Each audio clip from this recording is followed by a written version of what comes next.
Well, well, my tired friends, it appears that we have made it to the end of your day. So why not settle in with me under that super comfy blanket, and let's talk about something that you guys will hate me for at bedtime: the history of bread and ancient pizza making. I know you're probably thinking you want a snack. Well, fight the urge with a huge gulp of water. Just learning and snoozing tonight. We will cover everything here, and before you know it, you'll be out like a light. So before we start, if you are new here, as the community is always growing, feel free to follow, give us a thumbs up, and let me know how you're doing down below in our comment section. Now dim the lights, turn on a fan for some noise, and let's ease in together. You stand in a valley that will one day be called the Fertile Crescent, though no one has named it yet. The year is somewhere around 10,000 BCE, and you are part of a small group learning to notice patterns. The wild grasses here grow thick in certain seasons, and their seeds are worth the effort of gathering. You have watched these grasses for years now, noting which ones taste better and which ones grow back more reliably. The work is tedious in the way that fundamental discoveries often are. You crouch low in the morning coolness and run your hands along the stalks of wild emmer wheat. The seeds come loose with gentle pressure. They fall into your woven basket with soft tapping sounds. Your back aches from the posture, but you have learned that patience here means eating later. The grains you gather are small and irregular. They lack the plump uniformity of wheat you might recognise from a modern bakery. Each kernel is a tiny package of potential, though you do not think of it in those terms. You think of it as food that stores well and does not spoil as quickly as meat or fruit. You think of it as insurance against the lean months. The wild emmer wheat you collect has a particular quality that makes it both useful and frustrating. The seeds cling stubbornly to their chaff, the papery outer covering that protected them while growing. You have to thresh the grain by beating it or rubbing it between your palms to separate seed from chaff. The chaff floats away on the wind when you toss the mixture in a shallow basket. This winnowing process takes time, but it produces cleaner grain that stores better. Storage itself requires care and planning. You keep the grain in large clay vessels sealed with plant fibre plugs. Moisture is the enemy. Wet grain sprouts or moulds, both of which make it inedible. You store the vessels in the driest part of your dwelling, elevated off the ground where dampness tends to collect. You check them regularly, sniffing for the musty smell that indicates problems. The grain you save for planting next season gets special treatment. You select the largest, healthier seeds from the best growing plants. You notice, though you cannot articulate why, that this selective saving gradually changes the grain. Over dozens of harvests, the seeds become slightly larger, the plants slightly more vigorous. You're inadvertently domesticating wheat through this process, though the concept of domestication does not exist yet. Back at your settlement, you face the challenge that has puzzled your people for generations. These hard little seeds are nearly impossible to eat whole. Your teeth cannot crack them properly, and swallowing them whole offers no nourishment. Someone discovered years ago that smashing them between stones helps, though the work is exhausting and the results are inconsistent. You settle into the rhythm that your grandmother taught you. You place a handful of grains on a flat grinding stone and use a smaller round stone to crush them. The motion is a gentle rocking press, not a pound. Pounding shatters the grains too violently and sends them flying. The rocking press gradually breaks them down into something between meal and flour. The sound is a soft scraping crunch, almost meditative if you let yourself sink into it. The resulting powder is coarse and still contains plenty of hull fragments. You blow gently across the surface and the lightest chaff lifts away on your breath. It is not refined by any stretch, but it is workable. You mix it with water in a shallow clay bowl and the transformation begins immediately. The dry powder drinks the water and becomes a thick, sticky paste. This paste is the ancestor of everything that follows. You do not know it yet, but this simple mixture of crushed grain and water will eventually become bread, beer, pasta, and yes, even pizza crust. For now, it is just porridge. You eat it with your fingers, scraping it from the bowl in thick globs. It tastes earthy and slightly sweet, with a texture that sticks to your teeth. Someone in your group, possibly driven by boredom or curiosity, tries something different one afternoon. Instead of eating the grain paste immediately, they spread it thinly on a hot stone that has been sitting near the fire. The paste sizzles and stiffens. Within minutes it transforms from sticky mush into something crisp and easy to peel away from the stone. This is not quite bread, but it is no longer porridge either. It is a flatbread, though no one will call it that for thousands of years. The taste is different when cooked this way. The heat brings out a nuttiness that the raw paste lacks. The edges char slightly, adding a smoky bitterness that balances the grain's natural sweetness. You can hold it in your hand without the stickiness. You can tear it into pieces and share it more easily. This matters more than you might expect. Food that can be broken and passed around changes how people gather. Over the following generations, your descendants refine this process. They learn that certain grains work better than others. Barley becomes a favourite in some regions because it grows reliably even in poor soil. Emmer wheat wins favour elsewhere for its superior flavour. Einkorn wheat, one of the earliest cultivated grains, becomes a staple in areas where the growing season is short. The grinding stones improve too. Someone figures out that a slightly concave grinding surface holds the grains better and reduces spillage. Someone else discovers that a smoother pestle stone creates finer flour with less effort. These innovations spread slowly through trade and observation. A traveller sees a better grinding technique in a neighbouring valley and carries the knowledge home. The transition from gathering wild grains to deliberately planting them happens so gradually that no single generation notices the shift. You save the largest, healthiest seeds from each harvest and scatter them in cleared ground near your settlement. The following year, you notice that these deliberately planted grains grow more densely than the wild stands. You repeat the process. Your children repeat it. Their children repeat it. By 8000 BCE, communities across the Fertile Crescent are farming in earnest. The wild grasses your ancestors gathered have been transformed through generations of selective saving into early domesticated varieties. The grains are larger now, and the stalks hold onto their seeds more firmly, making harvest easier. This is not yet the wheat that will fill Egyptian granaries, but it is heading in that direction. The flatbreads you make are still simple. You mix ground grain with water, sometimes adding a bit of salt if you live near the coast or a salt flat. You press the dough flat with your palms and lay it on a heated stone or directly in the ashes of a dying fire. The bread cooks quickly, developing a golden brown surface with darker spots where it touched the hottest areas. You brush off the ash and eat it while it is still warm. These breads serve a dozen purposes beyond simple eating. You wrap food in them to keep your hands clean. You use them to scoop up stews and thick soups, letting the bread soak up the liquid before eating it. When the bread goes stale, you break it into pieces and add it back to soups, or grind it into breadcrumbs for thickening. Nothing is wasted. The evening fires in your settlement smell constantly of baking grain.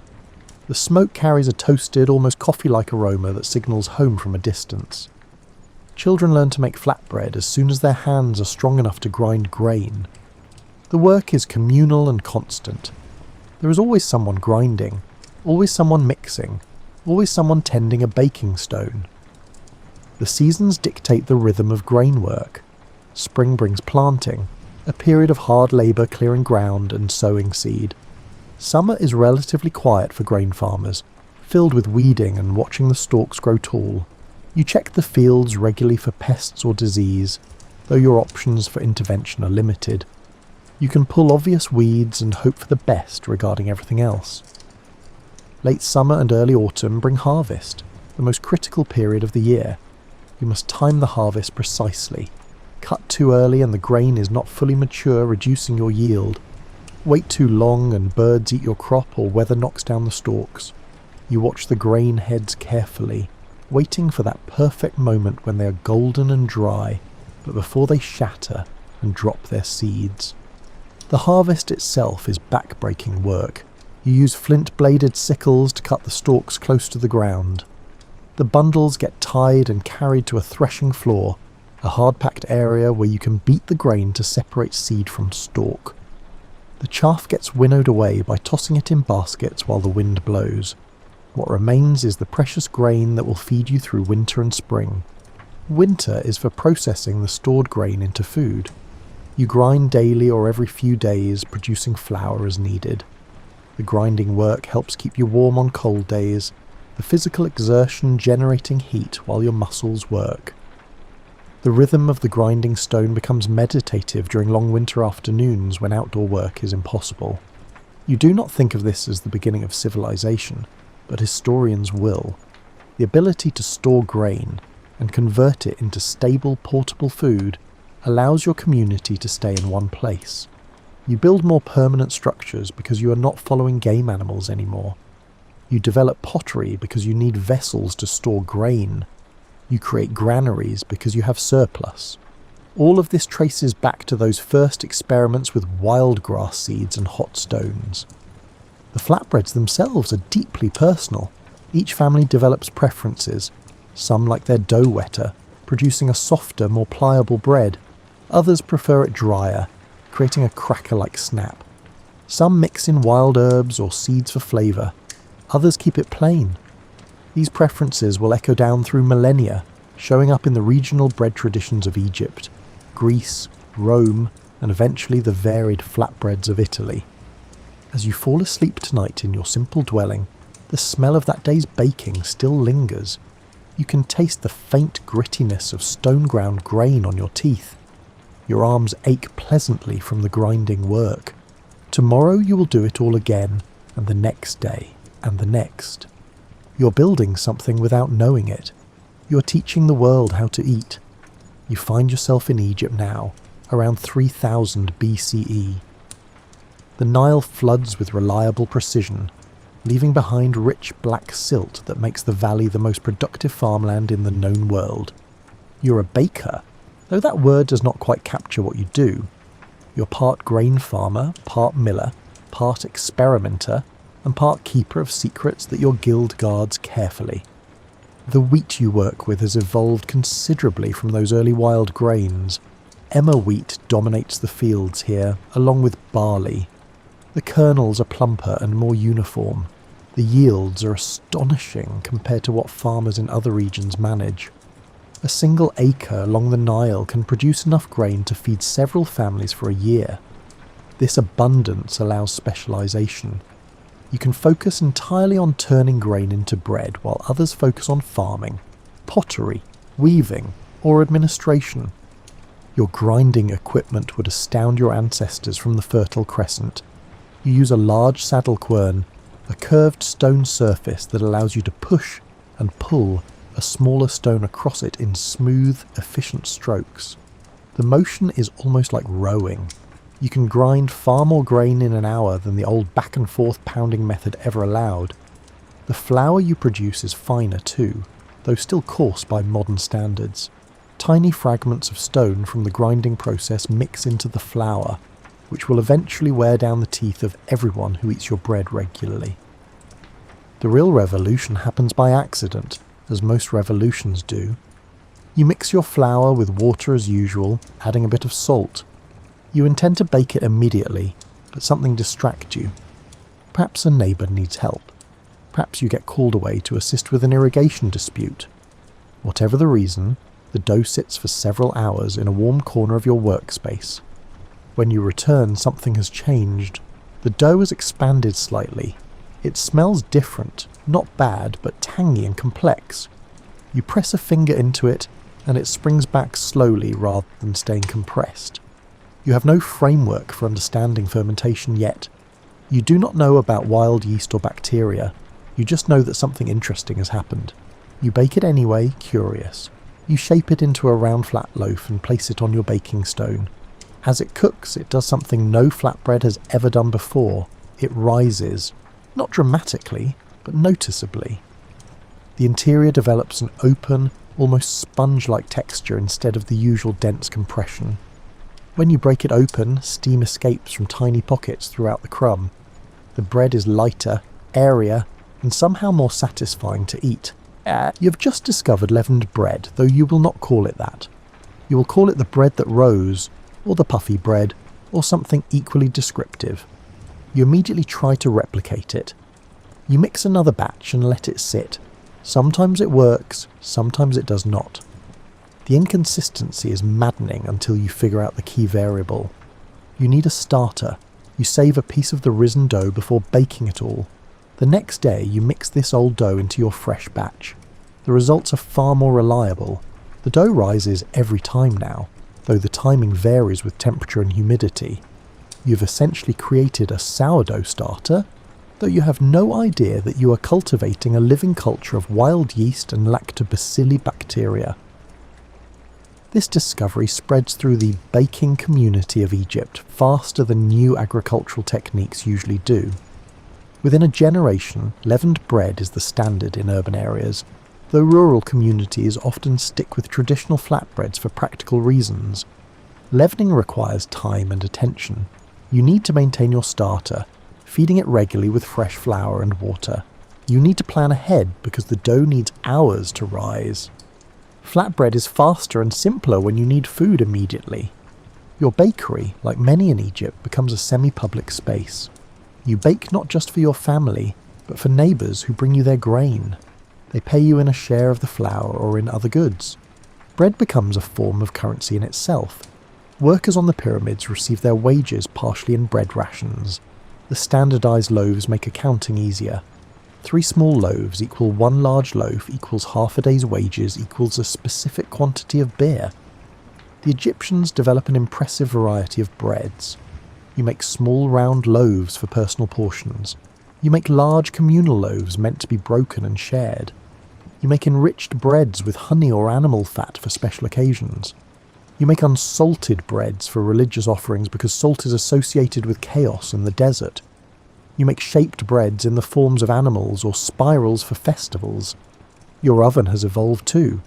You use a beehive-shaped clay oven that retains heat beautifully. You build a fire inside it using dried dung or straw, materials that burn hot and clean. Once the interior is thoroughly heated, you scrape out the coals and ash. The residual heat in the clay walls bakes your bread. You can fit a dozen loaves in at once, all baking in the ambient heat without any open flame. The bread develops a golden crust and stays moist inside. Temperature control becomes an art form. You learn to judge the oven's heat by how quickly water droplets evaporate on the floor, or by holding your hand inside for a count. Too hot and the crust burns before the interior cooks. Too cool and the bread stays pale and dense. The perfect temperature produces a crust that crackles when you break it, and a crumb that tears in soft, irregular layers. The smell of an Egyptian bakery is intoxicating. Yeast and fermentation create sour, funky notes. Baking grain adds toasted, nutty layers. Honey-enriched breads contribute caramel sweetness. The combination is complex and inviting in a way that simple flatbread never quite achieved. People can smell your bakery from streets away. The aroma signals prosperity and civilization. Egyptian bakers also innovate with grain combinations. You mix emmer wheat with barley to create breads with different textures and flavours. Pure emmer produces a lighter, sweeter bread. Pure barley creates a denser, earthier loaf. A 50-50 blend offers a middle ground that many prefer for everyday eating. You experiment constantly, adjusting ratios based on what the harvest provides and what your customers request. Written records from this period, preserved on papyrus and tomb walls, mention bread obsessively. The Egyptian language has over 40 different words for bread types, each specifying slight variations in ingredients, shape, or baking method. This is not the vocabulary of a culture that views bread as mere fuel. This is the language of people who consider bread central to their identity. The dead receive bread in their tombs. Painted scenes on burial chamber walls show the entire bread-making process, from harvesting grain to grinding flour to shaping loaves. The Egyptians believe the deceased will need to eat in the afterlife, and bread is essential. Some tombs contain actual loaves. preserved for thousands of years in the dry desert air. Modern archaeologists have recovered these ancient breads, finding them still identifiable though thoroughly desiccated. You take pride in your craft. You know that your skill allows the scribes to write, the soldiers to fight, and the pyramid builders to haul stone blocks. You know that without reliable bread production, Egyptian civilization would collapse within weeks. Your work is not glamorous, but it is fundamental. You are feeding an empire, one loaf at a time. As the evening settles and you bank the coals in your oven, you reflect on how far bread has travelled. Your ancestors ate grain paste. Your grandparents made simple flatbreads. You create risen loaves with complex flavours and textures. Your children will inherit these techniques and likely improve on them. The journey continues. You have moved forward in time and westward in geography. You stand in Athens around 500 BCE, breathing in the distinctive smell of a commercial bakery district. The Greeks have inherited Egyptian bread technology and refined it with typical Greek enthusiasm for specialization and quality. The Greeks differentiate between bread makers and bread sellers, between grain millers and dough kneaders. Each role is a separate profession, with its own training and social standing. You're a baker specifically, meaning you focus on the actual transformation of dough into bread rather than the preparatory or sales work. This division of labour allows you to develop genuine expertise in the precise variables that affect bread quality. Your oven is larger and more sophisticated than the Egyptian models.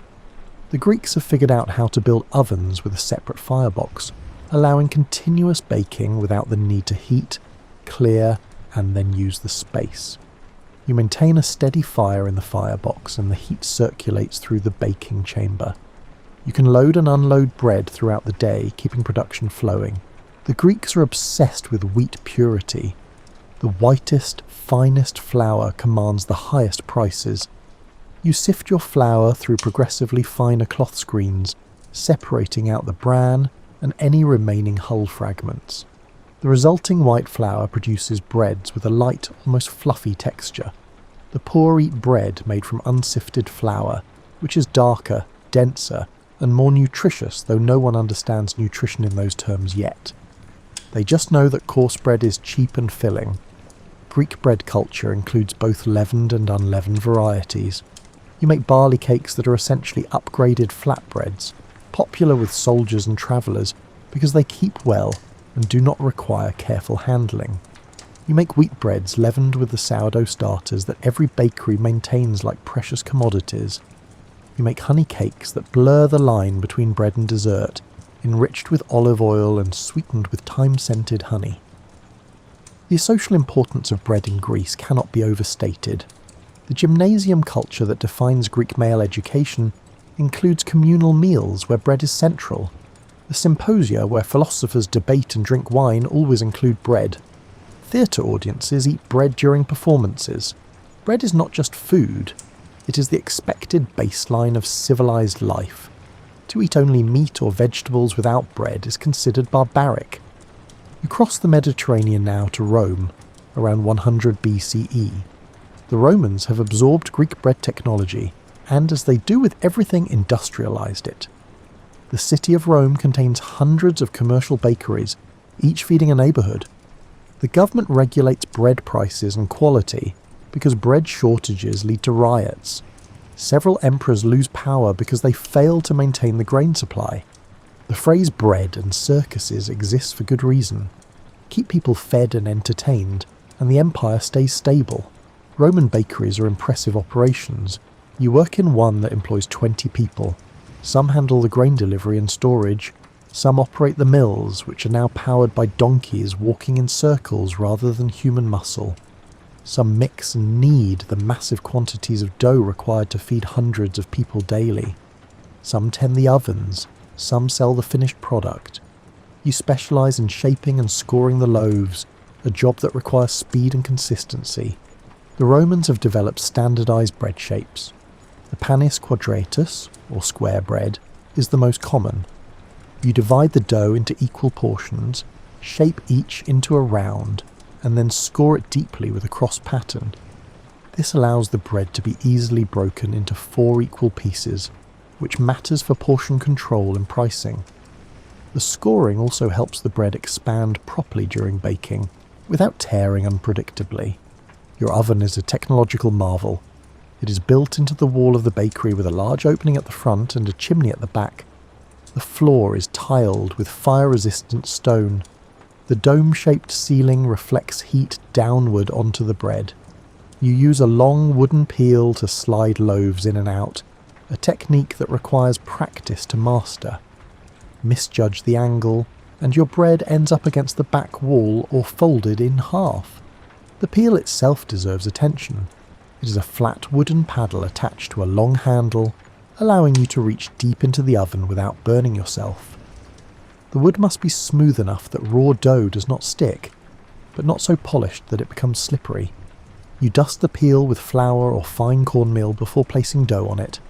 A quick jerking motion slides the loaf off onto the oven floor. The movement looks simple but takes months to perfect. Loading the oven is a choreographed dance. You arrange loaves in a specific pattern that maximizes space while allowing heat to circulate. The hottest spots, usually toward the back and sides, get the loaves that need the most browning. Enriched breads that burn easily go in cooler areas near the front. You keep a mental map of which loaf is where, because they do not all bake at the same rate. Some will be ready to pull in 20 minutes, others need 30 or more. The fuel you use is crucial. Rome suffers from wood scarcity because the surrounding forests have been cut down to build the city and the empire's ships. Firewood is expensive, so you burn alternatives. Olive pits left over from oil production burn hot and steady. Dried grapevines from winemaking produce intense heat for short periods. Charcoal, made from wood in distant forests and transported to the city, is reserved for the hottest baking needs. Roman bread includes some surprising ingredients by modern standards. You sometimes add wine or wine lees to the dough for flavour. You incorporate cheese into certain specialty breads, creating something that would not be entirely unfamiliar to a modern Italian. You use herbs like oregano and rosemary, especially in breads meant for dipping in olive oil. These flavour additions are subtle, but noticeable. The Romans also perfect a technique that the Egyptians started but never fully explored. You enrich dough with olive oil and sometimes milk, creating breads that stay soft for days instead of hardening overnight. This is crucial for military supply. Roman soldiers marching across Europe carry bread that remains edible for a week if wrapped properly. The oil preserves moisture and slows staling. Bread quality becomes a status symbol. The wealthy eat panis saligineus, bread made from the finest sifted white flour. The middle classes eat panis secundarius, made from partially sifted flour with some bran remaining. The poor eat panis plebeius, a coarse dark bread that provides maximum calories per coin but little refinement. You can identify someone's social class by watching what bread they buy. The insulae, the multi-storey apartment buildings where most Romans live, do not have ovens. Fire codes prohibit open flames in most residential units, because Rome burns down with depressing regularity. This means most Romans depend on commercial bakeries. You are not just a convenience, you are a necessity. Without bakeries, the city could not function at its current population density. Your workday starts before dawn. You arrive when the streets are still dark and empty except for night soil collectors and the occasional stumbling drunk.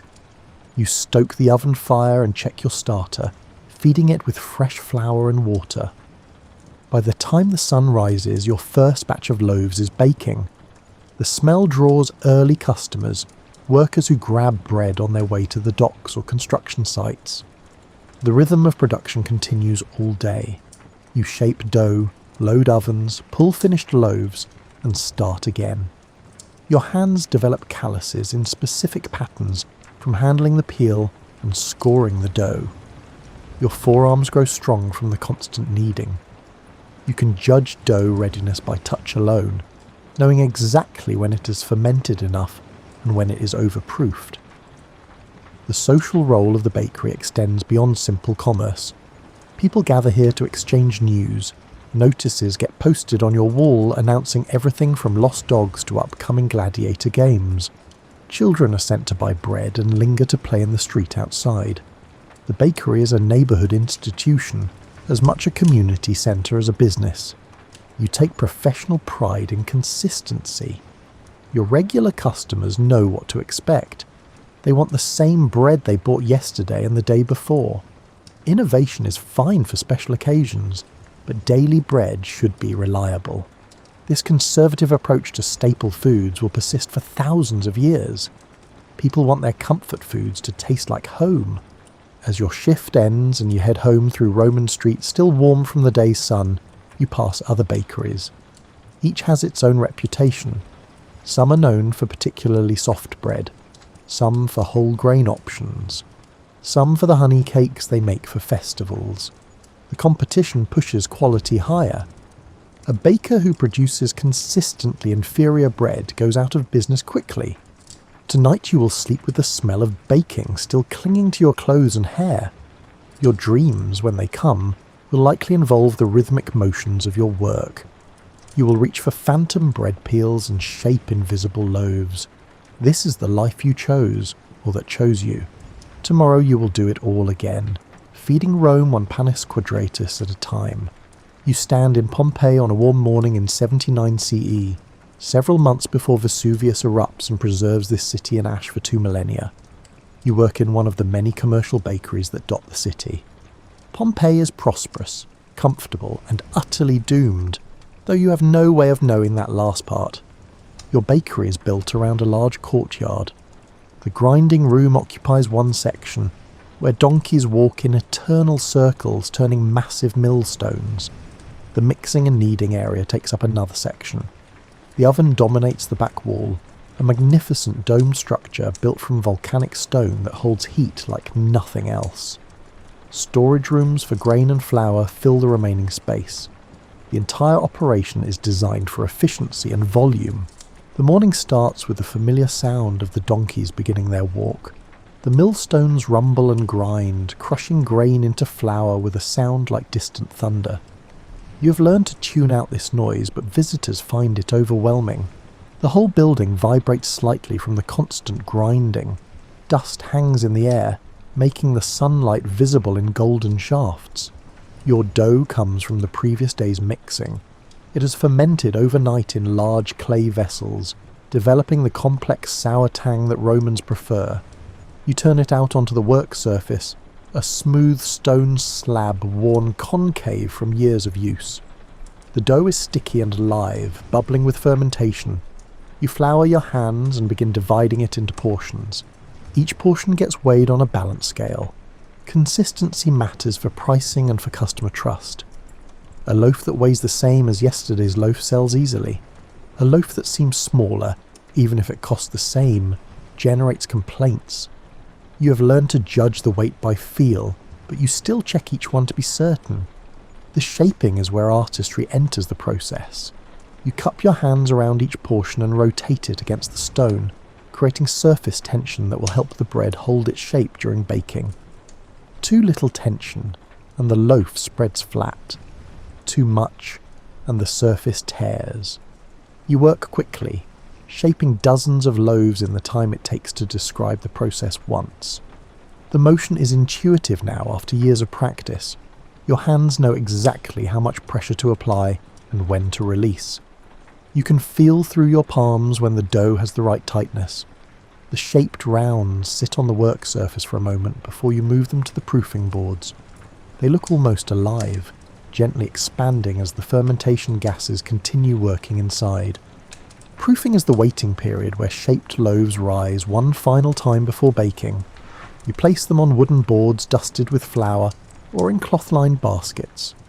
The baskets leave a distinctive pattern on the dough surface, circular ridges that mark the bread as having been properly proofed. Some customers prefer basket-proofed bread for its rustic appearance. Others want smooth-sided loaves. You accommodate both preferences. The timing of this final rise is critical. Underproofed bread bakes up dense and heavy with a tight crumb and little oven spring. Overproofed bread collapses in the oven, spreading flat and developing a coarse, irregular texture. The sweet spot is narrow, perhaps 20 to 40 minutes, depending on temperature and dough composition. You judge readiness by pressing a finger gently into the dough. It should spring back slowly, leaving a slight indentation. The scoring comes next. You use a sharp blade to cut the traditional cross pattern deep into each loaf. The cuts should be decisive and clean. Hesitant sawing motions deflate the dough and produce poor results. You mark each loaf with a swift confidence born from repetition. The scored loaves go onto wooden boards to rest briefly before baking. Your oven is already hot. You built the fire hours ago, feeding it with scrap wood and dried vine cuttings. The interior temperature is difficult to describe in numbers, because thermometers will not be invented for another 16 centuries, but you know when it is right. You can hold your hand inside for a count of 5 before the heat becomes unbearable. Water sprinkled on the floor evaporates immediately with a sharp hiss. You load the loaves using a long-handled peel, sliding them directly onto the stone floor. They go in raw and pale.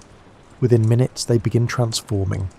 The heat causes the water in the dough to vaporize, creating steam that expands the air pockets left by fermentation.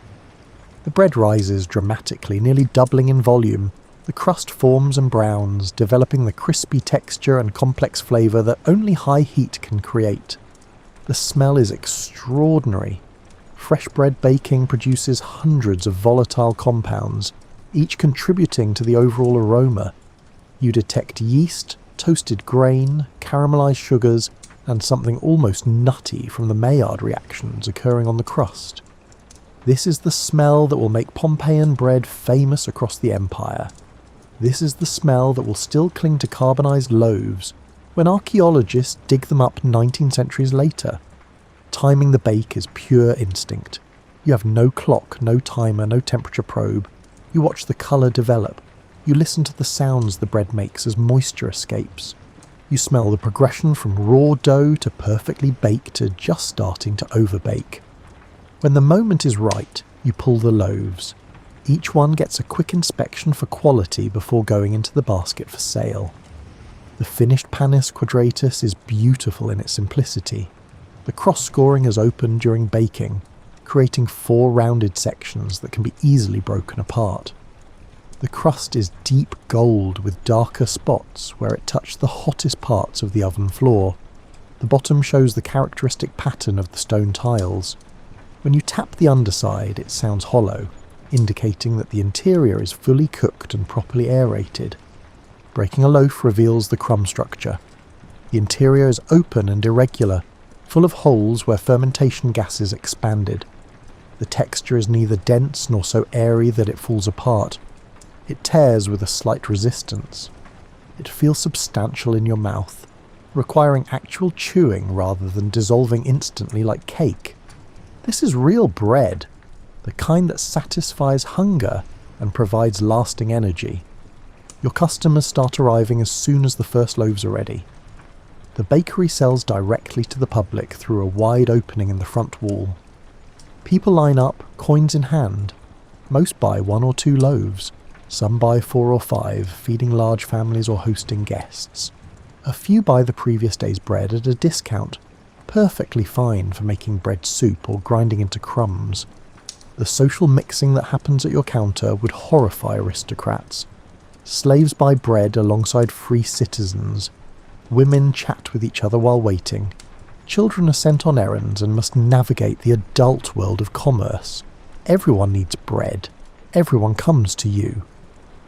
The bakery is one of the few truly democratic spaces in Roman society. You also fulfill special orders. Wealthy households send servants to buy bread made with finer flour or enriched with oil and honey. These breads cost more and get priority in the oven. You make them in smaller batches to avoid mixing up orders. Each customer has preferences and you track them mentally. The senator's household likes bread with rosemary. The wine merchant's family prefers it plain. The fuller who lives 2 streets over always buys 4 loaves of the cheapest bread every morning without fail. Midday brings a lull. You use this time for maintenance. The oven gets swept out, removing accumulated ash. The millstones are checked for wear. The donkeys are given water and a rest. You inspect your sourdough starter, feeding it with fresh flour and water. This starter is over a decade old, passed to you by the baker you apprenticed under. It represents continuity and tradition. The afternoon sees another baking session. The oven, still hot from the morning, requires less fuel to reach baking temperature. You load a second round of loaves, usually a different mix of types. Morning customers want standard loaves for the day's meals. Afternoon customers are planning for dinner or tomorrow. You include more specialty breads in the afternoon batch. As evening approaches, you start cleaning up. The work surfaces get scraped down and wiped. The baskets that held rising dough get turned out and shaken clean. The floor gets swept, though the fine flour dust never fully disappears. Your clothes are permanently stained with it. Your hair has a perpetual dusting of white, making you look older than your years. The last customers trickle in just before closing. These are often the poorest residents, hoping for end-of-day discounts. You sell them the bread that did not move earlier, dropping the price slightly. It is better to sell it cheap than to have it go stale. Besides, these customers will remember your generosity and remain loyal. You bank the fire in the oven, covering the coals with ash to preserve them for tomorrow. Starting a fire from scratch is time-consuming and wastes fuel. Banked coals can be revived with fresh kindling and a bit of blowing. You secure the grain storage against rodents and lock the front gates. The bakery grows quiet after the constant activity of the day. Walking home through Pompeii's streets, you pass other businesses closing for the night. The fish sauce shop, the wine bar, the laundry. Each establishment is as specialised as yours, each focused on doing one thing well. This is what Roman civilization looks like at the street level. This is what disappears when Vesuvius erupts. Tonight you do not know that in a few months your bakery will be buried under metres of ash and pumice. You do not know that archaeologists will find your oven nearly intact, with carbonised loaves still inside. You do not know that those loaves will become famous, studied and displayed, tangible proof of your skill. You just know that tomorrow you will get up before dawn and do it all again. Bread waits for no one. You find yourself in Italy several centuries later, around 600 CE. Rome has fallen. The empire is a memory. The sophisticated urban infrastructure that supported professional bakeries has collapsed. You're a peasant farmer in what was once a prosperous agricultural region. Now you grow your own grain and bake your own bread, because there is no one else to do it for you. The techniques have survived, but the scale has changed dramatically. You do not have access to the massive stone mills that Roman bakeries used. Instead, you grind grain by hand using a saddle queern, the same technology your ancestors used thousands of years ago. The work is exhausting and time-consuming. Grinding enough flour for a week's worth of bread takes hours of labour. Your oven is smaller and cruder than the beautiful dome structures of Pompeii. You built it yourself from clay and stone, following instructions passed down orally through your family. It works, but inefficiently. Heat escapes through cracks. The floor is uneven, causing bread to bake unpredictably. You make do because you have no alternative. The grain you grow is mixed. You plant emmer wheat when you can get seed, but often you settle for barley or even oats. The harvest depends on weather that seems increasingly unreliable. Drought years mean hunger. Good years mean a surplus you can store or trade. You have no safety net beyond your own planning and the dubious generosity of local lords. Your bread is coarse and dark. You cannot afford the time to sift flour finely, so you use the whole grain, bran and all. The resulting bread is nutritious but dense and heavy. It fills the stomach but lacks the light texture that Roman bakers achieved with white flour. You remember stories your grandfather told about bread from the old days. You suspect he exaggerated, but you wish you could taste it to know for certain. The bran gives the bread a rougher texture that takes some getting used to. It scratches slightly going down your throat. It sits heavier in your belly, but it also provides bulk that refined flour cannot match. A single thick slice keeps you full for hours, which matters when food is scarce. The whole grain also keeps longer without going completely stale. White bread would be a luxury you cannot afford even if you knew how to make it. The colour of your bread ranges from grey-brown to almost black, depending on what grain you use. Rye bread is the darkest, nearly black when made from whole grain rye flour. Barley bread is lighter, more of a brown-grey. Mixed grain bread falls somewhere in between. You learn to judge the bread's doneness by colour changes that are subtle when you start with dark dough. A few shades darker means perfectly baked. Too much darker means burned. Leavening is hit or miss. You maintain a starter when you can, but sometimes you have to let it die because you cannot spare the flour to feed it. Starting a new culture from scratch requires luck. Sometimes wild yeast colonizes your dough. Sometimes it does not. Sometimes what colonizes it makes the bread taste off or causes stomach troubles. You eat it anyway because wasting food is not an option. The social role of bread has changed. In Roman times, bread was something you bought from professionals. Now it is something women make at home, one of countless tasks required to keep a household functioning. Baking happens whenever fuel and time align, not on a daily schedule. You might bake several days' worth of bread at once, then eat stale bread for the rest of the week. Fuel is a constant problem. The forests are recovering now that Roman demand for wood has ceased, but they belong to lords who guard their timber jealously. You gather fallen branches and dried grass. You burn straw and animal dung. Anything that produces heat becomes fuel. The bread often tastes faintly of smoke from these less than ideal burning materials. Despite the hardships, bread remains central to life. You break it with prayers before eating. You use it to mark celebrations and religious festivals. When a child is born, you bake special bread to give thanks. When someone dies, you place bread in the grave for their journey. Bread is still sacred, even when it is coarse and barely palatable. The techniques of shaping and baking have simplified. You make round loaves because rounds are easy and practical. You score them with a simple cross, more habit than necessity. The bread does not rise dramatically, so the scoring serves little functional purpose. It is a connection to older traditions, a gesture toward better times. Regional variations begin emerging during these centuries of isolation. Different valleys develop different bread cultures based on what grows well locally. Areas with abundant chestnut trees start incorporating chestnut flour, creating dense, sweet breads. Mountain regions with short growing seasons favour barley and rye. Coastal areas sometimes mix in fish meal or seaweed for extra nutrition during lean times. The absence of professional bakers means knowledge transmission becomes informal. Daughters learn from mothers. Sisters share techniques. When a woman marries and moves to her husband's village, she brings her family's bread methods with her. Over generations, these techniques blend and evolve in ways that would never happen in a professional bakery where methods are standardized. You sometimes make flatbreads, especially when fuel is scarce. A thin flatbread cooked quickly on a hot stone uses far less heat than a thick loaf baked in an oven.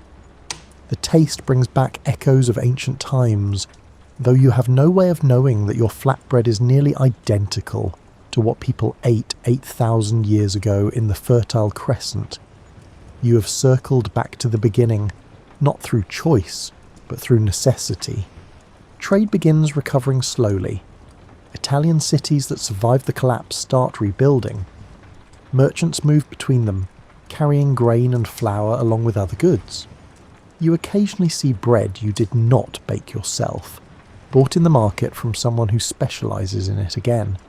These loaves are better than yours, lighter and more flavourful. They also cost more than you can usually afford. By 900 CE, professional bakeries are returning to Italian cities. The craft knowledge preserved through the dark centuries is being formalised again. Guilds form to control quality and training. Mills are rebuilt, some now powered by water wheels rather than donkeys. The infrastructure of bread is slowly reconstructing itself. The countryside lags behind, as it always does. You continue making bread the same way your grandmother did, which is mostly the same way her grandmother did. Change comes slowly to rural areas. You have no reason to alter methods that work adequately, even if they are not optimal. Bread is bread. It keeps you alive. That is sufficient. Yet even in your simple farmhouse you sometimes experiment. You try mixing different grains, you adjust water amounts, you vary baking times. These experiments rarely lead to dramatic improvements, but occasionally you stumble onto something worth keeping. Perhaps a slightly wetter dough creates a softer crumb. Perhaps a certain herb improves the flavour. These small discoveries accumulate over time. Your children will inherit these techniques along with your land and tools. They will modify them based on their own experiences. Their children will do the same.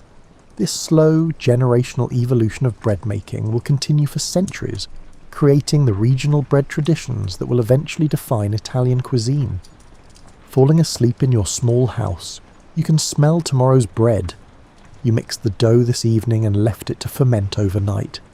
In the morning you will shape it and bake it and eat it, and the cycle will continue. This is the rhythm of life in post-Roman Italy. This is how bread persists through collapse and chaos. It survives because people need it and are willing to work for it. You live in Italy in 1300 CE. The Renaissance is beginning, though no one calls it that yet. Cities are thriving again.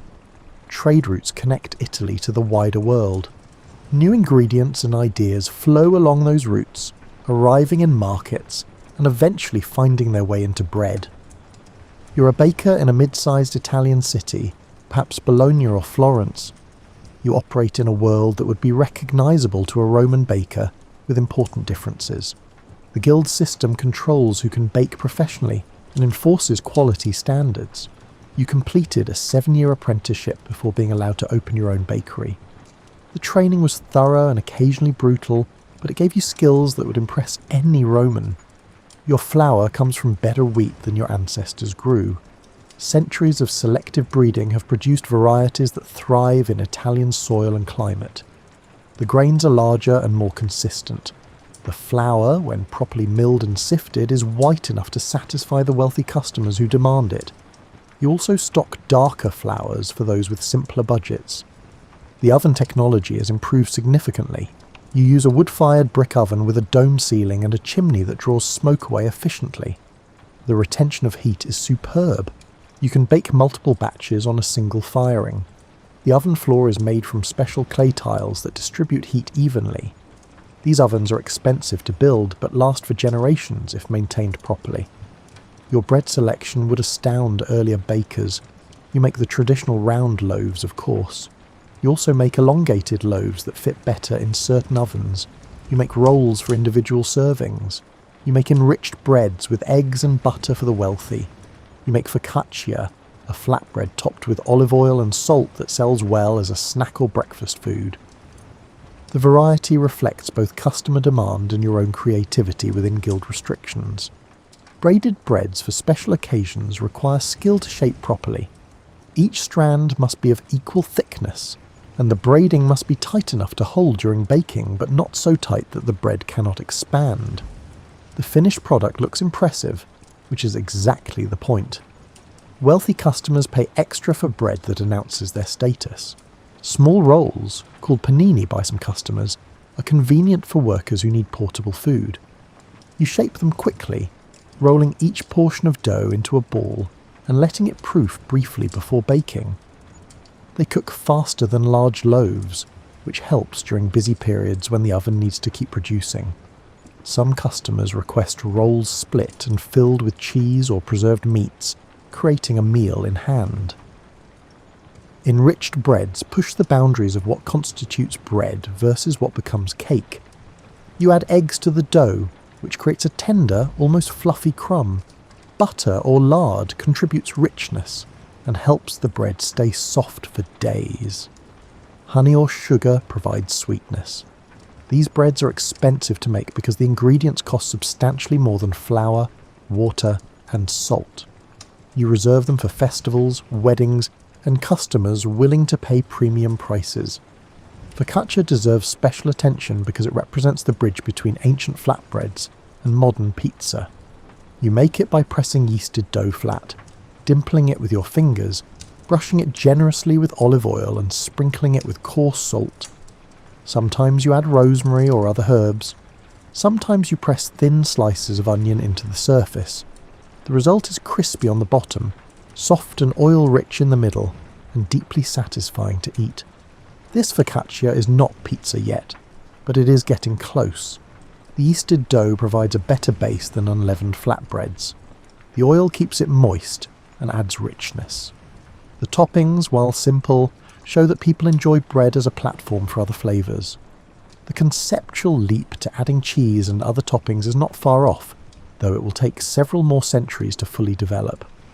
Your workday is long but less physically brutal than in earlier eras. You have apprentices to do the heavy grinding and kneading. Mills powered by water wheels provide flour in quantities that hand grinding could never achieve. You focus on the skilled work of fermentation management, dough shaping, and oven tending. This is professional baking at a level of sophistication not seen since Rome. The social importance of bread has evolved. It is still a staple, but now it also serves symbolic roles in Christian ritual. The Eucharist uses unleavened bread to represent the body of Christ.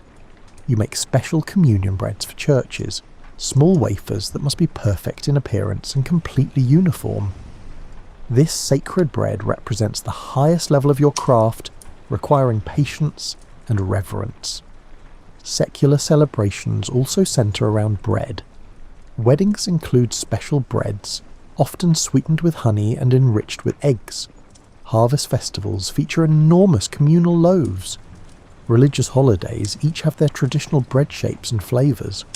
You maintain recipes for dozens of these special breads, each with specific requirements passed down through the guild.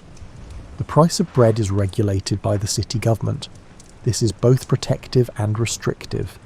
It ensures you cannot be undercut by unscrupulous competitors willing to use inferior flour or short-weight their loaves. It also limits your profit margins. You make a comfortable living but will never become wealthy from baking alone. The most successful bakers diversify into grain trading or milling. Competition among bakeries is fierce but generally civil. The guild prohibits certain types of aggressive behaviour. You cannot steal another baker's apprentices. You cannot spread false rumours about competitors' quality. You cannot bake outside your designated hours, which are set to prevent anyone from gaining an unfair advantage by working while others sleep. These rules create a stable, if somewhat rigid, market. Innovation happens slowly within these constraints. You experiment with new bread shapes and minor flavour variations. You try different hydration levels in your dough. You adjust fermentation times to see how it affects taste and texture. These incremental improvements add up over time, pushing bread quality steadily higher without disrupting the social order. Your relationship with farmers is formalised. You contract with specific farms to supply grain at agreed upon prices. This gives you security of supply and gives farmers a guaranteed buyer. The arrangement works well when harvests are normal. In lean years, it causes tension as farmers attempted to sell to the highest bidder regardless of contracts. The guild helps mediate these disputes. The milling process has become a specialty unto itself. Large water-powered mills on rivers produce flour for multiple bakeries. These mills can achieve a fineness of grind that hand-powered saddle querns could never match. The resulting white flour makes bread that would have been unimaginably refined to ancient bakers. Of course, this refined flour also removes most of the nutritional value, but no one understands that connection yet. You make bread for every social class, though the types vary widely. The wealthy eat white bread made from highly refined flour, often enriched with eggs, milk or butter. The middle classes eat whole wheat bread with some bran remaining. The poor eat dark bread made from barley, rye or mixed grains with little refinement. You can identify someone's status by what bread they buy from you. Health beliefs about bread are starting to develop. Physicians recommend white bread for the sick because it is considered easier to digest. Dark bread is associated with strength and endurance, suitable for labourers. Sweet breads are thought to balance melancholic humours. These beliefs have no scientific basis, but they influence buying patterns and your production decisions.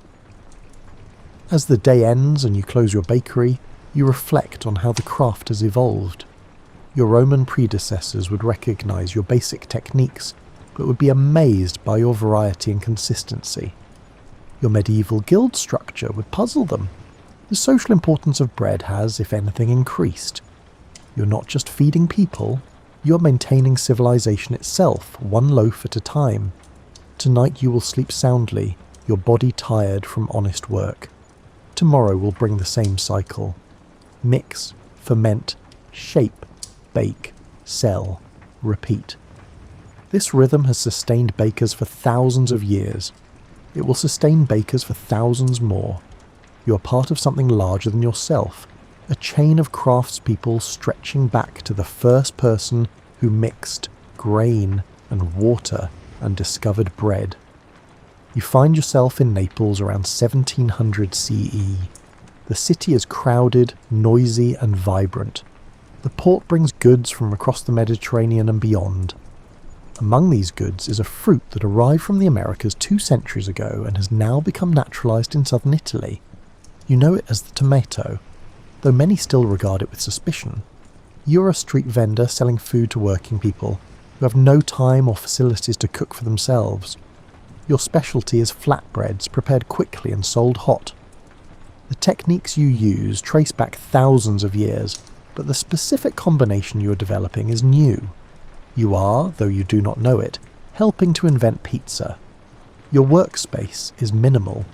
You have a small wood-fired oven, basically a metal box lined with fire brick. You have a marble slab for working dough.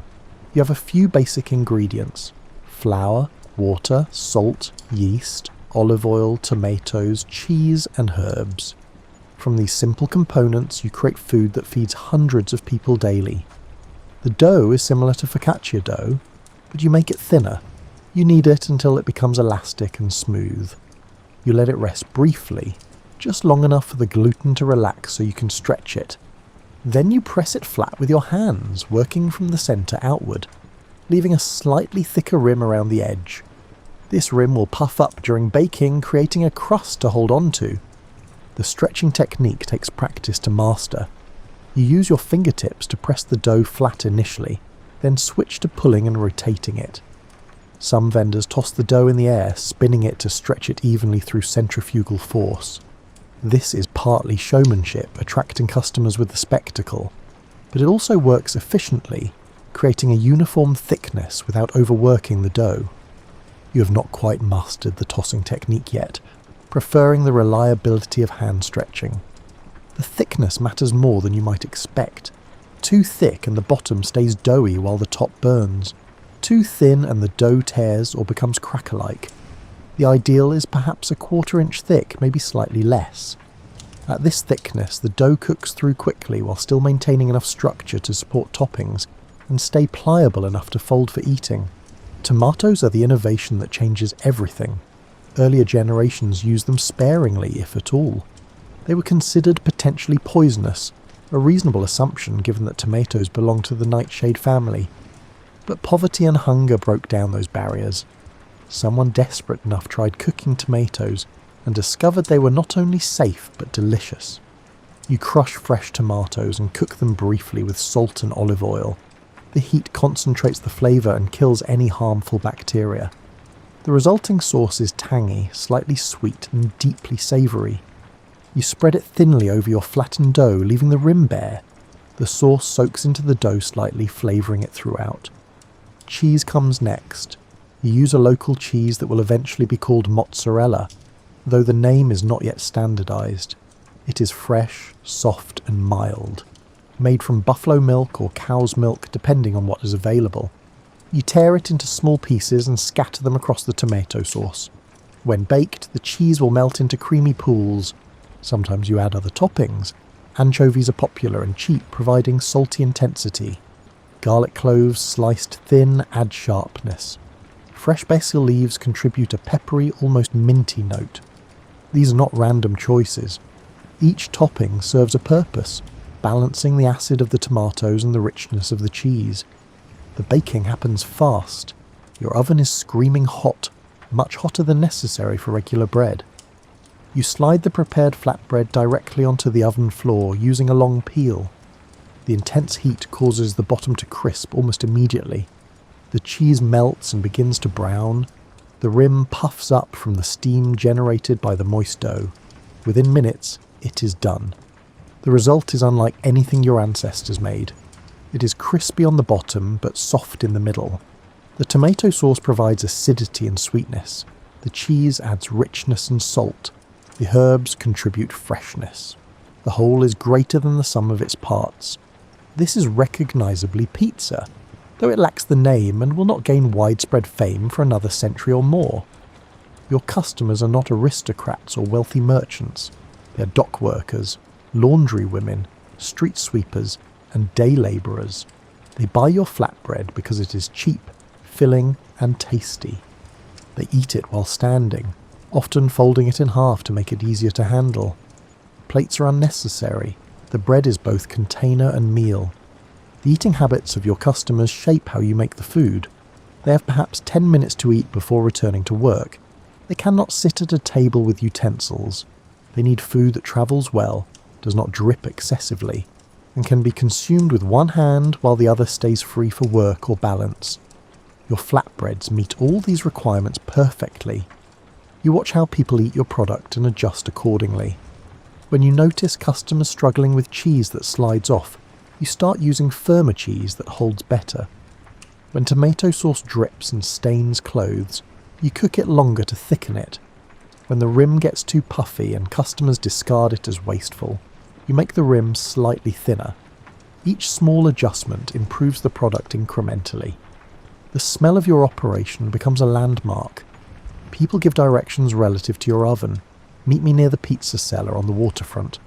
The bakery is 2 streets past the place with the tomato smell. The aroma is distinctive enough that even blind residents of the neighbourhood can navigate by it. Tomato, yeast, wood smoke, and melted cheese create an olfactory signature that defines this corner of Naples. Weather affects your business dramatically. Rainy days see fewer customers because workers stay home or eat in taverns. Blazing hot days increase demand because no one wants to stand over a cooking fire at home.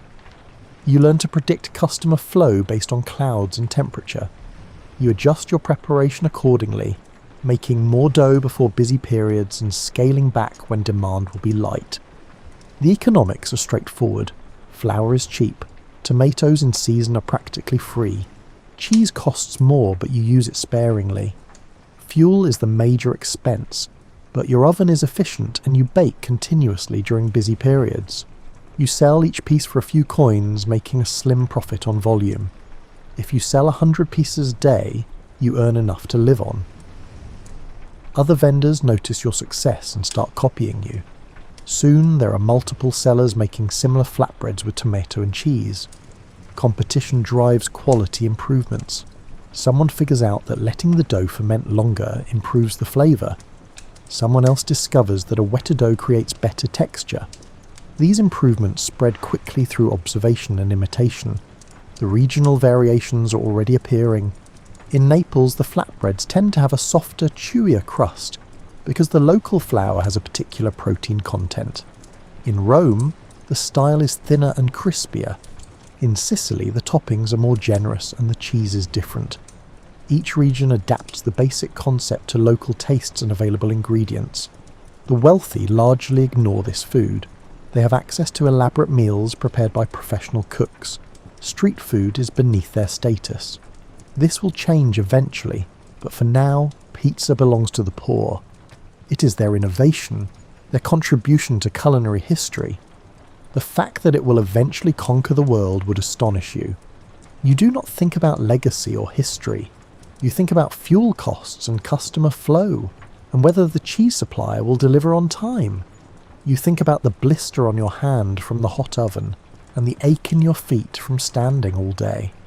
You think about feeding your own family with the money you earn from feeding strangers. The techniques you use daily are the accumulated wisdom of 10,000 years. The grain cultivation from the Fertile Crescent, the leavening discovered in Egypt, the oven technology perfected in Rome, the regional adaptations developed during the medieval period, the tomatoes from the New World. All of these threads come together in your hands as you stretch dough and spread sauce and slide flatbreads into your roaring oven. As evening falls and you sell the last of your inventory, you reflect on the day. Your hands are stained with tomato juice and flour. Your clothes smell of wood smoke and melted cheese. Your cash box contains enough coins to buy tomorrow's ingredients and feed your family. This is a good day, an honest day. You pack up your equipment and head home through Naples' narrow streets. Around you, the city continues its chaotic existence. Merchants hawk wares, musicians play for coins, arguments erupt and dissolve. Life in all its messy vitality surrounds you, and somewhere in this noise and confusion, a new food is being born, one flatbread at a time. Tonight you will sleep with the satisfaction of work well done. Tomorrow you'll get up and do it all again. You'll mix dough and crush tomatoes and feed the working people of Naples. You will not know that 2 centuries from now, people around the world will eat variations of what you make. You will not know that pizza will become one of the most popular foods on earth. You just know that it tastes good, sells well, and lets you make a living. That is enough. The story of bread and pizza does not end here, of course. It continues forward into industrial mills and gas ovens and frozen dough and global chains. But those developments belong to a different era. For tonight the story rests here, in the warm glow of a wood-fired oven in Naples, with the smell of tomatoes and cheese filling the air, and the endless human need for good food being met one meal at a time. Well, my tired dumplings, we have travelled a long road tonight. From wild grasses in ancient valleys to wood-fired ovens in Naples, bread has been humanity's constant companion. It evolved from simple sustenance to cultural touchstone, from survival food to culinary art. The pizza you might order tomorrow traces its lineage back 10,000 years to someone who first thought to grind grain and mix it with water. Every bite contains that history if you know where to look. If this journey through grain and ovens helped you relax tonight, perhaps leave a like or share this with someone who appreciates slow food history. No pressure though. Either way, I will be here whenever you need a history lesson that doubles as a sleep aid. Until next time, sleep well.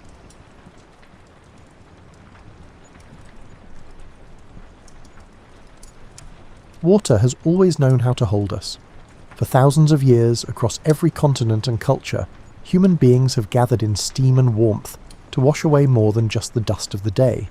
Tonight, you will journey through the world's most cherished bathing traditions, from the birch-scented heat of Finnish saunas to the mineral springs of Japan, discovering how something as simple as hot water became a ritual of community, health, and transformation. You step into history through a cloud of steam. The year is irrelevant because bathing is timeless. Your skin already knows what your mind is about to learn.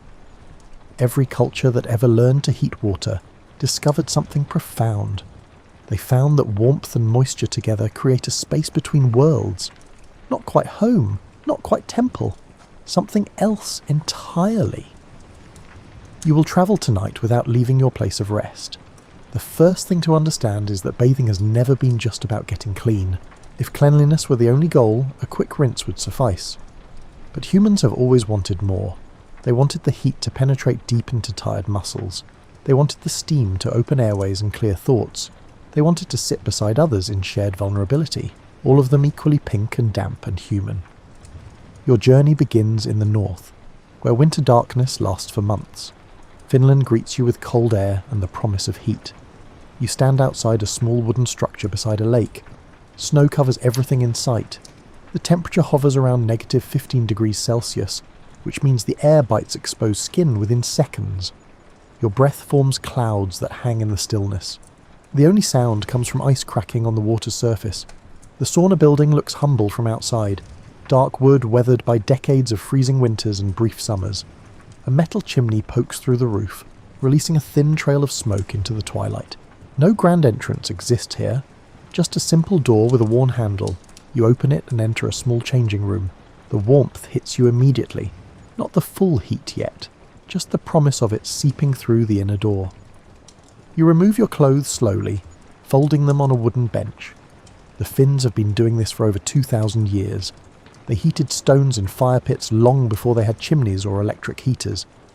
Back then, smoke filled the entire room until the fire died down. Families would wait for the smoke to clear, then enter the residual heat. This sauna uses a wood-burning stove, more traditional, more alive. You push through the inner door, and the heat embraces you like a wool blanket. The room measures perhaps 3 meters by 4 meters. Wooden benches line 2 walls in tiered levels. The higher you sit, the hotter it gets. A bucket of water rests beside a pile of smooth stones heated to glowing. Birch branches tied into a bundle hang from a hook. You climb to the middle bench and sit. The heat wraps around your shoulders and works its way into your chest. Finnish sauna heat runs dry compared to other bathing traditions. The humidity stays low at first. Your skin begins to warm from the outside in. Blood vessels near the surface dilate. Your heart rate increases slightly, doing the gentle work of pumping blood to cooling systems that suddenly have plenty to do. After a few minutes, you ladle water onto the stones. The water hits with a sharp hiss. Steam explodes upward and spreads across the ceiling before descending in waves. Now the heat changes character. It becomes thick and enveloping. Your airways open. The sensation shifts from dry warmth to moist intensity. Finns call this loili, the spirit of the sauna. The word carries weight beyond simple translation. You lean back against the warm wood. The birch planks feel smooth under your skin. Generations of bodies have sat here, leaving invisible traces. The wood smells faintly of resin and heat. Your breathing deepens without conscious effort. Thoughts that seemed important 5 minutes ago lose their grip. The heat demands presence. You cannot think about tomorrow's tasks when your entire nervous system focuses on temperature regulation. Time stretches differently in sauna heat. 5 minutes might be 10, 10 might be 20. The Finns know not to rush. They have a saying that in the sauna, one must conduct oneself as one would in church. Quietly, respectfully, without hurry. The comparison makes sense when you experience the stillness that heat creates. You reach for the birch branches. The vita, some call it. Others say vasta. Same object, regional names. You dip the leafy bundle in warm water to soften it, then gently strike your skin with the branches. Not hard enough to hurt, just enough to stimulate circulation. The birch leaves release their scent when crushed, fresh and green and somehow ancient.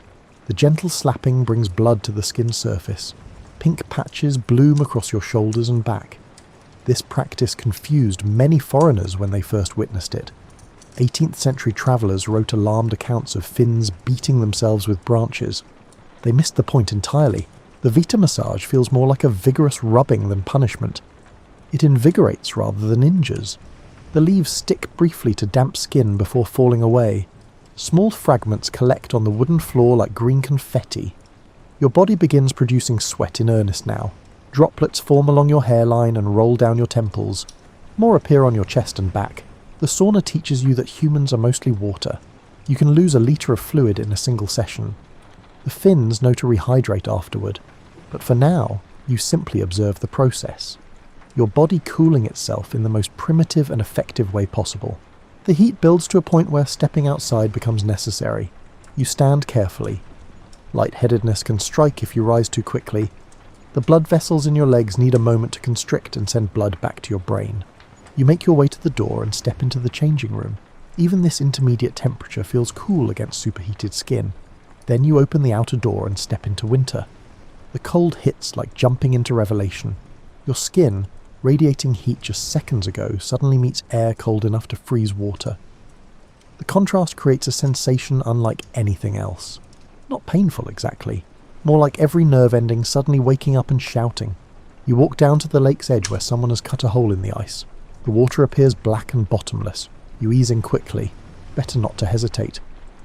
The lake's icy water makes the sauna heat seem gentle by comparison. Your body screams brief protests, then adapts. Blood vessels constrict dramatically. Your heart rate spikes. You stay in perhaps 20 seconds before climbing out. Now you understand the whole picture. The sauna ritual includes this contrast. Heat then cold, then heat again. The Finns repeat the cycle 3 or 4 times in a session. Each round reveals different sensations. Your body becomes more efficient at the temperature dance. The second sauna round feels different from the first. Hotter somehow, but also more manageable. Your skin knows what to expect. You return to the changing room and wrap yourself in a towel. The warmth radiating from your core keeps you comfortable despite wet skin. Other sauna users might appear now in traditional practice. Families bathed together, friends met for weekly sauna evenings, business deals were negotiated on those wooden benches. Important conversations happened in the heat, where pretense melted away along with sweat. But tonight you experience this alone, following the ritual at your own pace. After the final round, you sit in the changing room and drink water. Your skin glows pink. Muscles that felt tight 2 hours ago now hang loose and relaxed. The Finns believe regular sauna use promotes longevity. Modern research suggests they might be right. The cardiovascular workout from heat stress, the deep relaxation afterward, the social bonds formed in shared heat, all of it contributes to well-being. You dress slowly and step back into the winter night. The stars overhead shine with unusual clarity. Cold air feels crisp and welcome after so much heat. Your body temperature normalizes gradually. You carry the sauna's warmth inside you like a secret. The ritual complete. Halfway around the world, different water waits. You find yourself in Japan now, approaching an onsen in the mountains. The word onsen means hot spring. Japan sits on volcanic islands, which means naturally heated water bubbles up from deep underground in thousands of locations. The Japanese have built bathing culture around these geothermal gifts for centuries. Snow falls lightly as you approach the ryokan. Traditional inns like this one have hosted travellers for generations. The wooden building with its peaked roofs and paper screens looks like it grew from the mountainside rather than being built upon it. Warm light glows from windows. The smell of mineral water hangs in the cold air. You can hear water flowing somewhere nearby. A host greets you at the entrance with a slight bow. You remove your shoes and step onto polished wooden floors. The interior continues the natural aesthetic. Wood and stone and paper. Nothing synthetic, nothing loud. The design invites quiet contemplation. You receive a cotton yukata robe and are shown to the bathing area. Men and women use separate facilities in most onsen, though some remote mountain springs offer mixed bathing or private family baths. The changing room offers neat wooden lockers and woven baskets. You place your clothes in a basket and wrap a small towel around yourself. This modesty towel serves a specific purpose. You carry it to the bathing area but cannot bring it into the actual water. That rule matters deeply in onsen etiquette. The bath must remain pure, no soap, no shampoo, no towels, nothing that might contaminate the natural spring water. First, you must wash. A row of low faucets and wooden stools lines one wall. You sit on a stool and use a small basin to rinse thoroughly. Soap and shampoo are provided here for this preliminary cleaning. The Japanese separated the concepts of washing and bathing centuries ago. Washing removes dirt. Bathing provides pleasure and health benefits. You scrub carefully, ensuring every trace of soap rinses away before approaching the bath. Only when completely clean do you enter the water. The onsen pool spreads before you, carved from natural rock. Steam rises from the surface in ghostly waves. The water appears slightly cloudy from dissolved minerals. Iron, sulfur and other elements give each onsen its unique character and therapeutic properties. Some springs treat skin conditions, others ease joint pain. This one claims to improve circulation and reduce fatigue. The mineral content varies dramatically between onsen depending on the volcanic source. The water's colour tells a story. This particular onsen shows a pale milky blue from sulfur content. Other springs run rust red from iron. Some appear completely clear despite high mineral loads. The Japanese have classified onsen water into 10 distinct types based on chemical composition. Each type supposedly offers specific health benefits. Sulfur springs for skin, iron springs for anemia, sodium chloride springs for rheumatism. The list continues with ancient certainty. You test the temperature with 1 foot. Hot. Definitely hot. Japanese onsen water typically runs between 40 and 44 degrees Celsius, much hotter than most Western hot tubs. The temperature seems impossibly high at first touch. But the Japanese have bathed in such heat for centuries. Their bodies adapted. Their customs evolved around these temperatures. You ease in gradually, letting your body adjust inch by inch. The heat penetrates immediately. Within seconds, your skin turns pink. Blood rushes to the surface in waves you can feel moving through your body. Your heart rate increases to handle the thermal load. The cardiovascular system shifts into high gear. Blood vessels near the skin dilate dramatically. The body's cooling mechanisms activate at full capacity, despite being overwhelmed by external heat. You submerge to your shoulders and hold still. Movement creates waves that splash hot water on your face. Better to remain motionless and let the body find equilibrium with the water temperature. The initial shock fades into deep warmth. The heat works its way past skin and fat into muscle tissue. Tension you did not know you carried begins releasing. The mineral water feels silky against skin, slightly slippery, different from fresh water or chlorinated pools. The sulfur content gives the water a faint eggy smell. At first, the odour seems strong and unpleasant. Within minutes, your nose adapts and the smell becomes unnoticeable.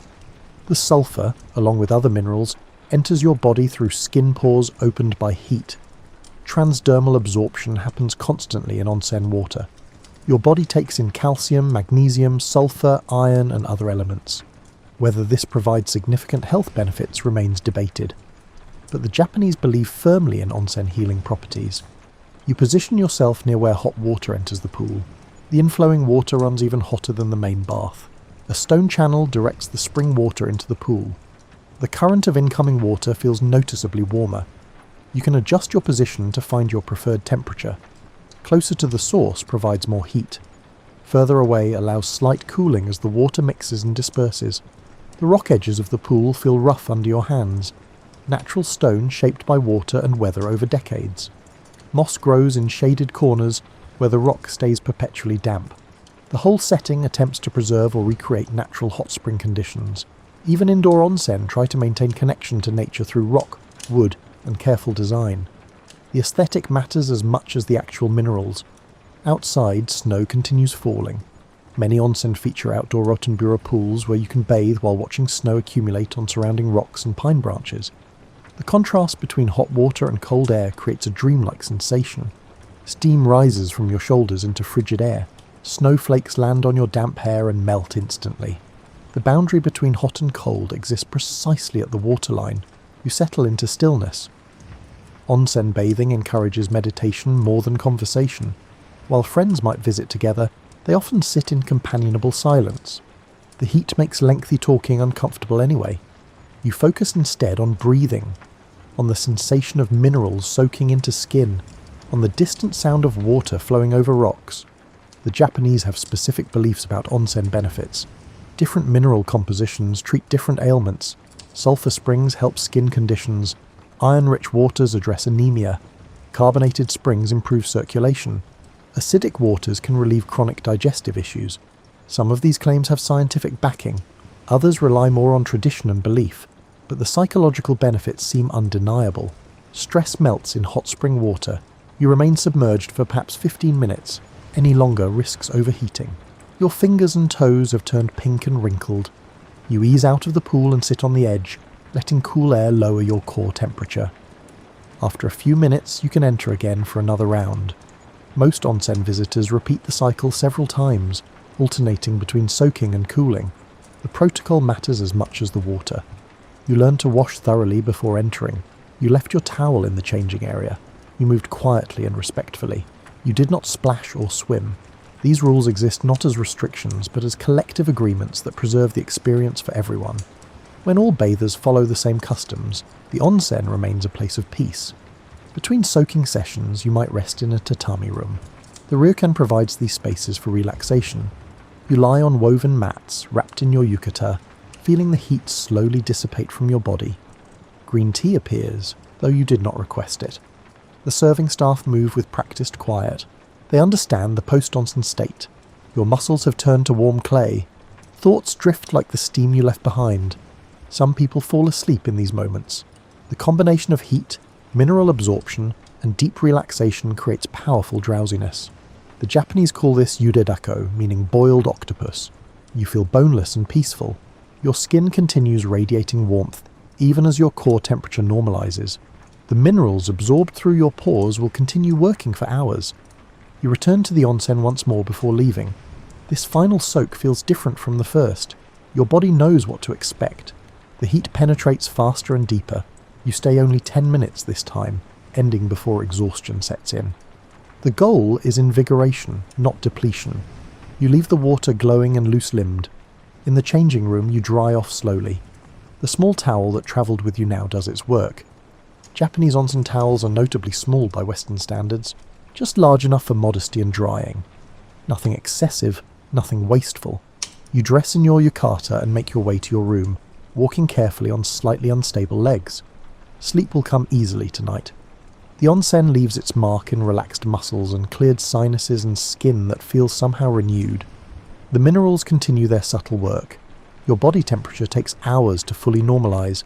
You drift towards sleep wrapped in residual warmth, dreaming perhaps of snow falling on hot springs, of steam rising into cold mountain air. You travel backward through time now. Ancient Rome appears around you, specifically the year 115 in the Common Era. Emperor Trajan has recently completed a magnificent bath complex in the heart of Rome. The Thermae Traiani covers several city blocks and serves thousands of citizens daily. You approach as an ordinary Roman might, carrying a small bag with bathing supplies. The exterior impresses with its grand architecture. Massive columns support elaborate friezes depicting gods and athletes. Bronze doors tall enough for giants stand open, welcoming the public. Rome understood something crucial about bathing. They recognised it as a cornerstone of civilization. A city without proper baths was barely a city at all. The empire built bathing complexes everywhere its legions marched. From Britain to Egypt, Roman baths spread their culture of communal washing. You pay a small entrance fee. The cost amounts to less than a loaf of bread. Rome subsidised public bathing to ensure even the poorest citizens could participate. The emperors understood that providing baths generated loyalty and social stability. Citizens who bathed together felt connected to Rome itself. The bath complex served as community centre, social club, exercise facility, and political meeting ground all at once. You enter through the apoditerium. This changing room features rows of niches carved into walls where bathers store their clothes. No locks exist, but attendants watch for thieves. You strip and hand your belongings to a slave who will guard them. Nudity in Roman baths generated less anxiety than it does in many modern cultures. Bodies were simply bodies. Everyone had one. The social hierarchy mattered more than physical appearance. The bathing sequence follows a specific path. Romans did not simply soak in hot water. They engineered an entire thermal experience designed to clean, invigorate, and socialise. You begin in the palestra, an outdoor courtyard where men exercise before bathing. Wrestling, ball games, and weightlifting all prepare the body for the baths ahead. Exertion opens pores and stimulates circulation. After exercise, you proceed to the tepidarium. This warm room serves as transition between the exercise yard and the hot baths. The temperature runs comfortably warm but not intense. Benches line the walls. Some bathers sit here for extended periods, talking and relaxing. The mosaic floor depicts sea creatures in intricate detail. Light streams through high windows, illuminating steam that drifts from the next room. The caldarium awaits. You step into genuine heat. This hot room contains pools of steaming water heated by an ingenious system called a hypocaust. Slaves tend fires in basement chambers, and the heat rises through hollow spaces beneath the floor and behind the walls. The entire room becomes a radiator. The floor tiles feel too hot for bare feet, so wooden sandals are provided. You ease into the hot pool. The water temperature rivals anything a modern hot tub provides. The Romans achieved this without pumps or thermostats, using only fire, engineering, and enslaved labour. The moral cost of Roman luxury remains uncomfortable to consider. The magnificence was built on suffering. But in this moment, you experience what an ordinary Roman citizen experienced. The heat-loosening muscles worked hard in the exercise yard. Other bathers surround you in the pool. Conversation flows freely. Business deals are discussed. Gossip is exchanged. Political alliances form in the steam. A senator might bathe beside a shopkeeper, though certain areas of larger bath complexes catered to different social classes. The caldarium becomes a democratic space, at least in theory. Naked bodies obscure some social markers, though speech patterns and bearing still reveal status. After sufficient soaking, you exit the pool. An attendant approaches with a strigil, a curved bronze tool designed for scraping skin. The Romans used olive oil instead of soap for cleaning. You coat yourself in oil, which loosens dirt and dead skin. Then the attendant uses the strigil to scrape away the oil and whatever it has collected. The process sounds uncomfortable, but actually feels invigorating. Your skin ends up incredibly clean and smooth. The frigidarium comes next. This cold room features a plunge pool filled with unheated water. After the intense heat of the caldarium, the cold water shocks your system. The Romans believed this temperature contrast promoted health. Modern research suggests they were correct. The alternating hot and cold improves circulation and stimulates the immune system. You stay in the cold pool just long enough to feel thoroughly cooled, then emerge refreshed. The bathing circuit complete, you might now enjoy other amenities. Larger bath complexes included libraries, gardens, restaurants, and even theatres. You could spend an entire afternoon here, reading scrolls in the library, walking through manicured gardens, or watching performers. The baths served as the social centre of Roman life. Emperors who built new bath complexes brought genuine popularity. Some baths even offered unusual features. The baths of Caracalla, built a century after Trajan's, included an enormous swimming pool and spaces for ball games. The baths of Diocletian could accommodate 3,000 bathers simultaneously. The scale of Roman bathing ambition knew few limits. They transformed basic hygiene into monumental civic architecture. You wrap yourself in a linen cloth and find a quiet corner. The post-bath relaxation might include a massage. Professional masseurs work in small rooms off the main bathing areas. They use olive oil and strong hands to unknot muscles. The combination of heat, cold water, scraping and massage leaves you feeling like you have been disassembled and rebuilt. Your body moves differently, lighter, more fluid. Food and drink are available if you want them. Small stalls sell wine, bread, olives and other snacks. Some Romans spent most of the day at the baths, eating multiple meals on site. The social nature of bathing encouraged lingering. Why rush home when friends surround you, and the environment provides comfort and entertainment? As afternoon fades toward evening, you finally prepare to leave. You retrieve your clothes from the attendant, dress, and step back into the Roman streets. The bath complex continues operating into the night. Some sections remain open around the clock. The wealthy might visit in the afternoon when crowds thin. The poor come whenever their work allows. The baths accommodate all schedules and all classes, at least in principle. The legacy of Roman bathing extends far beyond the empire's collapse. When Rome fell, most of its elaborate bath complexes fell into ruin. But the memory of communal bathing persisted. The Islamic world adopted and adapted Roman bathing traditions. Medieval monasteries built bathing facilities based on Roman designs. The concept of the public bath never entirely disappeared, even when the infrastructure crumbled. You carry the Roman bath experience with you through time. The understanding that bathing can be civic ritual. That hot water and cold water in sequence invigorate. That communal nakedness can foster democracy, or at least the appearance of it. The Romans understood something modern culture sometimes forgets. Bathing together builds community in ways that individual showers never can. The journey continues eastward. You arrive in Istanbul during the 16th century, when the Ottoman Empire has reached its peak. The city contains hundreds of hammams, public bathhouses that evolved from Roman bathing traditions filtered through Islamic culture. The hammam combines elements you recognise from both the Roman thermi and influences unique to Ottoman society. You approach a neighbourhood hammam in the early afternoon. The building announces itself through architecture. A large central dome dominates the structure, with smaller domes clustered around it. These domes contain glass oculi that allow natural light to filter into the bathing areas below.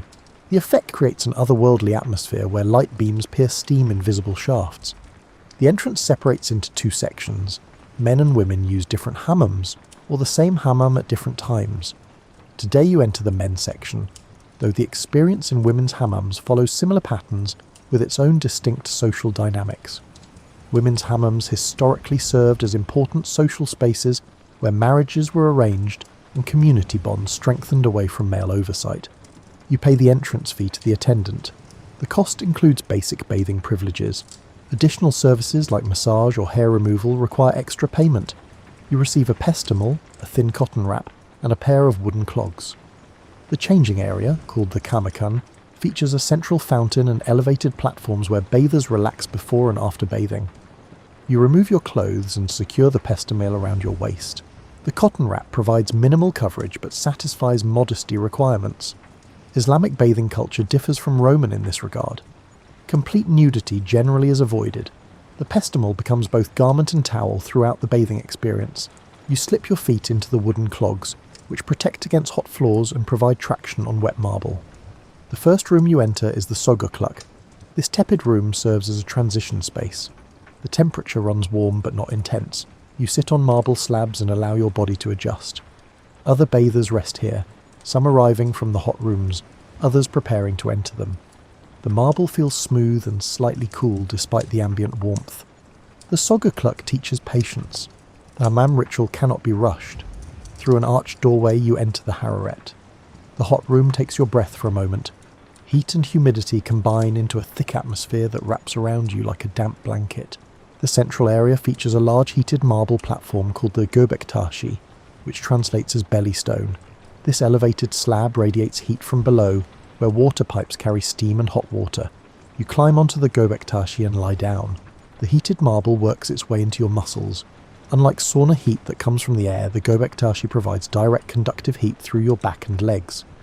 The sensation differs from anything you have experienced so far. The marble never feels hot enough to burn, but maintains constant steady heat that penetrates deeply. Your muscles begin to unknot from the inside out.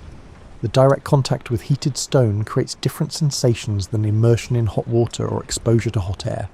The marble's smooth surface holds centuries of history. Countless bodies have lain here before you. The stone has absorbed the heat and released it into tired muscles for generations. The Göbektashi serves as the heart of the hammam experience. Everything else leads to or flows from this central heated platform.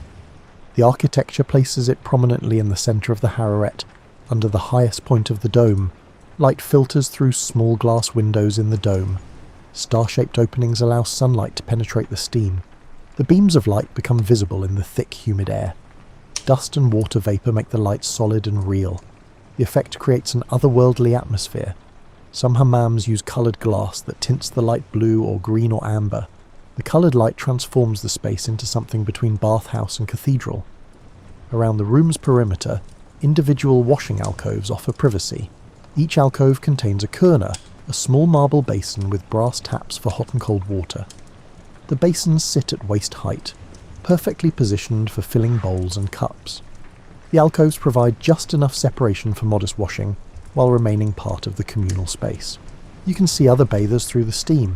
You can hear water splashing and voices murmuring. But the alcove creates a temporary personal territory. Small marble stools sit in each alcove. You can sit while washing, reducing strain on legs and back. The stools show wear from decades of use. The marble has been polished smooth by countless wet bodies. Everything in the hammam feels permanent and ancient. The materials themselves speak of durability. Marble, brass, tile, and stone. Nothing plastic or temporary. The hammam was built to last generations and has fulfilled that promise. Some bathers wash themselves in these alcoves using the traditional method. They fill small copper bowls called taz from the kurna. The bowls hold perhaps a litre of water. They pour the water over their bodies repeatedly, mixing hot and cold to achieve comfortable temperature. The pouring creates a rhythm. Fill, pour, refill, pour again. The sound of water splashing echoes throughout the harem. Dozens of bathers pouring water creates a symphony of liquid percussion. The technique requires practice to master. You must pour with enough force to rinse thoroughly, but not splash excessively. You aim the water stream to cascade down your body, carrying soap and dirt toward the drains. The floor slopes subtly toward central drainage channels. Everything is designed to manage water flow, nothing pools or floods. The water moves constantly downward and away. Others wait for the telek, a male bath attendant who provides washing and massage services. The telek represents a profession that has existed for centuries. Young men apprentice under experienced telek to learn the proper techniques. The work requires strength and stamina. Hours spent in intense heat and humidity. Constant bending and scrubbing. The physical demands are considerable, but skilled telek command respect and earn decent income. A telek approaches and gestures for you to remain on the Göbektashi. He carries his professional tools in a small basket. The case emit various soaps and towels. His movements show practiced efficiency.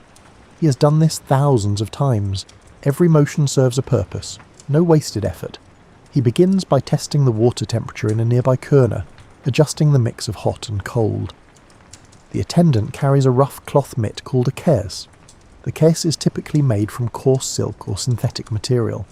The texture feels like very rough sandpaper when dry. When wet and applied with vigour, it removes dead skin with remarkable effectiveness. Different regions favour different keys materials. Some prefer goat hair, others use hemp fibre.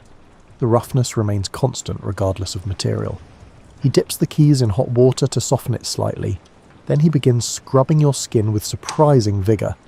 The pressure borders on aggressive. You wonder briefly if skin can actually withstand such treatment, but the Telek knows exactly how much pressure to apply. Enough to remove dead skin, not enough to damage living tissue. The scrubbing technique has been refined over generations. The Kizi moves in long, firm strokes. He starts with your back, working from shoulders down to waist. The rough texture removes dead skin cells, dirt, and whatever else has accumulated since your last hammam visit. Grey rolls of dead skin begin appearing almost immediately. They collect on the marble beneath you like tiny worms. The visual evidence of the Kizi's effectiveness seems almost shocking. How much dead skin can one body accumulate? The answer becomes visible in the grey rolls accumulating around you. The outer layer of skin cells dies and is replaced constantly. Most of this dead material falls away naturally through friction with clothes and normal washing, but some remains, building up gradually. The keys removes everything in one thorough session. The scrubbing borders on aggressive but never crosses into pain. The Telek understands the line between vigorous and violent. His hands move with certain confidence. He has learned through experience exactly how much pressure each area of the body can tolerate. The back can handle more force than the chest, the legs more than the arms. He adjusts instinctively. After thorough scrubbing, the Telek produces a large linen bag. This is the moment that many first-time hammam visitors find most memorable. The linen bag seems unremarkable at first, just a square of fabric sewn into a simple pouch, but its purpose soon becomes clear. The Telek dunges it into a basin of warm water and soap. He plunges it into a basin of warm water, then squeezes and works the bag until it produces enormous quantities of foam. Traditional hammam soap creates these mountains of bubbles. The Telek covers you in foam from head to toe. The sensation is absurd and delightful. You disappear beneath a blanket of soap bubbles. The Telek works the foam into your skin with practiced efficiency, cleaning what the Kizi exposed. Then comes the rinsing. Bowl after bowl of warm water cascades over you, carrying away the soap. The Telek ensures every trace of bubbles is removed. The marble platform beneath you channels water toward drains. The whole room functions as a giant shower, where gravity and careful design manage water flow. You emerge from the foam baptism feeling profoundly clean. The massage follows. The Telek's strong hands work through muscles relaxed by heat and scrubbing. He pays particular attention to shoulders and back, areas where tension accumulates.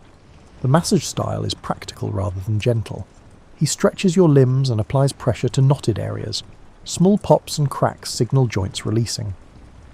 The combination of heat, cleansing and massage leaves you feeling like you have shed an old skin and grown a new one. After the massage, you're left to soak in the heat. You remain on the Göbek Tashi or move to the washing alcoves to pour more water over yourself. Some bathers spend hours in the Hararet, alternating between the heated marble and the washing basins. The thick steam makes time feel elastic. Minutes stretch into comfortable infinity. The heat seems to slow everything except your heartbeat, which works steadily to cool your overheated body. Eventually you retreat to the Sogakluk. The transition room now feels almost cold compared to the Hararet. You sit on the marble slabs and feel your core temperature gradually normalizing. Your skin glows pink and clean. Every pore has opened and been cleaned and closed again. The Telek scrubbing removed layers you did not know existed. Your body feels lighter, as though the dirt had actual weight. You return to the Kamakan for the final stage. The changing room provides a different atmosphere now. The same fountain still flows, but you experience it with new awareness. You wrap yourself in dry towels and recline on the raised platforms. An attendant might bring tea or sherbet if you request it. Most bathers rest here for extended periods, enjoying the post-bath euphoria. The hammam serves purposes beyond hygiene. For centuries, Ottoman society used hammams as community gathering spaces. Men discussed business and politics. Women arranged marriages and socialized away from male relatives. The hammam became an equalizing space where social hierarchies relaxed, though never disappeared entirely. A wealthy merchant and a modest craftsman might bathe side by side, both reduced to pestimiles and human bodies. Turkish bath culture influenced the wider Islamic world. From Morocco to Iran, variations of the hammam spread with Islamic expansion. Each region adapted the basic template to local customs and architecture. But the core elements remained. The sequence of rooms building from cool to hot, the heated marble platform, the vigorous scrubbing, the emphasis on thorough cleansing rather than quick washing. You dress slowly, your body still radiating residual heat. The hammam experience lingers in clean skin and loosened muscles. Outside, the Istanbul streets bustle with late afternoon activity. But you carry the hammam's peace with you. The ritual has reset something fundamental. The combination of heat, water, scrubbing, and human touch has reminded your body of its capacity for renewal. Your journey through bathing traditions continues across continents and centuries. Korea offers its own variation on communal bathing.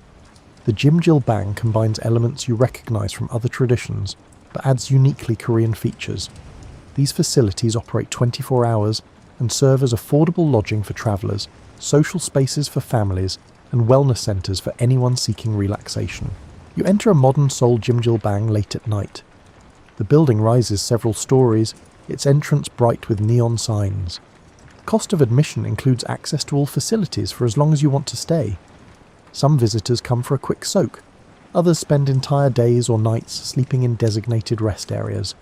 You pay at the counter and receive a uniform consisting of shorts and a t-shirt, along with a locker key worn on your wrist. The facility separates into gendered and common areas. You head first to the gender-specific bathing area, where full nudity is expected. The space resembles a large tiled bathroom with multiple pools of varying temperatures. Hot tubs, cold plunge pools, and warm soaking pools all offer different experiences. Unlike Japanese onsen with their natural mineral water, Jimjilbang pools use filtered and treated water heated to specific temperatures. Before entering any pool, you must shower thoroughly. Korean bathing culture takes cleanliness seriously. Shower stations line one wall with soap, shampoo, and scrubbing implements provided.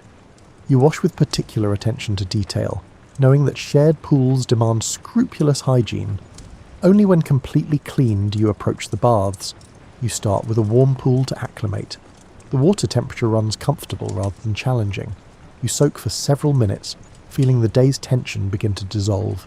Other bathers occupy the various pools, some sitting in quiet meditation, others conversing in low voices.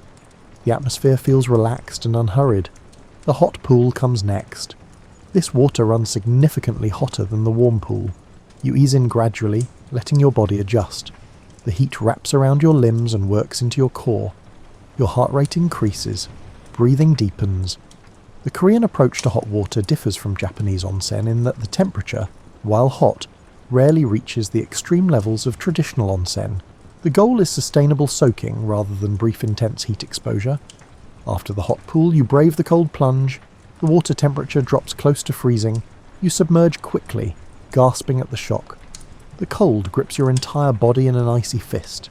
You stay perhaps 30 seconds before climbing out. The contrast between hot and cold creates that familiar rush of endorphins.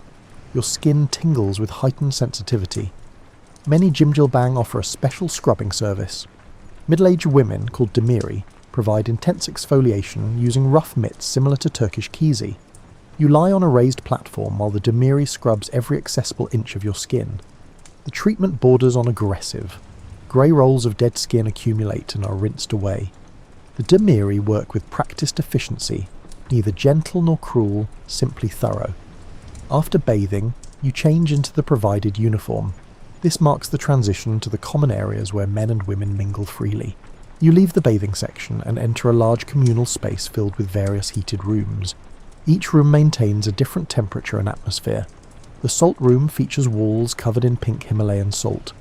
The temperature runs warm but not hot. The salt supposedly provides health benefits through negative ions and minerals absorbed through breath and skin. You sit on heated floor cushions and lean against salt crystal walls. The lighting is dim and peaceful. Other visitors read, nap, or quietly talk. The charcoal room radiates intense dry heat. The walls and floor contain heated charcoal that releases far infrared rays. The temperature here rivals a Finnish sauna. Black surfaces absorb and radiate heat in steady waves. The air itself feels thick with warmth. You find a spot on the heated floor and lean against the wall. The charcoal's heat penetrates differently than water heat or steam heat. It goes deeper somehow, working its way into joints and muscles with persistent intensity. Sweat begins flowing within minutes, not the light perspiration of moderate exercise. This is full-body sweating that soaks your cotton uniform and drips from your chin. Your hair becomes damp and then wet. Rivulets run down your spine. The body's cooling system works at maximum capacity. You feel your heart beating faster, pumping blood to the surface where evaporation can cool it. The sensation borders on overwhelming. You stay 15 minutes before the heat becomes too much. Any longer risks genuine discomfort or even danger. The charcoal room promises detoxification through intense sweating. Whether toxins actually leave the body through sweat remains scientifically debatable, but the psychological effect of such profound sweating feels cleansing regardless of measurable outcomes. You emerge drenched and lightheaded, ready for cooling. The ice room provides dramatic contrast. The temperature drops well below freezing. Ice covers the walls in thick layers. You enter wearing your cotton uniform, which provides minimal insulation. The cold hits hard and fast. 2 minutes feels like 10, but the shock invigorates in ways that ordinary cold never could. Emerging from the ice room into normal room temperature feels like stepping into a warm bath. Other themed rooms offer different experiences. An oxygen room pumps enriched air for supposed respiratory benefits. A yellow clay room maintains moderate heat and uses clay for therapeutic purposes. A jade room features floors and walls of jade stone heated to release beneficial elements. Whether these various rooms deliver their promised health benefits remains debatable, but the experience of moving between different environments creates a wellness journey regardless of scientific validity. The common area also includes sleeping spaces. Large rooms with heated floors offer rows of wooden pillows. Visitors stretch out for naps between bathing and sauna sessions. Some people spend entire nights here, the Jimjilbang serving as budget accommodation. Families come for affordable weekend outings. Couples enjoy date nights that cost less than a movie and dinner. Food service operates around the clock. You can order traditional Korean snacks and meals. Sikye, a sweet rice drink, is particularly popular post-sauna. Hard-boiled eggs roasted in the sauna rooms offer protein. Instant noodles satisfy late-night hunger. The prices remain modest, keeping the entire Jimjilbang experience accessible to a wide economic range. You settle into a rest area with your sikye. The sweet drink cools your overheated body. Around you, families relax together. Teenagers cluster around phones. Elderly folks doze peacefully. The Jimjilbang democratizes wellness in ways that expensive spas never could. Everyone pays the same modest fee and accesses the same facilities. Social hierarchies fade in matching cotton uniforms. Russia offers another variation on heat and water. The banya resembles a Finnish sauna in its use of dry heat and steam, but Russian bathing culture adds its own distinct character. You find yourself in a traditional wooden banya outside Moscow on a winter afternoon. Snow covers the ground in deep drifts. The temperature outside hovers around -20 Celsius. Your breath crystallizes instantly in the air. The cold bites at exposed skin within seconds. The banya building looks similar to a Finnish sauna from outside. Dark wood construction weathered by countless winters. Simple design that prioritizes function over decoration. Smoke rising from a chimney signals that someone has been tending the fire for hours. The preparation for banya takes time and attention. The stones must reach extreme temperatures. The wood must be dry and ready. Everything must be perfect before bathing begins. Inside, Russian character asserts itself immediately. The heat room, called the Perilka, feels similar to a Finnish sauna, but the atmosphere differs. Russians approach bathing with a certain swagger. They embrace extremes with pride. The hotter the better becomes a point of honour. Enduring intense heat demonstrates strength and character. The Perilka becomes a testing ground as much as a bathing space. A large brick stove dominates one end. The pech, as Russians call it, holds massive stones heated to extreme temperatures. The stove's construction follows traditional designs perfected over centuries. It radiates heat in powerful waves. The platforms line the walls at different heights, each level offering escalating intensity. The highest platform near the ceiling holds heat that would seem unbearable to the uninitiated. You climb to an upper platform for maximum heat. The air at ceiling level shimmers with intensity. Looking toward the stove creates wavy distortions like heat rising from summer pavement. Your lungs adjust to breathing the scorching air. Each inhale requires slight adjustment. Breathing through your nose helps filter and cool the air slightly. Your skin begins to glow pink within moments. A bundle of birch or oak branches called a venik hangs nearby. The Russian version of the Finnish Vita serves similar purposes but with more vigorous application. The venik has been soaked in hot water to soften the leaves and release aromatic oils. Birch remains the most traditional choice, though oak, eucalyptus and juniper all have their devotees. Each wood offers different scents and supposed benefits. Your companion, following tradition, uses the venik on you. Not gentle tapping like Finnish practice. Russians swing the branches with considerable force, creating gusts of superheated air that envelop your body. The venik master, if skilled, makes the branches crack like whips. The sound echoes in the small space. The heated air pushed by the swinging branches feels even hotter than the ambient temperature. Your skin receives the full treatment. The sensation combines heat, impact, and the aromatic oils from crushed leaves. Your back and shoulders turn bright red under the treatment. The vigorous massage stimulates circulation dramatically. Blood rushes to the surface. Every nerve ending activates. The combination of extreme heat and physical stimulation creates intensity that borders on transcendent. Some Russians describe the experience as spiritual, others simply call it invigorating. Either way, it demands your complete attention. The venik massage continues for several minutes. Then your companion signals that the first round is complete. You climb down from the platform carefully. The heat and vigorous treatment have left you slightly dizzy.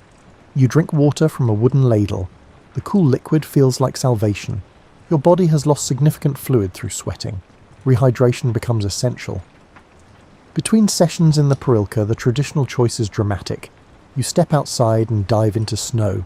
Not a cold pool, not a lake, just snow piled deep beside the banya entrance. The shock exceeds anything you experienced in Finland or Korea. Your overheated body meets snow, and the contrast creates a brief moment of sensory overload. Then you scramble back inside, skin tingling with 1,000 needles of sensation. The banya serves social functions similar to other bathing traditions.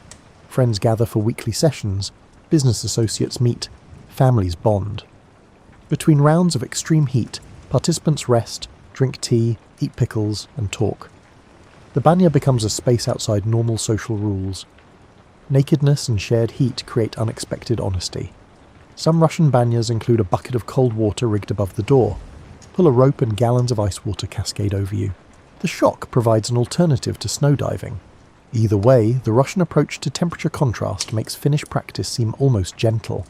Russians embrace extremes. The hotter, the better. The colder, the better. Moderation finds no home in the banya. Morocco brings you to yet another hammam variation. North African hammams evolved from the same Roman roots as Turkish baths, but developed their own character over centuries.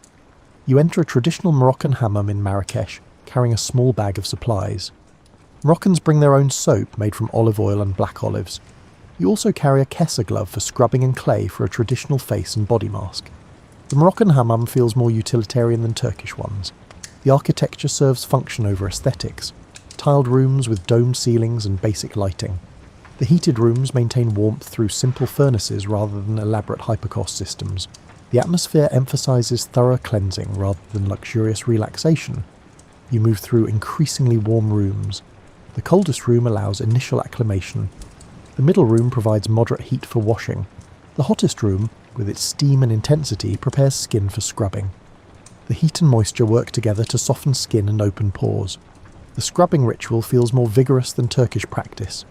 Using the kessa glove, either yourself or an attendant scours skin until dead cells roll off in visible quantities. The process seems almost violent but leaves skin incredibly smooth. The glove's rough texture makes Turkish keys feel gentle by comparison. After scrubbing, you apply the clay mask. The mineral-rich clay covers exposed skin in a thick layer. You sit in the steam while the clay dries and draws impurities from pores. The mask tightens as it dries, creating a sensation of your face being gently compressed. When rinsed away, the clay takes surface dirt and sebum with it. The final stage involves traditional black soap. Made from olive oil and black olives, this soft soap has been used for centuries. It lacks the lather of commercial soaps, but cleans effectively through oil-based cleansing. You apply it liberally, massage it into skin, then rinse thoroughly. Your skin emerges clean in ways that Western showering never achieves. Moroccan hammams often feel like neighbourhood living rooms. Women gather for hours of bathing, gossiping and community building. Children run between rooms, friends help scrub each other's backs. The hammam serves as social infrastructure, especially in neighbourhoods where many homes lack private bathing facilities. The communal nature creates bonds that privacy-focused modern culture often lacks. Indigenous sweat lodge traditions offer profound contrasts. Native American, Inuit, and other indigenous cultures developed their own heat-based purification rituals. While specific practices vary among tribes and nations, many share common elements. You approach a sweat lodge, a dome-shaped structure traditionally made from bent saplings covered with hides or blankets. The lodge represents the womb of Mother Earth. Everything about the structure and ceremony carries symbolic meaning. The entrance faces east to greet the rising sun. Heated stones, called grandfathers, transfer heat from sacred fire to the lodge interior. Water poured on these stones creates steam and releases the stone's spiritual energy. You enter the lodge on hands and knees. The low entrance requires humility. Inside, darkness envelops you except for the faint glow of heated stones. Other participants sit in a circle around the stone pit. The lodge leader pours water on the stones and steam fills the small space. The heat builds quickly to intense levels. The sweat lodge functions as spiritual ceremony, not casual bathing. Prayers are offered, songs are sung. The heat purifies not just the body but the spirit. 4 rounds of increasing heat represent different aspects of life and healing. Between rounds, the door opens briefly, allowing cool air to enter. But the reprieve lasts only minutes before the next round begins. The intensity exceeds casual bathing experiences. The combination of extreme heat, darkness, and spiritual context creates an altered state. Participants report visions, emotional releases, and profound insights. The sweat lodge addresses wellness holistically, treating mind, body, and spirit as inseparable. After the ceremony, participants emerge reborn. The heat and prayer and darkness strip away the layers people carry. They step outside feeling lighter, clearer, more connected to themselves and the natural world. The sweat lodge reminds participants of their place in the greater web of existence. Each bathing tradition you have visited reveals culture. The Finns value simplicity and endurance. The Japanese seek harmony with nature. The Romans built monuments to civic life. The Turks refined cleanliness to an art. The Koreans democratized wellness. The Russians embraced extremes. The Moroccans maintained ancient practices. Indigenous peoples honoured the sacred in sweat and prayer. But common threads run through all traditions. Heat opens the body, water cleanses it. Community forms around shared vulnerability. The ritual of bathing marks transitions between states, dirty to clean, tense to relaxed, isolated to connected, profane to sacred. Every culture that learned to heat water discovered these transformations. You return to the present moment. Your journey through bathing traditions has revealed a fundamental human truth. We are bodies that need tending. We accumulate dust and tension and isolation. We need heat to penetrate our armour. We need water to wash away what no longer serves. We need the presence of others to remind us we belong to something larger than our individual concerns. Modern life often reduces bathing to a utilitarian task. Quick showers squeezed between appointments, functional washing without ceremony. The efficiency makes sense in a rushed world. But something important gets lost when bathing becomes just another item on an endless checklist. The traditions you explored tonight understand bathing as portal and practice, a way to mark transitions, a method for maintaining not just hygiene but humanity. You need not travel to distant countries to reclaim this wisdom. A bath drawn with care becomes a ritual. Hot water run deep enough to submerge shoulders. Time set aside without interruption. Even a simple shower transforms when approached with presence. Feel the water temperature. Notice how heat relaxes muscle. These small attentions convert routine into practice. The contrast of temperatures serves everyone. Ending a hot shower with cold water provides benefits documented by research. The cold strengthens circulation and boosts immunity. The Finns and Russians and Koreans knew this through experience. Science now confirms their wisdom. Your body responds to challenges. The controlled stress of temperature variation makes you more resilient. Community bathing still exists even in modern isolation. Public pools and gyms offer spaces where bodies gather. Spa facilities provide opportunities for shared heat and water. Even visiting these spaces occasionally reconnects you to the ancient practice of bathing together. The reminder that bodies are normal, that everyone has one, that basic humanity transcends individual differences. The sensory aspects of bathing deserve attention. The smell of clean skin, the texture of water on closed eyes, the sound of droplets falling, the taste of steam on your tongue, the sight of condensation on mirrors. Each sense offers information when you pause to notice. Bathing becomes meditation when experienced fully. Your skin is your largest organ. It breathes and absorbs and protects. It deserves care and attention. The scrubbing traditions you encountered tonight recognize this. Dead skin accumulates constantly. Washing removes some but not all. Periodic exfoliation renews skin's ability to function. Heat therapy provides benefits beyond relaxation. Regular sauna use correlates with reduced cardiovascular disease and improved longevity. The mechanism relates to cardiovascular conditioning. Your heart works harder in heat. Blood vessels dilate and constrict in patterns that strengthen their flexibility. Mineral water offers specific therapeutic benefits. Sulfur helps skin conditions. Magnesium eases muscle pain. Calcium strengthens bones. Iron addresses deficiencies. While you might not have access to natural hot springs, Epsom salt baths provide magnesium absorption. The psychological impact of bathing rituals matters most. The physical benefits are real and valuable, but the mental shift bathing creates might matter more. The ritual marks a boundary. Work ends. Stress washes away. The body receives care and attention. This regular practice builds resilience against modern life's relentless demands. Different seasons call for different bathing practices. Winter invites hot soaks that penetrate cold, stiffened muscles. Summer suggests cooler water and briefer sessions.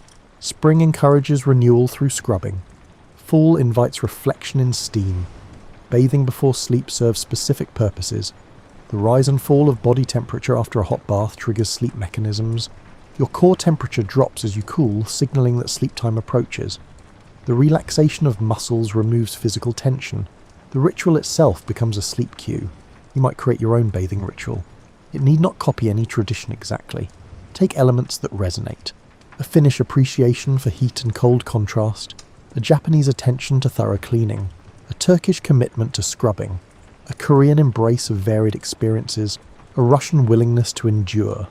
The ritual might look simple from outside. Perhaps you draw a hot bath twice a week. You add Epsom salt for minerals. You light a candle for atmosphere. You submerge completely and breathe deeply for 20 minutes. You scrub with a rough cloth. You rinse under a cool shower. You dry slowly.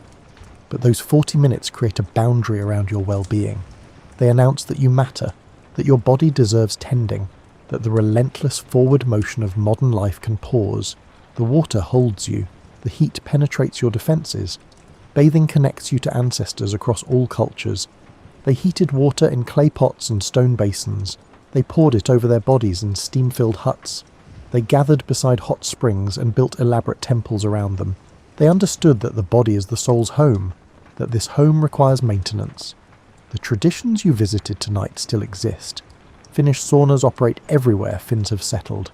Japanese onsen welcome visitors throughout the volcanic islands. Turkish hammams still serve neighbourhoods. Korean jjimjilbangs buzz with activity. Russian banyas heat stones in Moscow and Brooklyn. Moroccan hammams continue ancient practices. You can visit these places if opportunity allows. But even without travel, you carry the lessons. Heat opens. Water cleanses. Community forms in shared vulnerability. Ritual transforms routine into practice. Your body responds to attention. Tonight, as you prepare for sleep, consider your own bathing. When did it become merely functional? What might shift if you reclaimed it as ritual? How would it feel to approach your shower or bath with the same reverence a Finn brings to the sauna, a Japanese bather brings to the onsen, a Turkish visitor brings to the hammam? The water is the same. The heat is available. Only your attention needs to shift. Your body has carried you through another day. It navigated challenges and maintained functions you never consciously direct. Your heart beat without reminder. Your lungs breathed without instruction. Your skin protected. Your muscles moved. This faithful servant deserves more than a quick rinse. It merits heat and care, and the acknowledgement that physical form matters. The body asks so little really, just regular tending, just attention and warmth and the occasional luxury of being truly clean. The ancient Romans believed that baths preserved civilization itself. They might have been right. When people bathe together, they remember their common humanity. When individuals bathe mindfully, they reconnect with the body that houses them. The practice maintains a thread of sanity in a world that often seems designed to disconnect you from physical existence. The Romans understood that a city without proper baths was barely a city at all. The baths became the heart of civic life. You have travelled tonight through steam and heat and cold water. You witnessed Finnish endurance in the face of winter darkness. You experienced Japanese harmony with volcanic gifts from the earth. You walked through Roman grandeur built on engineering and empire. You felt Turkish thoroughness in the vigorous scrubbing. You embraced Korean democracy and affordable wellness. You endured Russian extremes in birch branches and snow.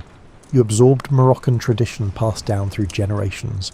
You honoured indigenous reverence for the sacred in ordinary sweat. The journey ends where it began. You rest in your own space, your own time, your own body. The traditions you visited continue without you. Finns will heat their saunas tomorrow and dive into frozen lakes. Japanese bathers will ease into mineral springs while snow falls on their shoulders. Turkish attendants will swing their keys gloves with practiced vigour. Korean families will gather in jjimjilbangs for affordable wellness and community. Russian friends will brave the snow between rounds of intense heat. Moroccan neighbours will scrub in neighbourhood hammams. Indigenous ceremonies will honour the grandfathers in sweat lodges. The ancient practices persist and evolve and welcome new participants every day. And perhaps tomorrow, or next week, you will draw a bath. You will pay attention to the water's temperature as it flows from the tap. You will notice steam rising and collecting on cool surfaces. You will feel heat penetrating tired muscles that have carried you through your days. You will remember that this simple act connects you to every culture and every era that understood bathing as more than mere washing. You will emerge clean in body and somehow renewed in spirit.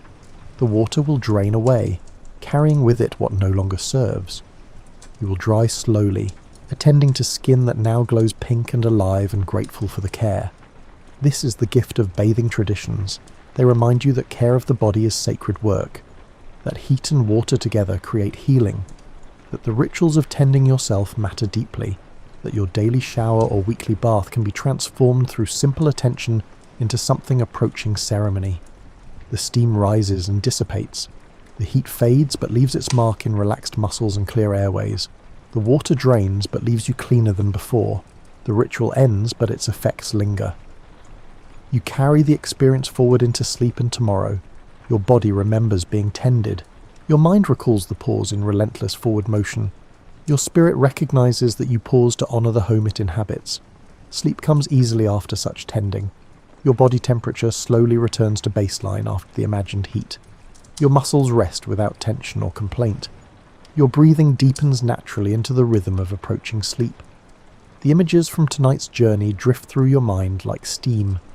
Finnish birch leaves, Japanese snow falling on hot springs, Roman marble columns, Turkish foam, Korean ice rooms, Russian snowdrifts, Moroccan clay, sacred stones glowing in darkness, all of it reducing to simple truth.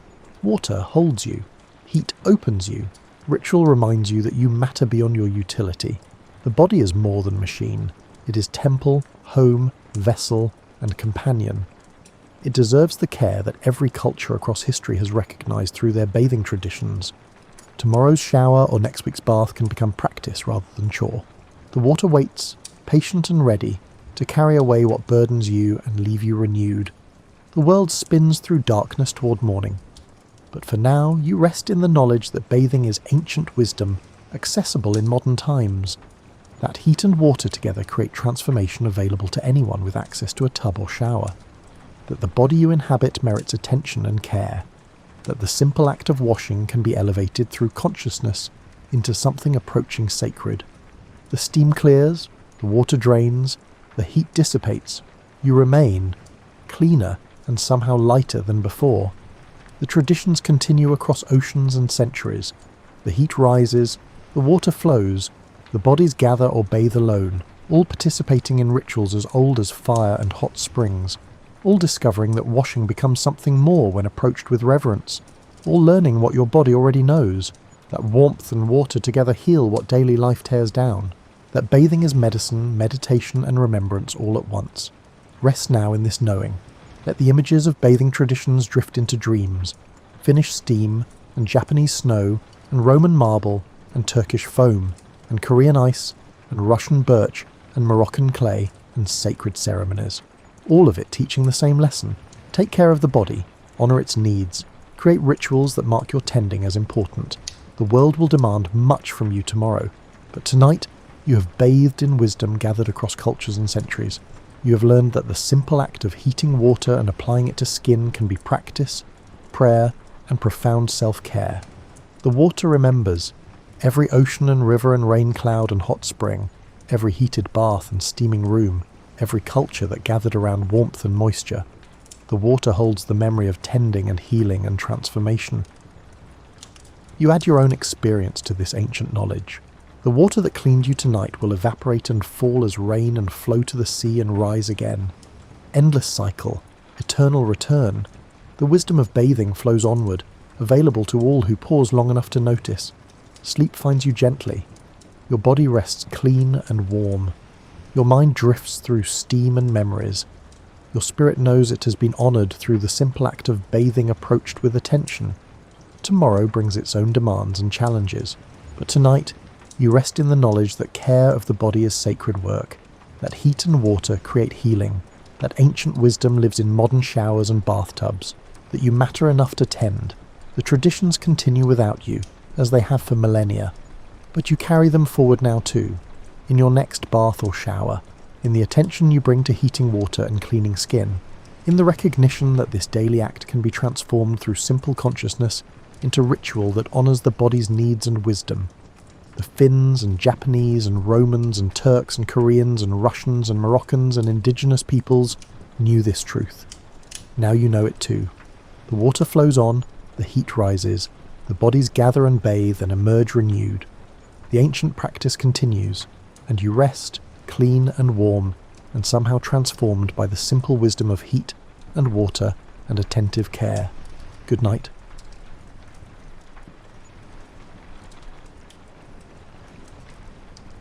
The year is 1765. London's Docklands stretch along the Thames like a living creature that breathes with the rhythm of tides and trade. You're about to step into a world where ships arrive from every corner of the globe, where the river shapes every hour of the day, and where communities have built their entire existence around the slow, steady pulse of maritime commerce. You wake before dawn in your small room above a chandler's shop on Wapping High Street. The darkness outside your window holds a peculiar quality you've learned to read over years of living here. You can tell from the silence that the tide is out. The usual creaking of moored vessels is absent. Instead, there is only the distant call of gulls and the soft whisper of wind moving through empty rigging. Your bed is narrow but comfortable enough. The mattress is stuffed with straw that you replaced just last month. The blanket covering you came from a merchant ship that arrived from the American colonies 3 years ago. It still carries a faint smell of tobacco, even after dozens of washings. You have grown fond of that smell. It reminds you of places you will likely never see. The room is cold. September mornings carry a chill that seeps through the gaps around your window frame. You can see your breath forming small clouds in the dim light. The floorboards are icy beneath your feet as you stand. You dress quickly in the same clothes you wear every day, thick woolen breeches, a linen shirt that has been mended so many times the original fabric is barely visible, a waistcoat that once belonged to your father, heavy stockings, leather shoes with wooden soles that clatter pleasingly against cobblestones. You make your way down the narrow staircase. The steps are worn smooth in the middle, from decades of feet ascending and descending. Your hand trails along the wall for balance. The plaster feels damp under your fingertips. Everything near the river holds moisture. You have accepted this as a basic fact of Docklands life. The street outside is still dark. A lamplighter makes his rounds, extinguishing the oil lamps one by one. He nods at you without speaking. You have seen him perform this same task every morning for 8 years. You do not know his name. He does not know yours. This seems perfectly acceptable to both of you. The cobblestones gleam with dew. Your shoes make sharp sounds that echo between the buildings. Most of the structures here lean slightly toward the river, as if drawn by some invisible force. The buildings are a mix of timber and brick. Many have shops on the ground floor and living quarters above. A few have cellars that flood during spring tides. The owners accept this with remarkable calm. You walk toward the river. The air grows thicker with each step. Salt and mud combine with wood smoke and tar. There is also the smell of fish. Always fish. The Thames is full of them. Salmon still swim upriver in the autumn. Eels hide in the mud.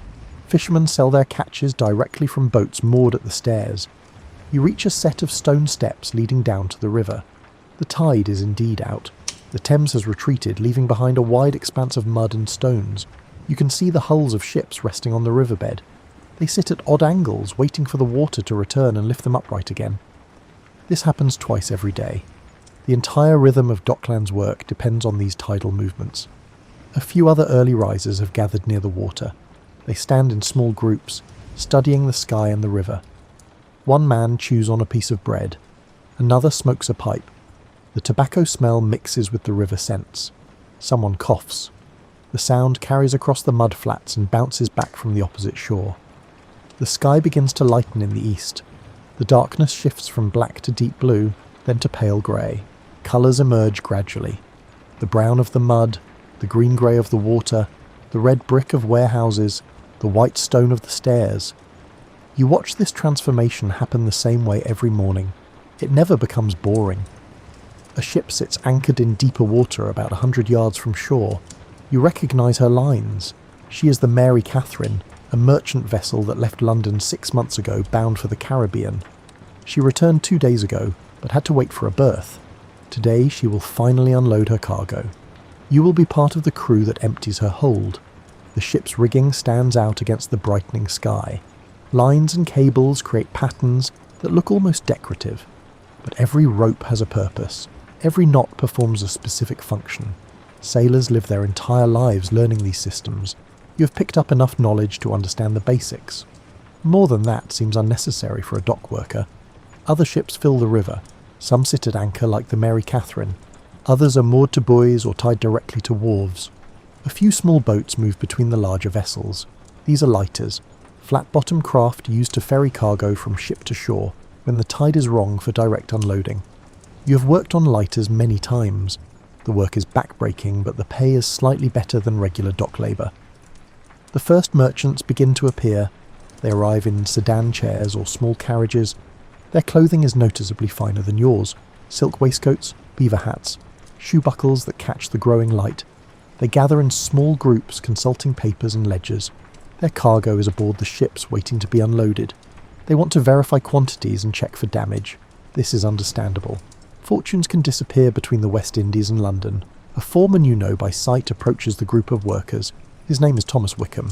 He has been organising dock labour for 15 years. He knows every ship, every merchant, every type of cargo that moves through this section of the Thames. He also knows which workers are reliable and which ones drink their wages before the week is out. Wickham studies the assembled men. His gaze passes over you and moves on. You have been selected for work today without any need for words. Others are not so fortunate. Some men are waved away. They turn and trudge back toward the streets, hoping to find work elsewhere. The docks operate on a brutal simplicity. If you are chosen, you eat. If you are not, you do not.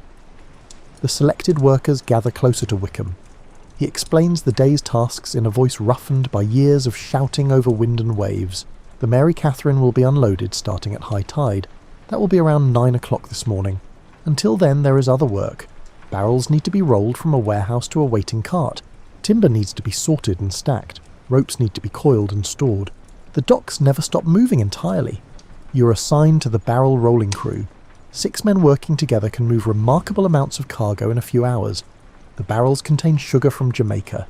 Each one weighs more than you do. They are designed to be rolled on their edges by teams working in careful coordination. The technique looks simple, but requires practice. New workers often lose control of barrels. The heavy containers can crush feet or fingers with ease. The warehouse is dim and cool inside. Hundreds of barrels are stacked 3 high along the walls. The smell of molasses is overwhelming, sweet and thick and slightly fermented. It coats the inside of your nose and throat. After an hour of working in the warehouse, you will be able to taste sugar for the rest of the day. The first barrel is tipped onto its edge. You and another worker guide it toward the door. The barrel wants to roll too quickly. You must lean against it, using your body weight as a brake. The rhythm is established through long practice. Tip, roll, stop. Tip, roll, stop. Your muscles remember the sequence even when your mind wanders. Outside, the morning has fully arrived. Sunlight slants between buildings and reflects off the river. The tide has begun to turn. You can see water creeping back up the mud flats. In a few hours, the Thames will be high enough for ships to come alongside the wharves. Until then, the work continues in the warehouses and yards. The barrels are loaded onto a cart pulled by 2 massive horses. The animals stand patiently while workers secure the cargo with ropes and chains. These horses are accustomed to dock work. They do not startle at sudden noises or unexpected movements. Their calm presence is almost meditative. You pause to pat one on the shoulder. The horse's coat is warm and slightly damp with sweat. By mid-morning, your back aches and your hands are raw. This is normal. Dock work is never gentle on the body. But you are young enough that recovery comes quickly. A night of sleep erases most of the pain. Older workers are not so fortunate. You have seen men in their 50s who can barely straighten their spines. The docks consume bodies the way the river consumes wood, slowly but completely. The river rises with surprising speed once the tide commits to coming in. The mud flats disappear beneath brown water. Ships that were resting on the bottom begin to float. They shift and settle, finding their natural positions in the current. Ropes tighten, anchor chains grow taut. The entire river seems to wake up and stretch. The Mary Catherine is warped toward the wharf using a system of ropes and pulleys. Sailors aboard the ship work the capstan while dock workers on shore pull guide ropes. The vessel moves sideways through the water, covering the distance inch by inch. This process takes nearly an hour. Rushing would risk damage to the ship or the wharf. Neither outcome would be acceptable. Finally, the Mary Catherine settles against the wharf with a gentle bump. Thick ropes are secured to massive iron bollards. The ship is positioned perfectly for unloading. Her cargo hatches face the warehouse doors. Everything is aligned to make the transfer of goods as efficient as possible. You are part of the crew that will enter the hold and pass cargo up to the deck. This is considered desirable work. The hold offers protection from weather. The pay is the same as working on deck, but the effort is sometimes less. You descend a ladder into darkness that smells of wood and spices and something indefinably tropical. The hold is surprisingly organised. Barrels and crates are secured with rope netting. Everything is labelled and numbered. The ship's manifest lists every item by location. This system prevents chaos during unloading. Without it, the process would take weeks instead of days. Light filters down through the open hatch above. Your eyes adjust slowly. Shapes emerge from the darkness. You can make out individual barrels now. Some contain sugar, others hold rum. There are crates of indigo dye and bundles of mahogany wood. The entire economy of Empire is packed into this one ship's hold. The work begins. You and 3 other men form a chain. The first man selects a barrel and tips it onto its edge. He rolls it to the second man. The second man guides it to the third. The third man positions it beneath the hatch. A rope sling is lowered from above. The barrel is secured and hoisted to the deck. The process repeats endlessly. After the first hour, you stop thinking about individual barrels. The work becomes automatic. Your body knows what to do without instruction from your mind. This allows you to think about other things. You wonder what the Caribbean islands look like. You imagine palm trees and white sand beaches. These images come from descriptions you have heard in taverns. You have no idea if they are accurate. A rat scurries across a beam above your head. Then another. The ship is full of rats. They came aboard in some distant port and survived the entire voyage. Some will leave the ship here in London. They will join the existing population of wharf rats.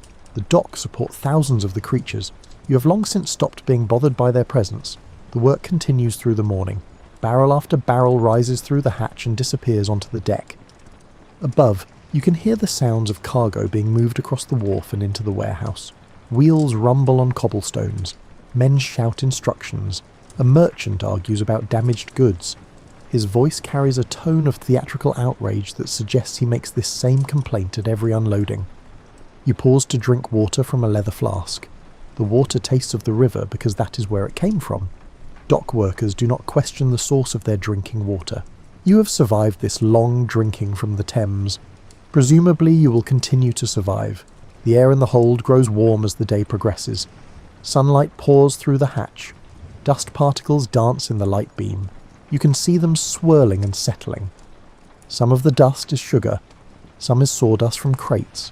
Some is simply the accumulated debris of a long ocean voyage. By noon, a significant portion of the cargo has been removed. The hold looks less crowded. You can move more freely. The remaining barrels are deeper in the ship, requiring more effort to reach them. You crawl over stacks of goods, squeezing through narrow gaps. Your clothes snag on rough wood. Your knees protest against the hard surfaces. A bell rings somewhere in the distance. This signals the midday break. Work stops immediately. The men in the hold climb the ladder to the deck. Fresh air hits your face like a blessing. After hours in the dim hold, the brightness of full day is almost painful. You squint and cover your eyes until they adjust. The wharf is busy with activity. Cargo is stacked everywhere in careful arrangements. Clerks move among the goods, checking items against ledgers. Merchants inspect their purchases. A customs officer watches everything with the bored expression of someone who has seen it all before. You make your way to a small courtyard behind one of the warehouses. This is where dock workers gather during breaks. A woman sells meat pies from a cart. The pies cost a penny each. You buy one and find a place to sit on a low wall. The pie is hot enough to burn your fingers. You juggle it from hand to hand while it cools. The crust is thick and greasy. The filling contains meat of uncertain origin. It might be pork, it might be beef, it might be something else entirely. You do not ask questions. The pie fills your stomach and provides energy for the afternoon's work. That is sufficient. Other workers gather in small groups. Some eat, some smoke pipes. A few simply lie on the cobblestones and close their eyes. The break lasts 30 minutes. Every man uses the time according to his own needs. You watch the river while you eat. The tide is at its peak now. The Thames is full and wide and busy with traffic. Small boats dart between larger vessels. A naval ship moves slowly downriver, heading for the sea. Her gun ports are closed, but you can see the shapes of cannons behind them. The ship represents power that you will never possess. This does not bother you particularly. A merchant ship passes close to the wharf. You can see sailors working on deck. They move with practiced efficiency, adjusting sails and coiling ropes. One man climbs the rigging with remarkable speed. He reaches the top of the mast and perches there, looking out over London. You wonder what the city looks like from that height. The break ends too quickly. The foreman calls out and workers begin to move. You brush crumbs from your shirt and prepare to descend back into the hold. The afternoon will be much like the morning. More barrels, more crates, more endless repetition. But the work will end eventually. Evening will come, you will be paid. These facts make the labour bearable. The hold feels even warmer in the afternoon. Sunlight slants through the hatch at a different angle now. The light reveals corners that were shadowed before. You discover more cargo tucked into these spaces. Small crates marked with careful handwriting. Bundles wrapped in oiled cloth. Everything is noted on the manifest. Nothing is left to chance. The rhythm of work resumes. Your muscles have loosened during the break. The labour feels slightly easier now. You fall into the pattern without conscious thought. Reach, lift, carry, roll, secure, signal. The sequence repeats until it becomes something close to meditation. One of the other workers starts singing. His voice is rough but tuneful. The song is about a sailor's wife waiting in Portsmouth. Other men join in on the chorus. The singing makes the work pass more quickly. Music has always served this purpose in work that requires coordinated effort. Sailors use shanties. Field workers use harvest songs. Dock workers use whatever comes to mind. A crate breaks open as it is being lifted. The contents spill across the deck of the hold.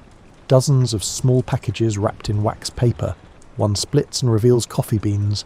The smell is immediate and intense, rich and dark and slightly bitter. You have tasted coffee exactly once in your life. A merchant gave you a cup as payment for extra work.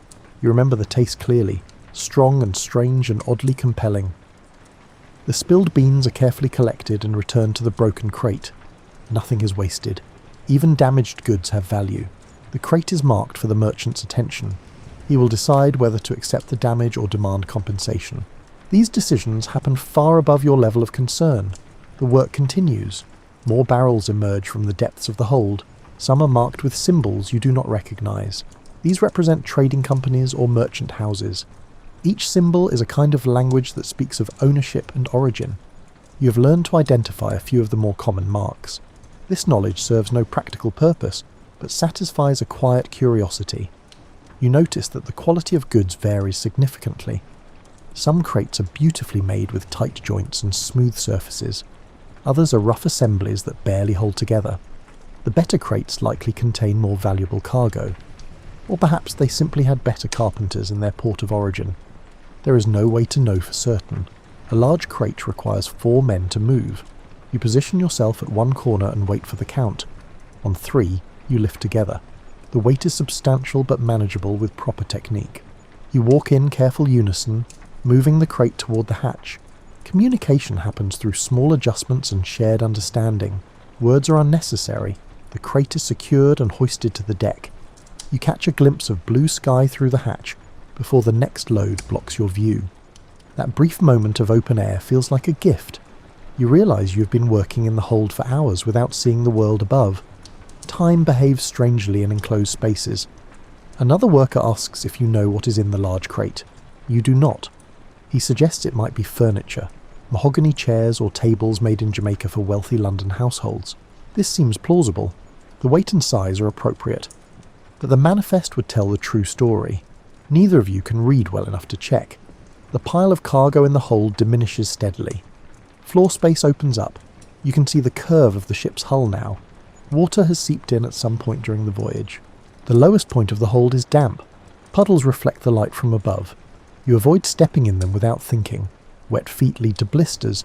Blisters lead to infection. These are facts understood by anyone who works with their body. A call comes from above. The foreman wants 2 men to help on deck.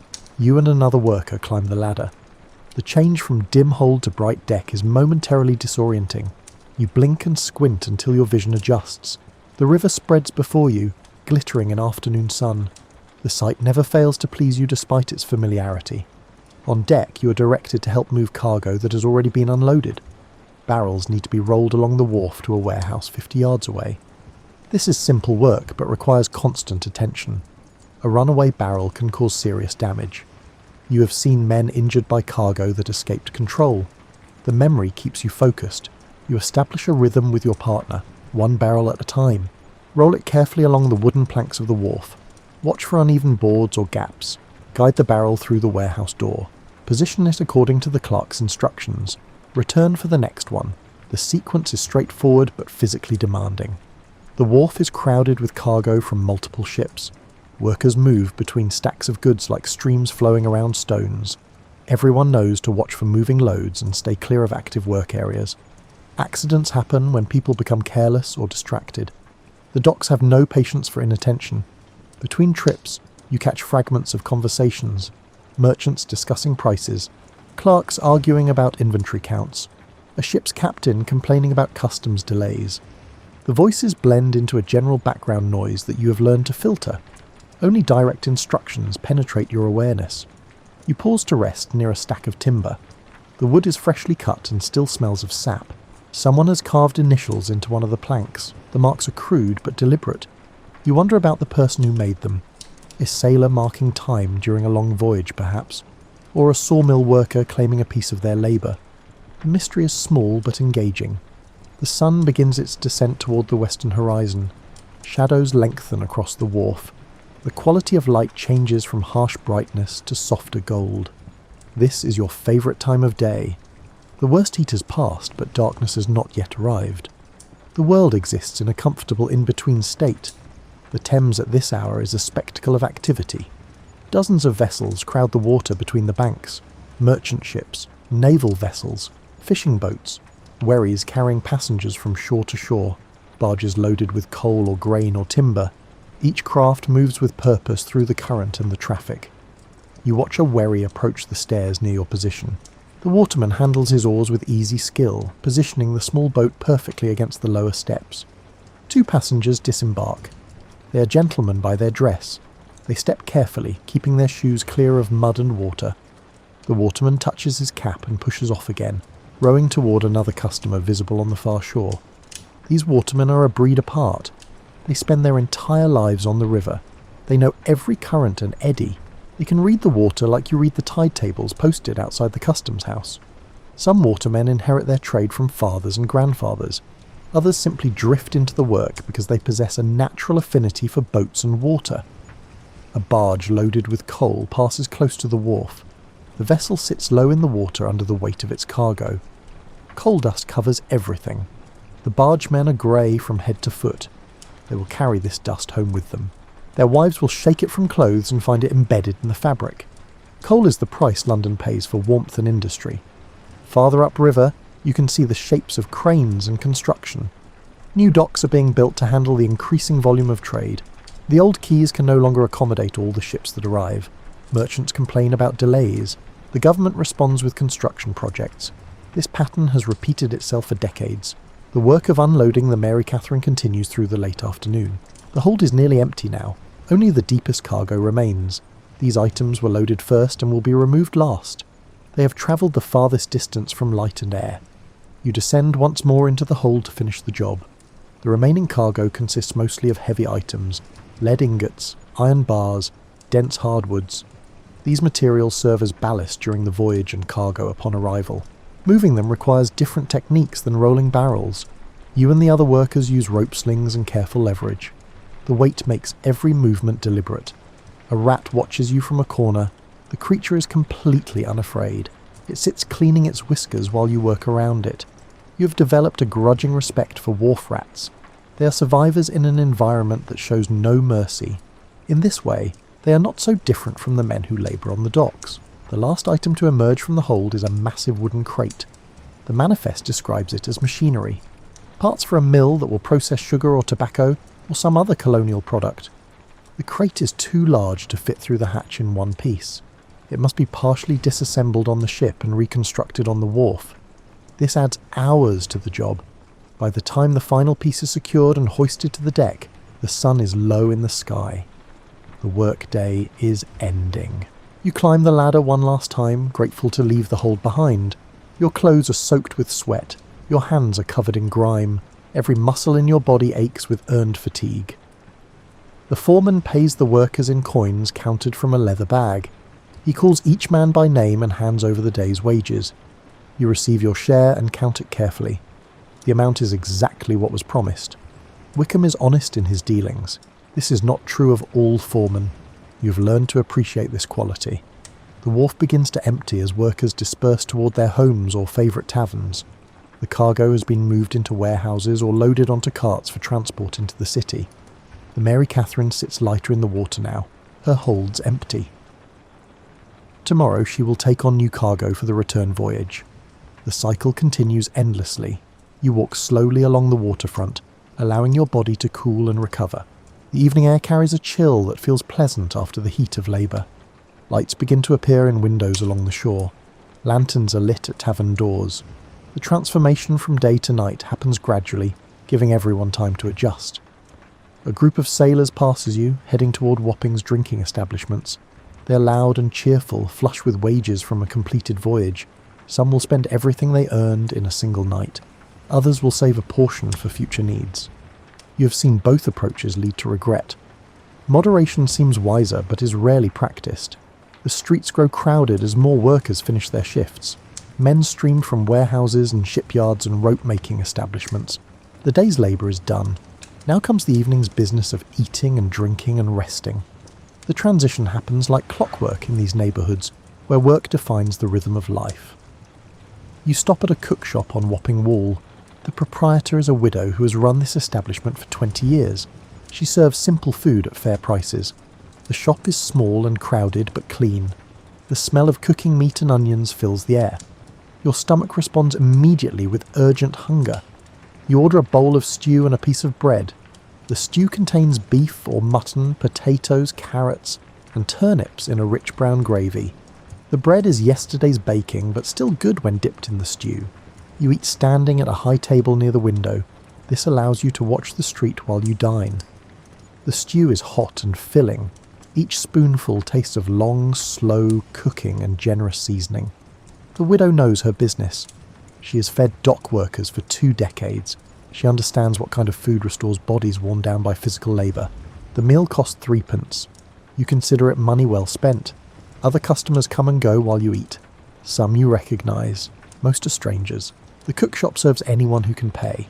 Class and origin matter less than coin. This democratic quality is common in Docklands establishments. Everyone's money spends the same. Through the window you watch the street settle into its evening character. Children play games in the fading light. A dog trots past with clear purpose. 2 women stand talking near a doorway. One holds a baby on her hip. The child is quiet and wide-eyed, taking in the scene. You finish your stew and place the bowl on a shelf for washing. The walk home takes you through familiar streets. You have lived in this neighbourhood for most of your adult life. You know every alley and courtyard. You can navigate in complete darkness if necessary. This knowledge provides a sense of belonging that you value more than you often realise. A tavern called the Prospect of Whitby stands on your route. The building is old and comfortable looking. Yellow light spills from its windows. Voices and laughter drift into the street. You are tempted to stop for a drink but decide against it. Tomorrow is another work day. Starting it with a sore head seems unwise. You continue past the tavern and turn onto a narrower street.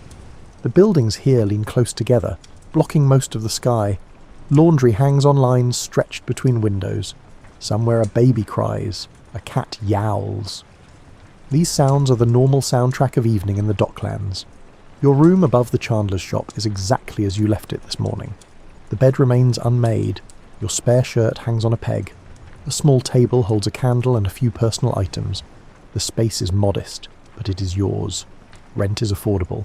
The location is convenient. You have no complaints. You light the candle and wash your hands and face in water from a basin. The water is cold but refreshing. Grime from the day's work turns it grey. You dry yourself with a rough towel and change into your spare shirt. The clean fabric feels luxurious against your skin. You lie on the bed without bothering to undress further. The mattress receives you with familiar comfort. Your body begins to relax muscle by muscle. The aches from labour fade into a general pleasant tiredness. You watch candlelight flicker on the ceiling and allow your thoughts to drift. Tomorrow will bring more of the same. More ships to unload, more cargo to move, more hours of physical effort in exchange for wages. This predictability is both comforting and slightly depressing. You wonder sometimes if there might be other possibilities, but the docks are what you know. The work is reliable. The pay is sufficient. Change seems unnecessary and possibly dangerous. Sleep approaches quickly. You blow out the candle and settle into darkness. The sounds of the neighbourhood continue outside your window. Footsteps on cobblestones, distant voices, the creak of ships moving with the tide. These noises form a lullaby you've heard every night for years. They guide you toward unconsciousness with gentle familiarity. The next morning arrives with rain. You wake to the sound of water drumming on roof tiles and running down the street in small rivers. The window glass is streaked and blurred. The view outside is reduced to vague shapes and movement. Weather like this makes dockwork miserable but does not stop it.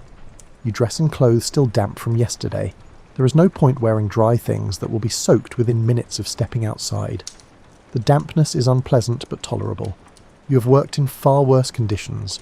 A warm day in pouring rain is preferable to a freezing day in any weather. The street is already busy despite the rain. Workers move with heads down and shoulders hunched. No one walks slowly. Getting wet is inevitable, but prolonging the experience serves no purpose. You join the flow of bodies heading toward the wharves. Water runs off your hat in steady streams. The river looks different in rain. The surface is pocked and rippled by falling drops. The colour shifts from brown to grey. Visibility is reduced. Ships at anchor appear as dark shapes emerging from mist. The entire scene has a dreamlike quality that is almost beautiful. The foreman stands under an awning protected from the worst of the weather. He assigns work with the same efficiency as always. Rain changes nothing about the basic organisation of dock labour. Ships must be unloaded. Cargo must be moved. Commerce cannot wait for sunshine. You're assigned to work in a covered warehouse. This is fortunate. The day will be spent sorting and stacking goods that have already been unloaded. The work is still physical, but at least it is dry. You offer a silent thanks to whatever force determines such assignments. The warehouse is vast and dim. Rows of barrels and crates stretch toward shadows at the far end. The smell is complex. Sugar and tobacco and spices and tar. also rats and damp wood and mould. Your nose sorts through these scents automatically, identifying each component without conscious effort. You work alongside 5 other men. The task is to reorganise cargo according to ownership and destination. Goods bound for the same merchant must be grouped together.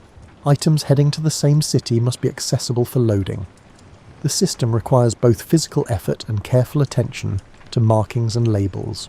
The work proceeds with steady efficiency. Barrels are rolled into new positions, crates are stacked according to size and weight. Heavy items go on the bottom. Fragile goods are placed where they will not be crushed. The logic is simple, but the execution requires experience. Outside, the rain continues without pause. Water leaks through gaps in the roof and forms puddles on the floor. You step around these pools instinctively. Wet footing is dangerous when moving heavy loads. A slip could result in injury. You have seen men crushed by falling cargo. The memory keeps you cautious. At mid-morning, a clerk arrives to verify the organisation. He carries a ledger and walks slowly between the stacks, checking items against his records. His clothes are neat and dry. His hands are clean. He represents a different kind of dock work, one that involves ink and paper rather than muscle and sweat. You have never envied this role. The physical satisfaction of moving cargo appeals to you more than the abstract work of accounting. The clerk finds several errors. Barrels have been placed in the wrong groups. Crates are stacked in incorrect order. He points these out with patient precision. There is no anger in his voice. Mistakes are expected. Correction is part of the process. You and the other workers make the necessary adjustments without complaint. By noon, the warehouse is properly organised. The clerk signs off on the work and departs. The rain has lessened to a steady drizzle. You step outside during the break and let the water wash some of the warehouse dust from your clothes and skin. The coolness is refreshing after hours in the close air inside. You eat bread and cheese purchased from a woman who sells food from a covered cart. The cheese is sharp and crumbly. The bread is dense and filling. You wash it down with weak beer that tastes faintly of the barrel it came from. The meal provides energy without being heavy enough to cause drowsiness. Other workers gather under any available shelter. Some smoke, some talk quietly. A few simply stand and stare at nothing in particular. The break offers a chance for minds to rest as well as bodies. You appreciate this brief pause in the day's demands. A ship struggles to make its way upriver against the current and the tide. The vessel's sails are reefed. Progress is slow. You watch the crew work the ropes and adjust their position. Sailors possess skills that seem almost magical to you. The ability to read wind and water and turn these forces to advantage requires knowledge you do not possess. You're content to remain on solid ground. The afternoon brings more warehouse work. This time, you're moving goods out rather than organising them. A merchant has sold a quantity of tobacco to buyers in the city. The barrels must be loaded onto carts for transport. The work is straightforward, but requires steady effort. You develop a rhythm with the other workers. One team tips barrels onto their edges. Another guides them toward the loading area. A third secures them on the carts. The process flows smoothly when everyone understands their role. Coordination happens through small gestures and occasional brief instructions. The rain finally stops late in the afternoon. Clouds break apart and reveal patches of blue sky. Sunlight appears in slanted beams that illuminate the dust and moisture in the air. The transformation is dramatic. The entire Docklands seems to brighten and lift. Workers' moods improve noticeably. By the end of the day, your clothes have begun to dry. They feel stiff and uncomfortable, but at least they are not actively wet. You collect your wages and head toward home. The streets glisten with puddles and running water. The cobblestones have been washed clean. Everything looks fresher and newer. Tonight you decide to stop at the prospect of Whitby. The rain has left you feeling like you deserve some small comfort. A drink or two seems appropriate. You push open the tavern door and step into warmth and noise, and the smell of pipe smoke and spilled beer. The prospect is crowded as always. Workers from the docks fill the common room. They lean against the bar or sit at rough wooden tables. Conversations blend into a general roar of voices. Laughter erupts from a corner where someone has told a joke. The atmosphere is cheerful and relaxed. You find a space at the bar and order ale. The barkeep draws it from a wooden cask and slides the tankard across the wet surface. You pay with a coin and receive change that you pocket without counting. The ale is dark and slightly sweet. The first swallow goes down smooth and pleasant. You turn to survey the room. Many faces are familiar. You nod at men you recognise. They nod back. These acknowledgements constitute the full extent of social interaction for most dock workers. Deeper friendships are rare. The work is too transient. Men come and go. Ships arrive and depart. Connections remain shallow and practical. A sailor sits alone at a nearby table. He is old for his trade, perhaps 50. His face is weathered to the colour and texture of old leather. He drinks steadily and stares at nothing. You wonder what memories occupy his thoughts. Decades of voyages, storms and calms, ports visited in every corner of the world. The life of a sailor seems both thrilling and exhausting. Two men near the fire are engaged in a loud discussion about wages. One argues that dock workers are underpaid. The other insists that the work is unskilled and therefore properly compensated. Neither seems interested in the other's perspective. The argument serves mainly as entertainment for listeners. You finish your first ale and consider ordering another. The temptation is strong. The tavern is comfortable. The beer is good, but tomorrow will come whether you are ready or not. A clear head seems wiser than temporary pleasure. You decide to leave after this drink. The door opens and a group of new arrivals enters. They bring cold air and noise with them. One man calls out a greeting to the room at large. Several people respond. The new group pushes toward the bar, creating a crush of bodies.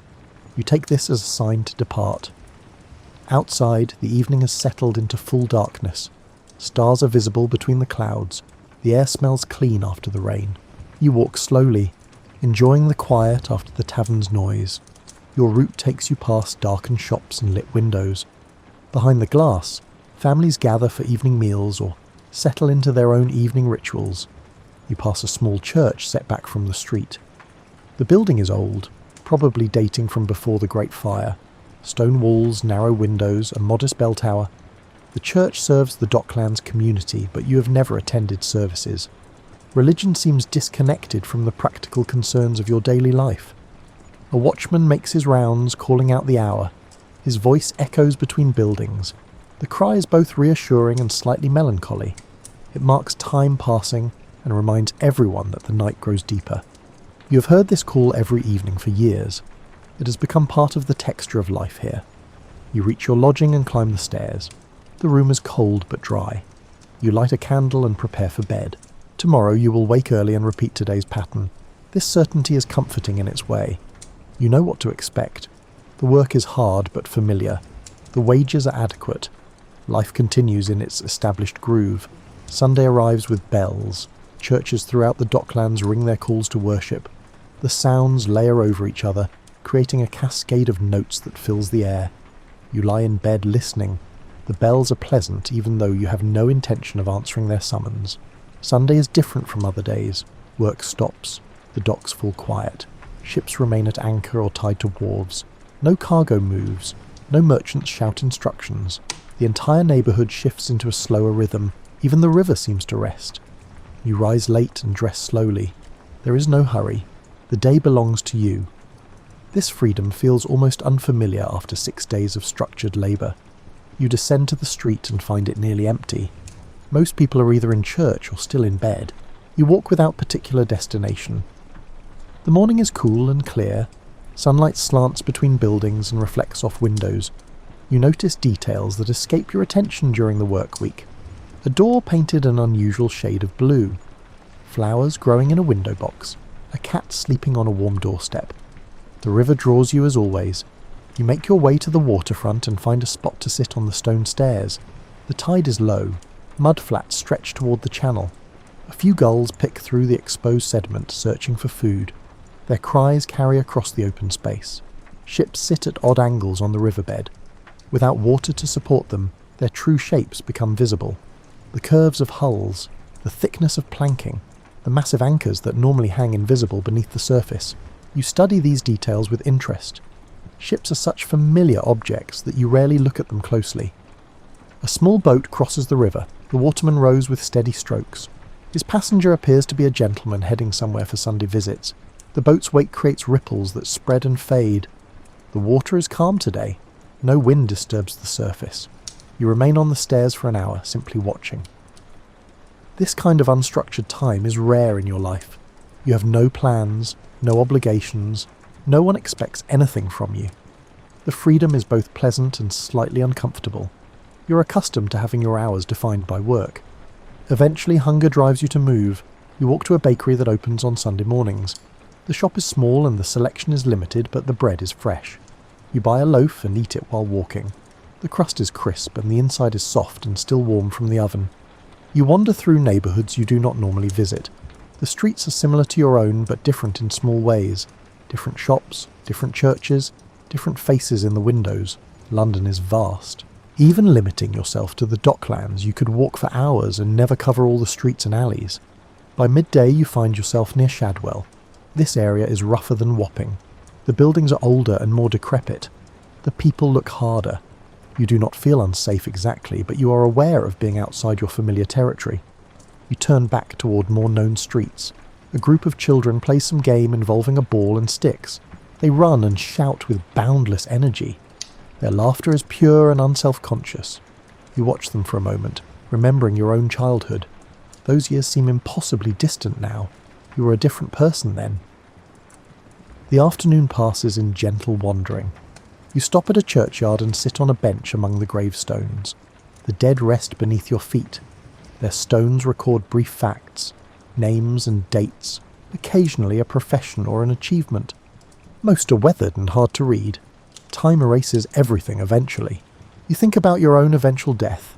It will come someday, perhaps in many years, perhaps tomorrow. Dock work is dangerous. Accidents happen. You try not to dwell on this, but it is impossible to ignore completely. Life feels fragile in moments like this.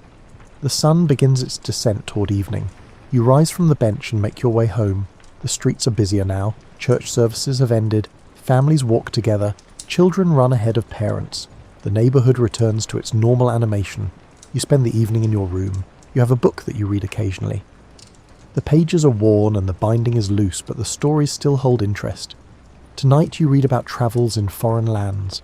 The descriptions transport you temporarily from your small room to places you will never actually visit. Darkness falls and you light your candle. The flame creates shadows that dance on the walls. You continue reading until your eyes grow tired. Then you mark your place and set the book aside. Tomorrow begins another week. The pattern will resume. You are ready for it. Autumn deepens as weeks pass. The air grows colder. Mornings require thicker clothing. Your breath becomes visible when you step outside. The change happens gradually but inevitably. Summer is gone, winter approaches, the river changes with the seasons, autumn brings higher tides and stronger currents. Ships must be more carefully moored, cargo must be protected from increasing rain. The work adjusts to accommodate these conditions. You wear an oilskin coat during wet weather. Your fingers grow numb, but you keep working. Trade patterns shift with the calendar. Ships that carried summer fruits and perishables now bring preserved goods, barrels of salted fish, crates of dried fruit, sacks of grain. The cargo reflects what can survive long ocean voyages in colder weather. You notice the merchants changing their focus. Winter is coming. Demand for coal increases. Ships arrive from Newcastle loaded with black fuel. The unloading of coal is brutal work. The dust gets everywhere. Your skin turns grey, your lungs feel heavy, but the pay is slightly higher. This makes the discomfort acceptable. One morning you arrive at the docks to find ice forming along the river edges. Thin sheets that crack under the slightest pressure. The ice is beautiful in its way. It catches the early light and sparkles, but it also signals harder times ahead.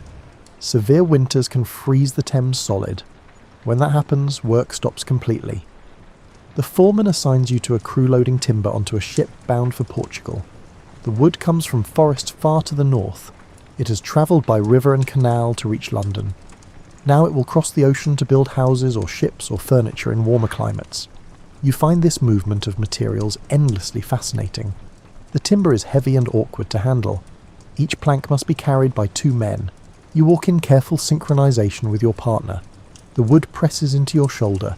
Splinters catch in your clothes. By the end of the day you will be covered in sawdust and tree sap. The work continues through November and into December. Days grow shorter. You arrive at the docks in darkness and leave in darkness. The middle hours of daylight are consumed by labour. You rarely see the sun except on Sundays.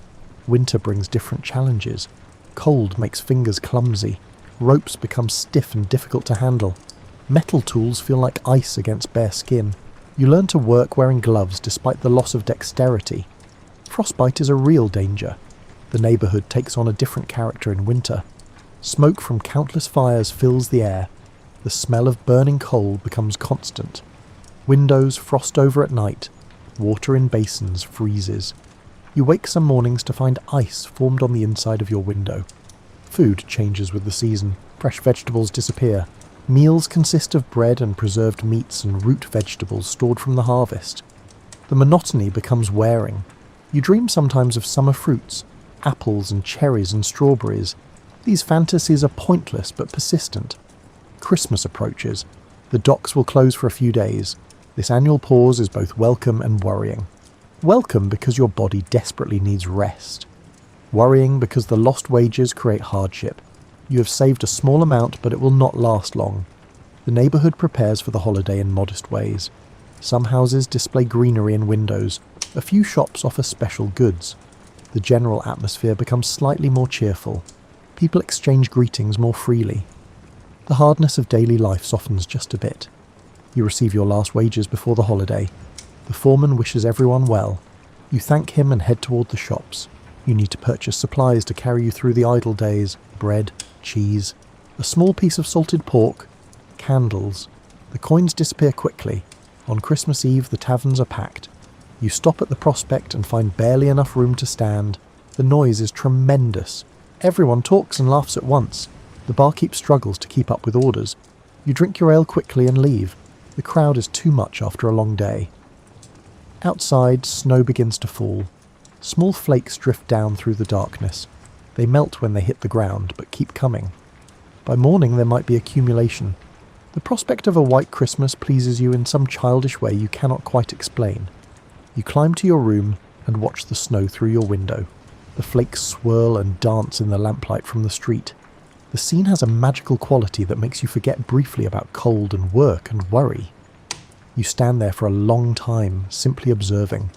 January brings the hardest cold. The Thames freezes in places. Ice forms along the shores and extends toward the centre of the river. Ships become trapped. Captains wait anxiously for a thaw that allows them to move. The entire port slows to a fraction of its normal activity. Work becomes scarce. The foreman has less to assign each day.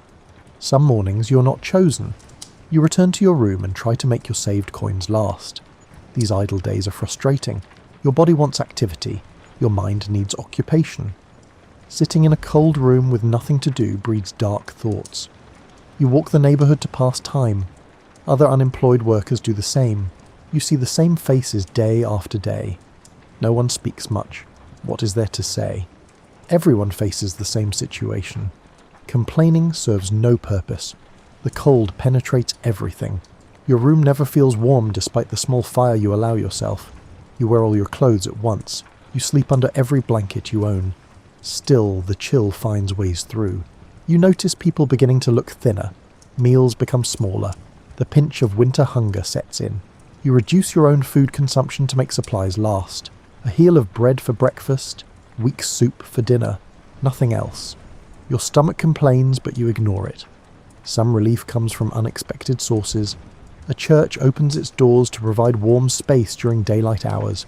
You go there not for religion, but for heat. You sit in a pew and let your body absorb warmth from air heated by the mass of other bodies. No one bothers you. The church asks nothing in return for this shelter. A merchant unexpectedly hires workers to clear snow from his warehouse roof. You are selected. The work is cold and dangerous, but you are grateful for it. The wages buy food and fuel. That night you eat a proper meal and sleep beside a decent fire. These simple comforts feel like luxury. February arrives with slightly longer days. The sun shows itself more often. You feel your spirits lift incrementally. The worst of winter may be past. This hope is fragile but real. You hold on to it. The ice on the Thames begins to break up. You watch from the waterfront as huge chunks float downstream. The sound of grinding ice carries across the water. Ships prepare to move again. The port is waking from its frozen sleep. Work resumes gradually. First a day here and there, then several days in a row. Finally the full rhythm returns. You fall back into the pattern with relief. The predictable exhaustion of labour is preferable to the uncertain anxiety of idleness. Spring approaches slowly. You see the first signs in late March, buds on trees, earlier sunrises, a gentleness in the air that promises warmth to come. These changes register in your body as much as your mind. You feel stronger, more hopeful, ready for the year's renewal. The docks return to full activity. Ships that were delayed by winter weather now arrive in clusters. The wharves overflow with cargo. You work long hours to handle the backlog. The extra wages are welcome. You can rebuild your depleted savings. One morning you notice flowers blooming in a window box, yellow and purple, bright against the grey stone of the building. The sight stops you for a moment. Beauty is rare enough in the Docklands that it deserves acknowledgement. You continue walking, but the image stays with you through the day. Life settles back into its established pattern. Work 6 days, rest 1 day, earn wages, spend them on necessities, repeat endlessly. The cycle is neither good nor bad. It simply is. You have made peace with this reality. Summer returns, and with it the full intensity of dock work. Long, hot days, ships arriving from every direction, cargo that must be moved regardless of heat or humidity. You sweat through your clothes before mid-morning. By evening you are coated in dust and grime and salt. The river smells stronger in summer, low tides expose more mud. The organic decay of marine life perfumes the air. You have grown so accustomed to this scent that you barely notice it. Visitors to the Docklands often comment on the smell. You wonder what they find so remarkable. Trade booms during the warm months. The colonies send their harvests, sugar and tobacco and cotton, rice and indigo, mahogany and other exotic woods. Ships return to the Caribbean or the Americas loaded with manufactured goods, cloth and tools and ceramics. The exchange never stops. You have been working the docks for years now. The labour has shaped your body. Your shoulders are broad from carrying. Your back is strong from lifting. Your hands are calloused and scarred. These physical changes are badges of your trade. You wear them without shame. One afternoon a young man appears among the workers seeking employment. He is perhaps 16. His clothes are too clean. His hands are soft. He looks frightened and determined in equal measure. You remember being that young man once. The memory is distant but clear. The foreman assigns the boy to work with your crew. You show him how to roll a barrel, how to read markings, how to move heavy loads safely. He learns quickly. By the end of the day he is exhausted but has earned his wages. You feel an unexpected pride in his success. The seasons turn, autumn arrives again. The cycle continues. You mark time by the changing quality of light and the types of cargo moving through the port. This is your calendar. It needs no written dates or official months. One Sunday you return to the stairs where you sat a year ago. The tide is low again. The same mud flats are exposed. Gulls still search for food. Ships still rest at odd angles on the riverbed. Nothing has changed, and everything has changed. You think about the year that has passed, the work performed, the wages earned and spent, the small moments of pleasure and long stretches of simple endurance. What does it all amount to? You have no answer. Perhaps there is no answer. But sitting here in autumn sunlight, watching the river flow toward the sea, you feel something close to contentment. Your life is modest, but it is yours. You have work. You have shelter. You have enough to eat most days. These things are not guaranteed to everyone. You're fortunate in your way. The tide begins to turn. Water creeps back up the mud flats. Ships start to float. The river fills and rises. This transformation happens twice every day. It will continue happening long after you are gone. The thought is both humbling and strangely comforting. You rise from the stairs and begin walking home. The familiar streets receive you. Windows glow with lamplight as evening approaches. Smoke rises from chimneys. The neighbourhood settles into its evening routines. You are part of this place. It is part of you. Your room waits above the chandler's shop. The bed with its tobacco-scented blanket. The table with its candle and few possessions. The window looking out over the street. This small space has sheltered you through seasons and years. It is enough. You light the candle and sit for a while, thinking about nothing in particular. Tomorrow will bring another day of work. Ships will arrive. Cargo will be moved. The docks will hum with activity. You will be there, doing your part, earning your keep, living your life. The candle flame flickers. Shadows move on the walls. Outside, the sounds of the neighbourhood continue. Footsteps, voices, distant bells, the creak of ships, the eternal presence of the river. These sounds form the backdrop of your existence. They are as familiar as your own breathing. You blow out the candle and settle into bed. Darkness fills the room. Your body relaxes muscle by muscle. The day releases its hold. Sleep approaches with gentle inevitability. Tomorrow waits, but for now there is only this moment, this breath, this heartbeat, this simple peace at the end of another day in London's Docklands. The tide turns again somewhere in the night. Water rises and falls according to ancient rhythms. The moon pulls at the ocean pushes at the river flows past your window while you sleep, and in the morning, when light returns, everything will begin again. The work, the wages, the endless cycle of commerce and survival. This is your life.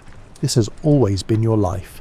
And for now, in this moment before sleep claims you completely, that is enough.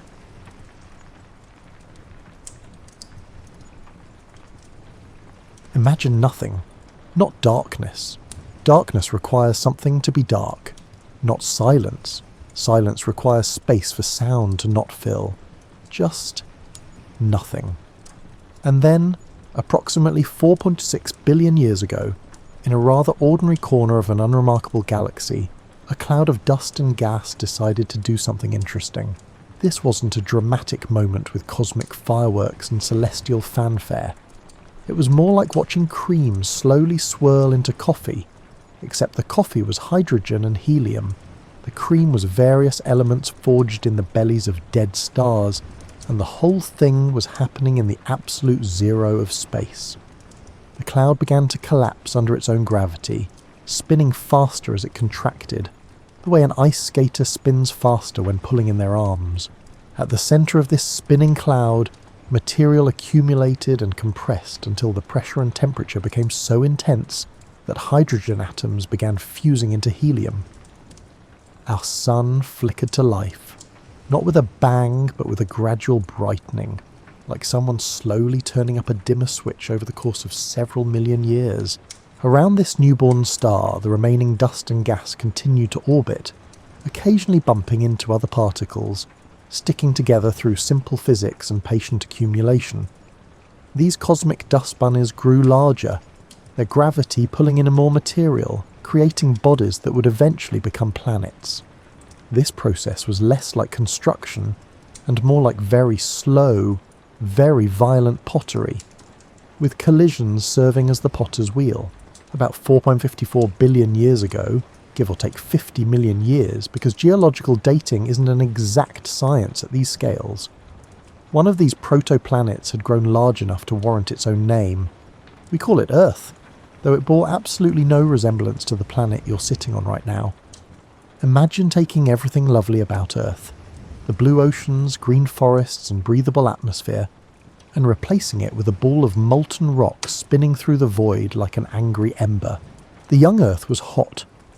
Not summer afternoon hot, not even surface of the sun hot, but hot enough to melt rock, which is saying something. The surface was covered in magma oceans, vast expanses of liquid rock that glowed red and orange like some hellish lava lamp stretching from horizon to horizon. The atmosphere, such as it was, consisted primarily of vaporized rock, some hydrogen, and various gases that would have been immediately fatal to any living thing, had any living things existed to be killed by them. This was a period of intense bombardment, when asteroids and comets pelted the young planet with the regularity of rain. Each impact added mass, heat, and occasionally interesting new chemical compounds. The larger impacts were spectacular events that would have vaporized entire oceans if oceans had existed. Fortunately, no one was around to worry about property values. Then, roughly 4.5 billion years ago, something significant happened. Another protoplanet about the size of Mars was travelling on an orbital path that intersected with Earth's. The collision that followed was, by any measure, the most important traffic accident in planetary history. The impact was so catastrophic that it vaporized the impactor and ejected enormous amounts of material from both bodies into orbit around Earth. This debris ring, spinning around the traumatized planet, gradually coalesced into our moon. Over millions of years, countless particles came together through the same patient gravitational processes that had formed Earth itself, creating a companion that would profoundly influence life on Earth in ways neither body could have anticipated. The moon's formation had another crucial effect. It stabilized Earth's rotation. Without this celestial companion, Earth would wobble chaotically on its axis like a spinning top losing momentum, making consistent climate patterns nearly impossible. The moon, through its gravitational influence, gave Earth the steady rotation that would eventually allow for predictable seasons, though it would be billions of years before anything existed to appreciate spring or autumn. As the bombardment gradually decreased and the surface began to cool, the character of Earth started to change.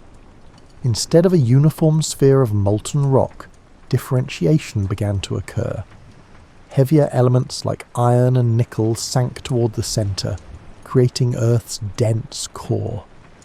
Lighter materials rose toward the surface, forming the beginnings of what would eventually become the crust. It was like watching a cosmic separation, similar to oil and vinegar settling in salad dressing, except on a planetary scale and over millions of years. The cooling continued, though cooling is relative when discussing something that starts as molten rock. The surface temperature dropped below the melting point of various minerals, allowing the first solid crust to form. This crust was thin, unstable, and constantly recycled by the convection currents in the mantle below, but it represented something genuinely new, solid ground.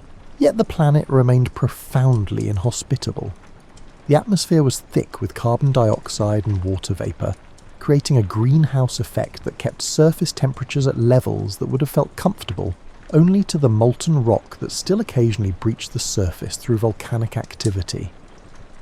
Lightning storms of incredible violence split the sky, caused by the interaction of volcanic gases and atmospheric turbulence.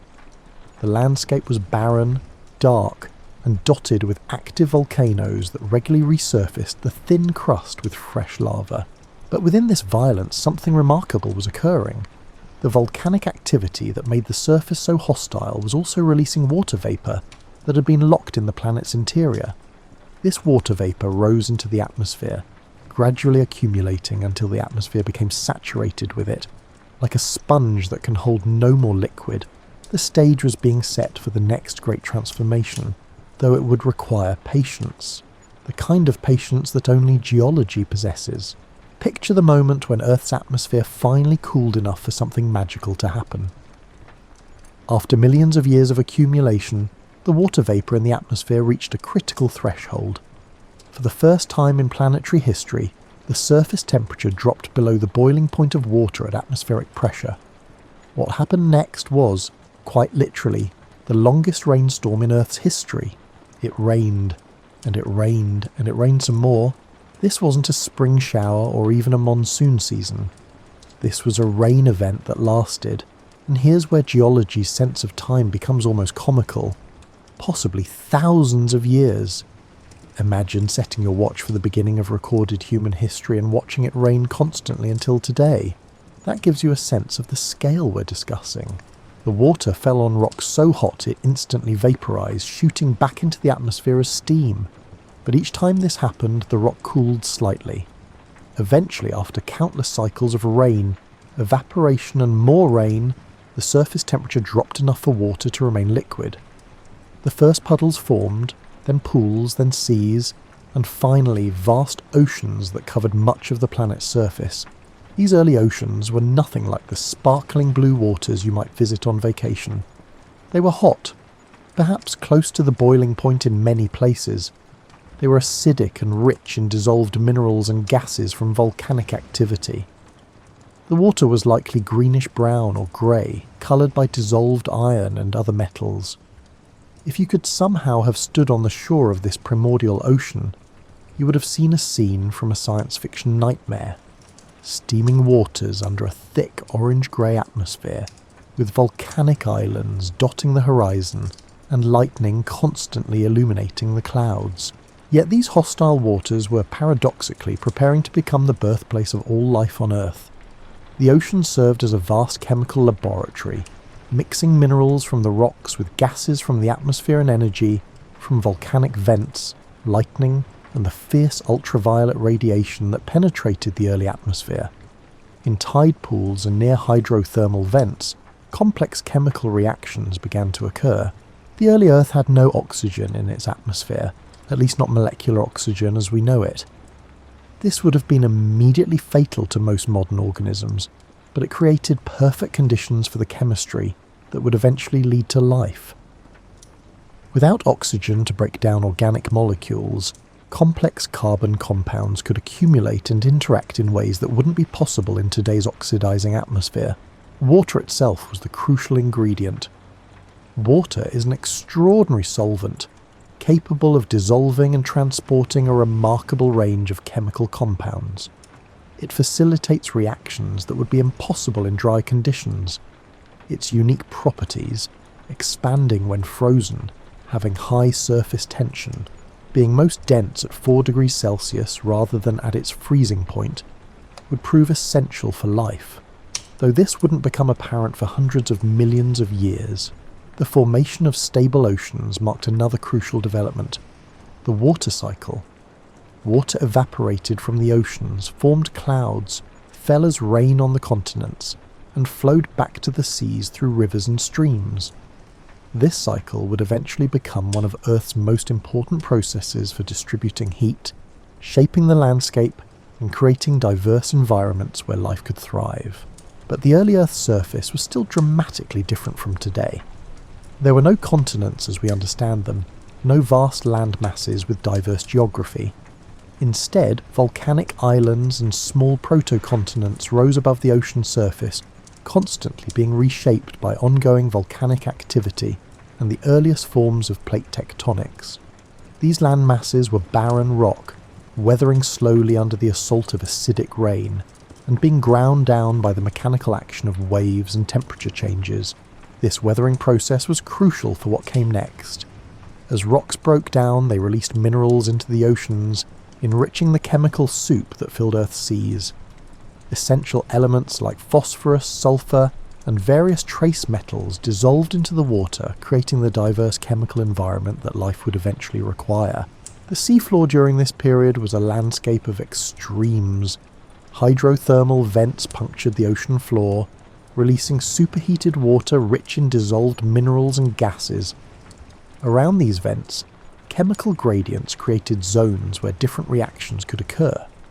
Some scientists believe these vents, where hot mineral-rich water mixed with cooler seawater, may have provided the energy and chemical conditions necessary for the first living things to emerge. The atmosphere was gradually changing as well. As carbon dioxide dissolved in the oceans and reacted with minerals to form carbonate rocks, atmospheric CO2 levels slowly decreased. This gradually reduced the greenhouse effect, allowing temperatures to cool further.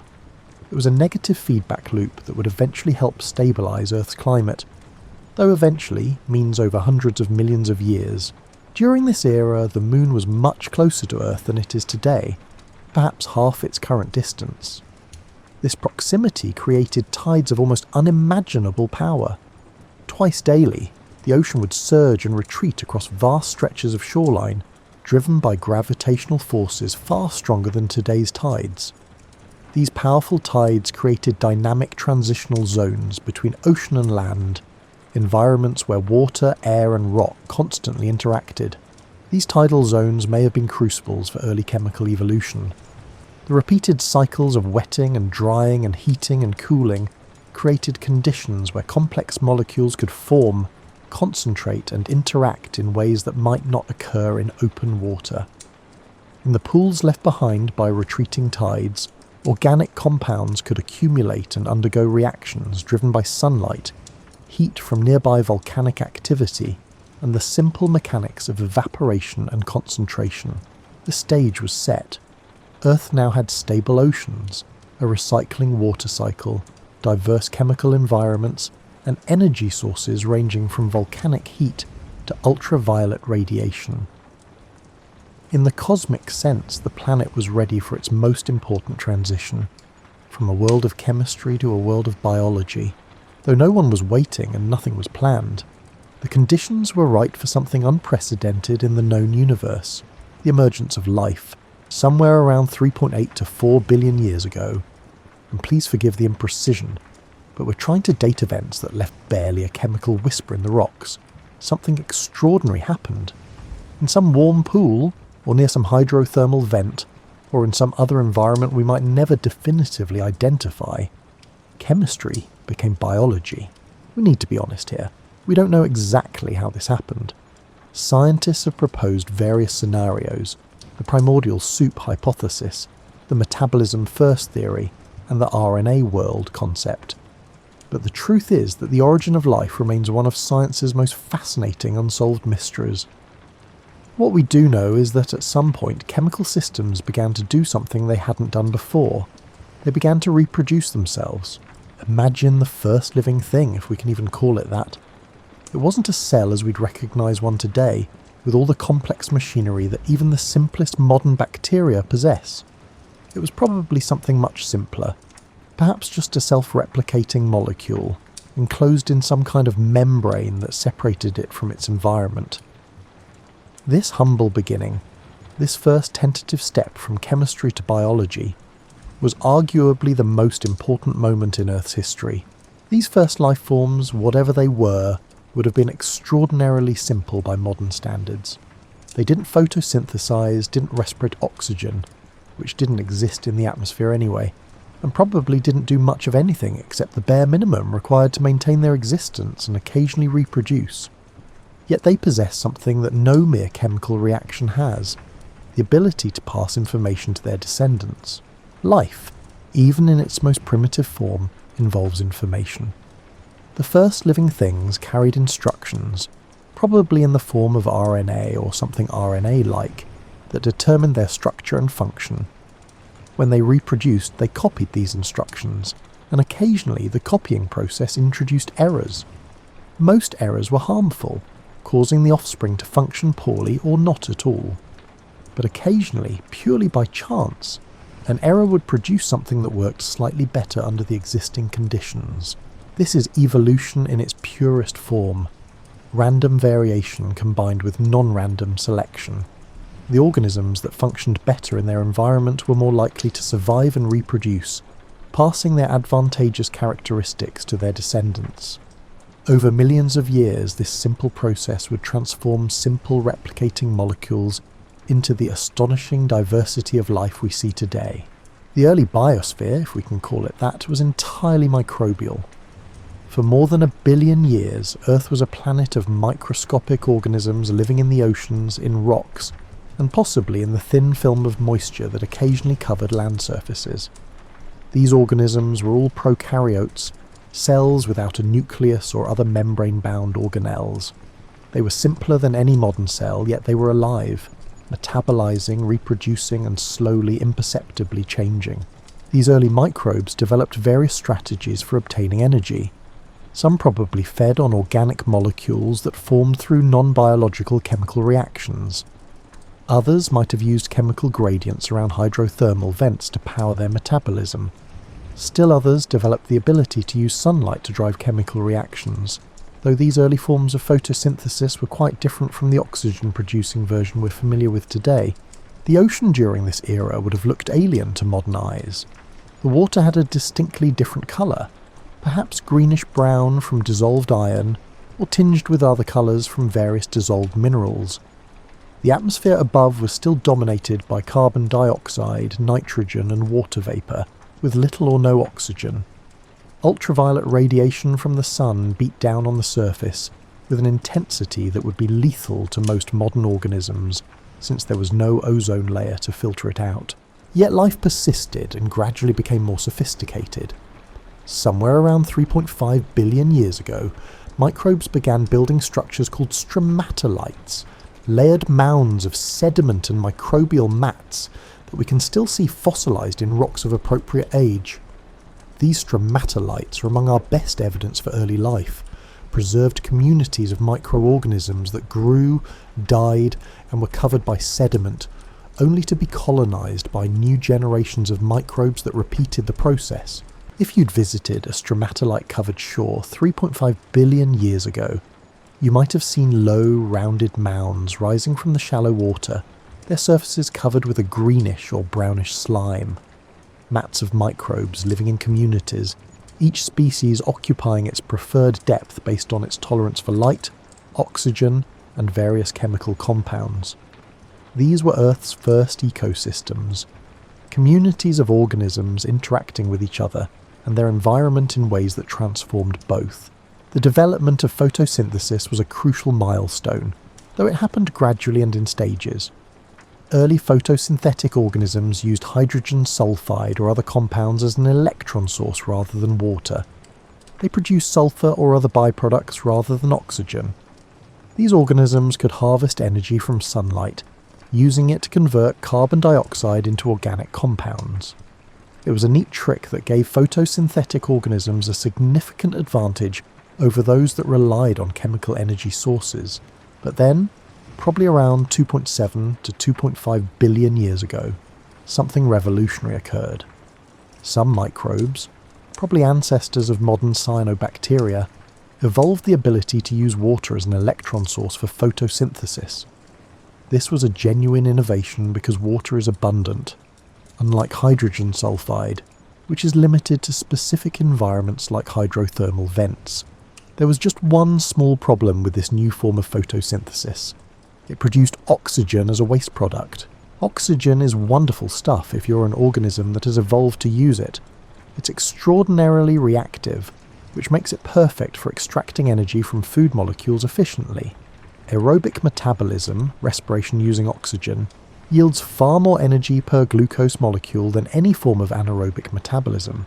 It's the difference between getting 15 miles per gallon and getting 50. But oxygen is terrible stuff if you're an organism that evolved in an oxygen-free world. The same reactivity that makes oxygen useful for energy production also makes it dangerous. Oxygen attacks organic molecules, breaking them down, causing what we'd now recognise as oxidative stress. To the microbes that had lived for billions of years in an oxygen-free world, the appearance of oxygen in their environment was something between a catastrophe and an apocalypse.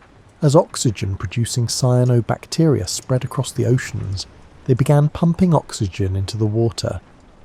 Initially, this oxygen reacted with dissolved iron, forming rust that precipitated out of the water and sank to the ocean floor. Today, we mine these ancient deposits as banded iron formations, alternating layers of iron oxide and other sediments that record the gradually increasing oxygen levels in Earth's oceans. They're basically fossil rust, and they represent one of the largest ore deposits on the planet. This process continued for hundreds of millions of years. The oceans accumulated oxygen while the atmosphere remained relatively oxygen-free, because any oxygen that reached the atmosphere quickly reacted with methane and other gases. But eventually, around 2.4 billion years ago, the sinks for oxygen became saturated. The iron in the oceans had all rusted, the atmospheric methane had all oxidized, and oxygen began to accumulate in the atmosphere itself. This event, called the Great Oxidation Event, was possibly the most dramatic change in Earth's environment since the planet formed. It was also, from the perspective of most existing life forms, a mass extinction event. Organisms that couldn't tolerate oxygen retreated to oxygen-free environments. Deep sediments, hydrothermal vents, and the guts of other organisms. Many probably went extinct entirely, but the appearance of oxygen also created opportunities. Some organisms evolved ways to tolerate oxygen. A few even learned to use it, developing aerobic metabolism that could extract far more energy from food molecules than their anaerobic cousins. These oxygen-using organisms had a significant advantage. More energy meant they could grow faster, reproduce more quickly, and colonize more environments. The accumulation of oxygen had another profound effect. It created the ozone layer. Ozone, O3, forms when ultraviolet radiation splits oxygen molecules, O2, and the resulting free oxygen atoms combine with other oxygen molecules. This ozone concentrated in the upper atmosphere, where it absorbed ultraviolet radiation that had previously reached Earth's surface.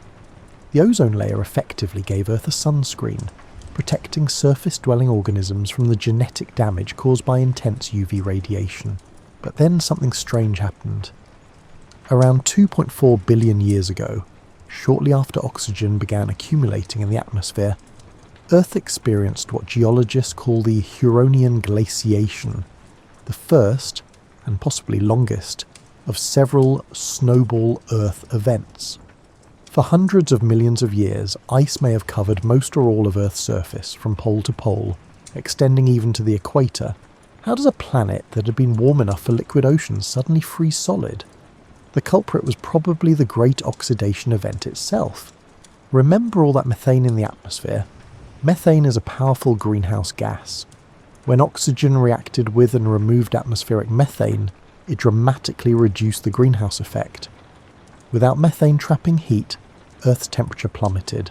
The transition to an ice-covered world probably happened gradually, but it was driven by a powerful positive feedback loop. As ice and snow covered more of Earth's surface, they reflected more sunlight back into space. This cooling led to more ice formation, which reflected more sunlight, leading to more cooling and so on. Eventually Earth may have become completely frozen, a giant cosmic snowball orbiting the sun. You might reasonably ask how life survived this deep freeze. The answer involves a combination of refuge and remarkable microbial resilience. Life probably persisted near hydrothermal vents, in volcanic hot springs, and possibly in pockets of liquid water under the ice. Microbes can survive remarkably hostile conditions when they need to, entering dormant states and waiting out unfavourable periods.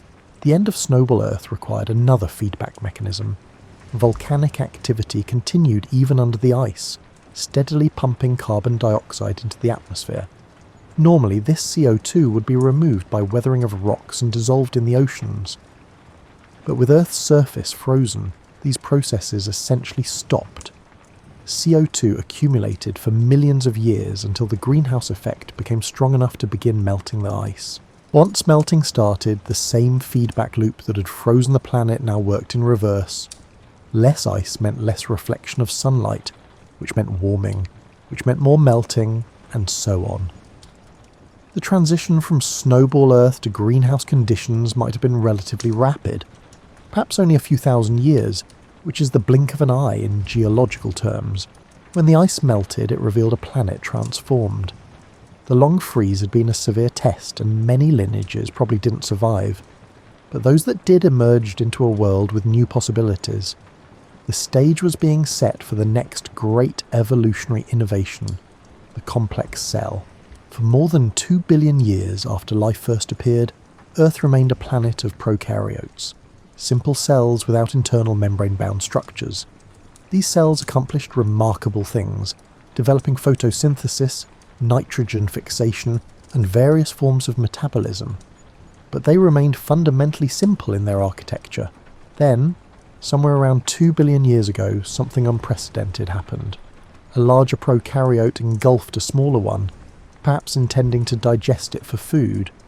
But instead of being digested, the smaller cell survived inside the larger one. The two cells began a partnership that would transform life on Earth. This process, called endosymbiosis, created the first eukaryotic cells, cells with a nucleus and other membrane-bound organelles. The engulfed cell became the mitochondrion, the powerhouse of the cell, responsible for aerobic respiration.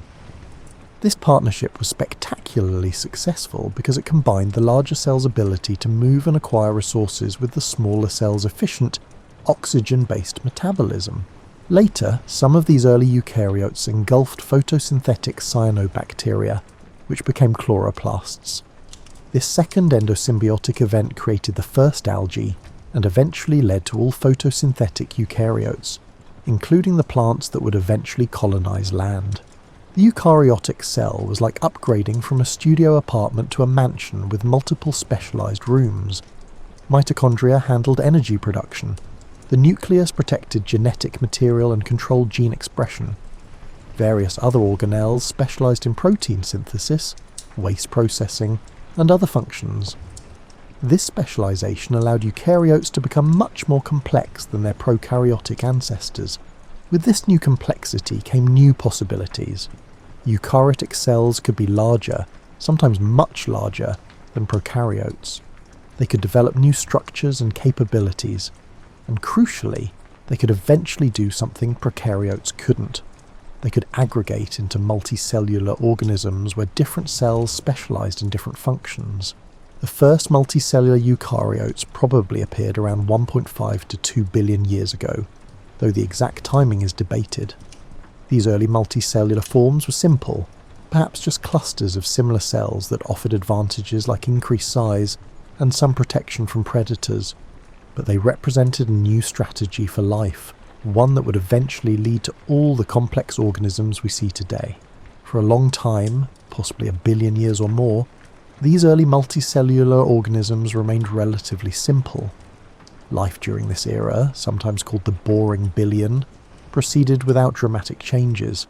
Stromatolites still dominated coastal environments. The oceans contained various prokaryotes and simple eukaryotes. Life existed, evolved, and diversified, but nothing particularly revolutionary was happening. Then, around 720 to 635 million years ago, Earth experienced another series of snowball Earth events, the Sturtian and Marinoan glaciations. Once again, ice may have covered most or all of the planet's surface. These freezes were severe enough that geologists find evidence of glacial deposits at tropical latitudes, suggesting ice existed even at the equator. These dramatic climate swings may have driven evolutionary innovation by creating extreme selective pressure. Organisms that could survive rapid environmental changes, that had flexible metabolisms, or that could enter dormant states had better survival odds. When the ice finally melted, as it always did thanks to the build-up of volcanic CO2, life rebounded into a world of new opportunities. And then, almost immediately after the last Snowball Earth event, something remarkable appeared in the fossil record, the Ediacaran biota. Named after the Ediacara Hills in Australia, where they were first discovered, these organisms were Earth's first large, complex, multicellular creatures. The Ediacaran organisms were strange by modern standards. Many resembled quilted air mattresses, with bodies divided into repeated segments. Some looked like fronds, others like discs, and still others like three-sided frisbees. Most were soft-bodied, lacking the hard shells or skeletons that would become common later. They lived on or in the seafloor, possibly feeding by absorbing nutrients from the water, or perhaps hosting photosynthetic symbionts. For about 40 million years, these odd creatures dominated the seafloor, representing Earth's first experiment with large, complex body forms. They ranged in size from a few centimetres to over a metre in length, absolutely enormous compared to anything that had existed before. Then, around 541 million years ago, most Ediacaran organisms disappeared from the fossil record. What caused their decline? The answer may be related to the next great revolution in the history of life, the Cambrian explosion. If you could take a time machine back to the early Cambrian period, about 541 million years ago, and put on a diving suit to explore the seafloor, you'd witness one of the most spectacular displays of evolutionary innovation in Earth's history. Within a relatively brief period, perhaps 20 to 25 million years, which is brief by geological standards, life exploded into a bewildering array of new forms, many of them completely unlike anything that had existed before. This was the Cambrian explosion, and it marked the appearance of almost all the major animal phyla we see today. Arthropods, mollusks, echinoderms, chordates, and worms of various sorts all appeared in the Cambrian seas within a relatively short time window. It was as if life had been experimenting for billions of years and suddenly decided to try every possible body plan all at once. What triggered this explosion of diversity? The answer probably involves multiple factors coming together. Oxygen levels had risen to the point where active, mobile animals could be supported. The evolution of predation created an evolutionary arms race, where prey animals evolved defences and predators evolved ways to overcome those defences. The development of hard parts, shells, spines, teeth, provided both protection and new tools, while also making animals much more likely to fossilise, giving us a better fossil record. The Cambrian seas were dominated by arthropods, particularly trilobites. These creatures, distant relatives of modern insects and crustaceans, had segmented bodies, jointed legs, and hard exoskeletons. They could walk along the seafloor, swim in the water column, and filter feed or hunt for food. Trilobites were spectacularly successful, diversifying into thousands of species that occupied almost every marine environment. But the Cambrian seas also hosted stranger creatures. Anomalocaris, whose name means abnormal shrimp, was one of the Cambrian's top predators, with grasping appendages for catching prey and a circular mouth lined with plates. Upabinia had 5 eyes and a proboscis with a grasping tip that it used to catch smaller animals. Hallucigenia was so bizarre when first discovered that paleontologists couldn't tell which end was the head or which side was up. It had spines on one side and legs on the other. These weird Cambrian creatures lived in a world that was alien by modern standards. The continents were barren rock. Not a single plant or animal lived on land yet. The oceans were rich with life, but different from today's oceans. There were no fish yet, no sharks, no whales. The largest predators were arthropods and odd creatures like Anomalocaris, but among the many strange creatures of the Cambrian, one group would prove particularly significant: the chordates, animals with a stiffening rod, notochord, running down their backs. Early chordates like Picaia and Iquichthys were small, fish-like creatures that swam through the Cambrian seas.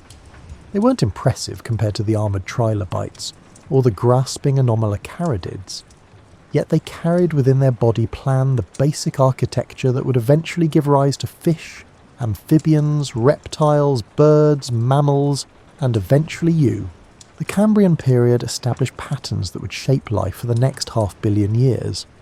Predator-prey relationships drove evolutionary innovation. Hard parts became the norm, providing protection and structure. Animals developed increasingly sophisticated sensory systems. Eyes became common, allowing creatures to see their prey or spot predators from a distance. The basic body plans of modern animals were established, creating templates that would be modified and adapted for countless different environments. As the Cambrian gave way to the Ordovician period, around 485 million years ago, life continued to diversify. The first true fish appeared, jawless creatures that filtered food from the water or scraped it off rocks. Cephalopods, relatives of modern squid and octopuses, evolved into efficient predators, some with straight shells meters long. Reefs built by various organisms began to dominate shallow seas, creating complex habitats that supported diverse communities, but life remained entirely aquatic. The land was still barren, waiting for the organisms that would eventually colonize it. That transition was coming, but it would require some of the most dramatic adaptations in the history of life. Stand on a Silurian seashore around 440 million years ago, and you'd see a stark contrast between two worlds. Behind you, the ocean teemed with life: fish, arthropods, mollusks and echinoderms, all going about their business in the water. Before you stretched the land, rocky, barren, lifeless. The most advanced terrestrial ecosystem consisted of microbial mats in wet areas, and possibly some lichens beginning to colonize the rocks.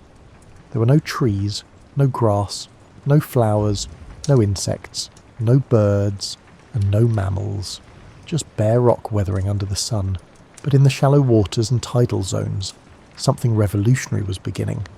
Plants, descended from green algae, were starting to venture onto land. This wasn't a sudden conquest, but a gradual process that probably took millions of years. The first land plants were tiny, perhaps only a few centimetres tall, and they required very moist conditions. They had no true roots, leaves, or stems as we'd recognise them today, just simple structures that barely qualified as plants.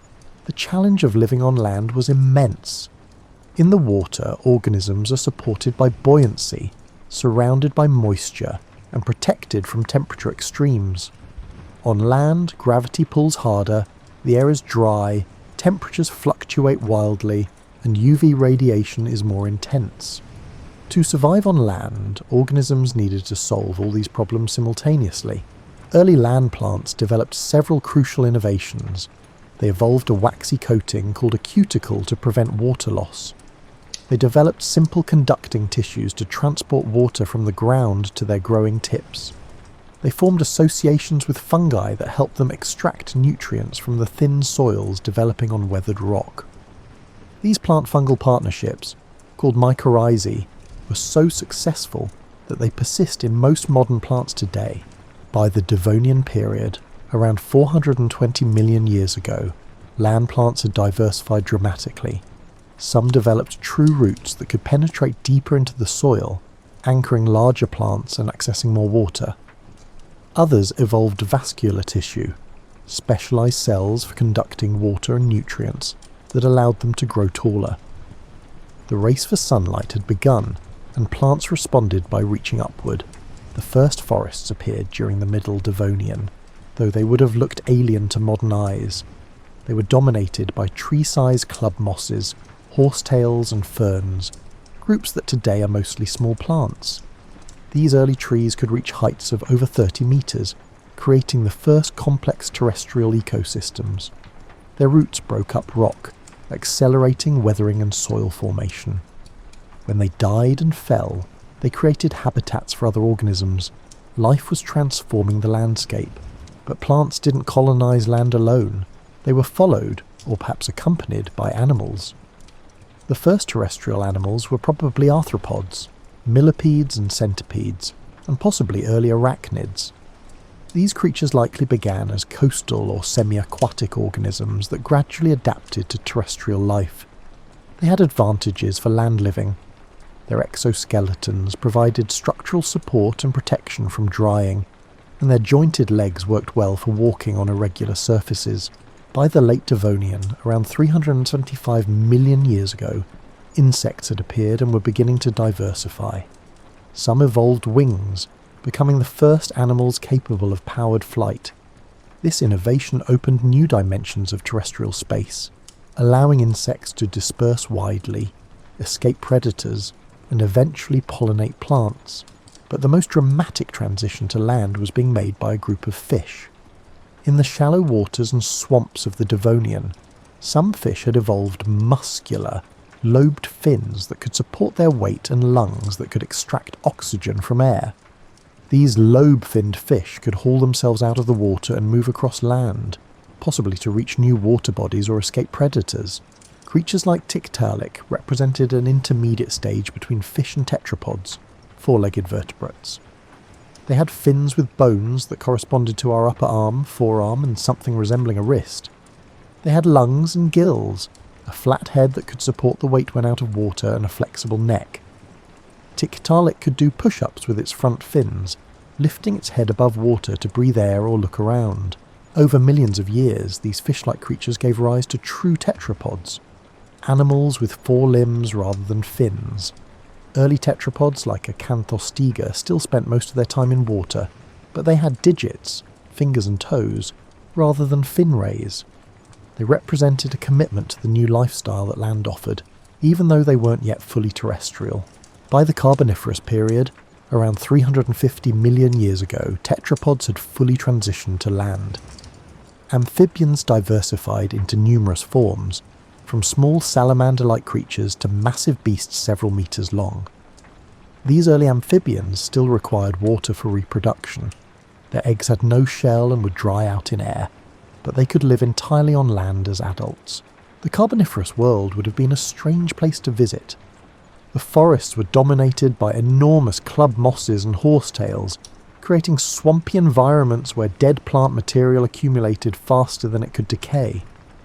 This plant material would eventually become the coal deposits that gave the Carboniferous its name, and powered the Industrial Revolution hundreds of millions of years later. Insects thrived in these forests, growing to sizes that seem impossible today. Dragonflies with wingspans of 70 centimeters, about the size of a hawk, hunted smaller insects through the forest canopy. Millipedes over 2 meters long crawled through the leaf litter. The high oxygen content of the Carboniferous atmosphere, perhaps 35% compared to today's 21%, allowed these arthropods to reach sizes that their respiratory systems couldn't support in today's atmosphere. But the most significant evolutionary innovation of this era was happening quietly among certain amphibians.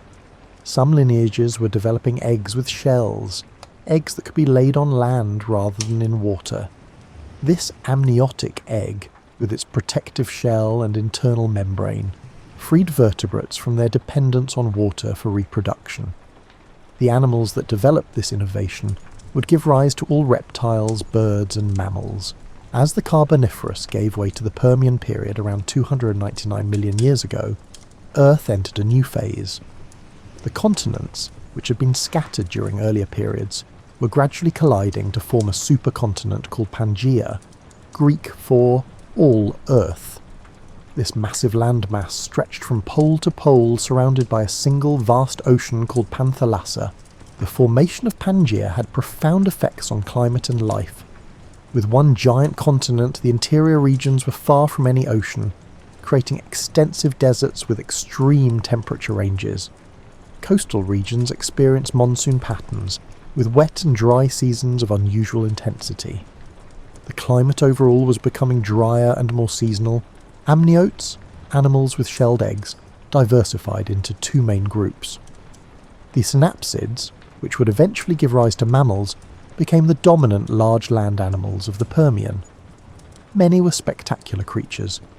Dimetrodon, often mistakenly called a dinosaur, had a huge sail on its back that probably helped regulate its body temperature. Therapsids evolved increasingly mammal-like features, including differentiated teeth, more efficient locomotion, and possibly even whiskers and body hair in some species.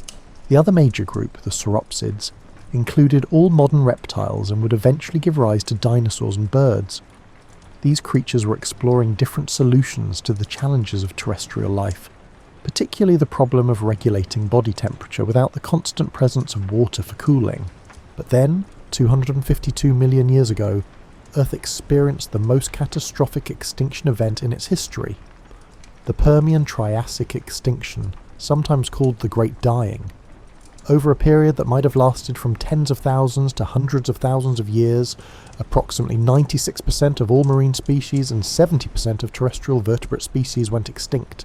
The cause of this extinction is still debated, but the leading suspect is massive volcanic eruptions in Siberia that released enormous quantities of lava and gases. These eruptions created the Siberian Traps, vast fields of basalt that still cover much of Siberia today. The volcanic activity released carbon dioxide and other gases that warmed the planet dramatically. Ocean temperatures rose, and the warmer water couldn't hold as much dissolved oxygen, creating vast dead zones. Acid rain fell on land and ocean alike. It was a planetary disaster that came closer than any other event to wiping out complex life entirely, yet life persisted. In the aftermath of the Permian extinction, surviving species rapidly diversified to fill the ecological roles left empty by the mass die-off. The Triassic period that followed was a time of recovery and innovation, when many modern groups first appeared. Among the survivors were the ancestors of dinosaurs, a group of archosaurs, ruling reptiles, that had been relatively minor players in Permian ecosystems. In the Triassic, these creatures began to evolve some remarkable features. They developed an upright posture, with legs directly under their bodies rather than sprawling to the sides like earlier reptiles. This more efficient locomotion allowed them to be more active and cover more ground with less energy. By the late Triassic, the first true dinosaurs had appeared. Relatively small, bipedal creatures that ran on their hind legs. They weren't immediately dominant. They shared the landscape with various other reptiles, early crocodile relatives, and large amphibians. But they were successful enough to survive the next catastrophe.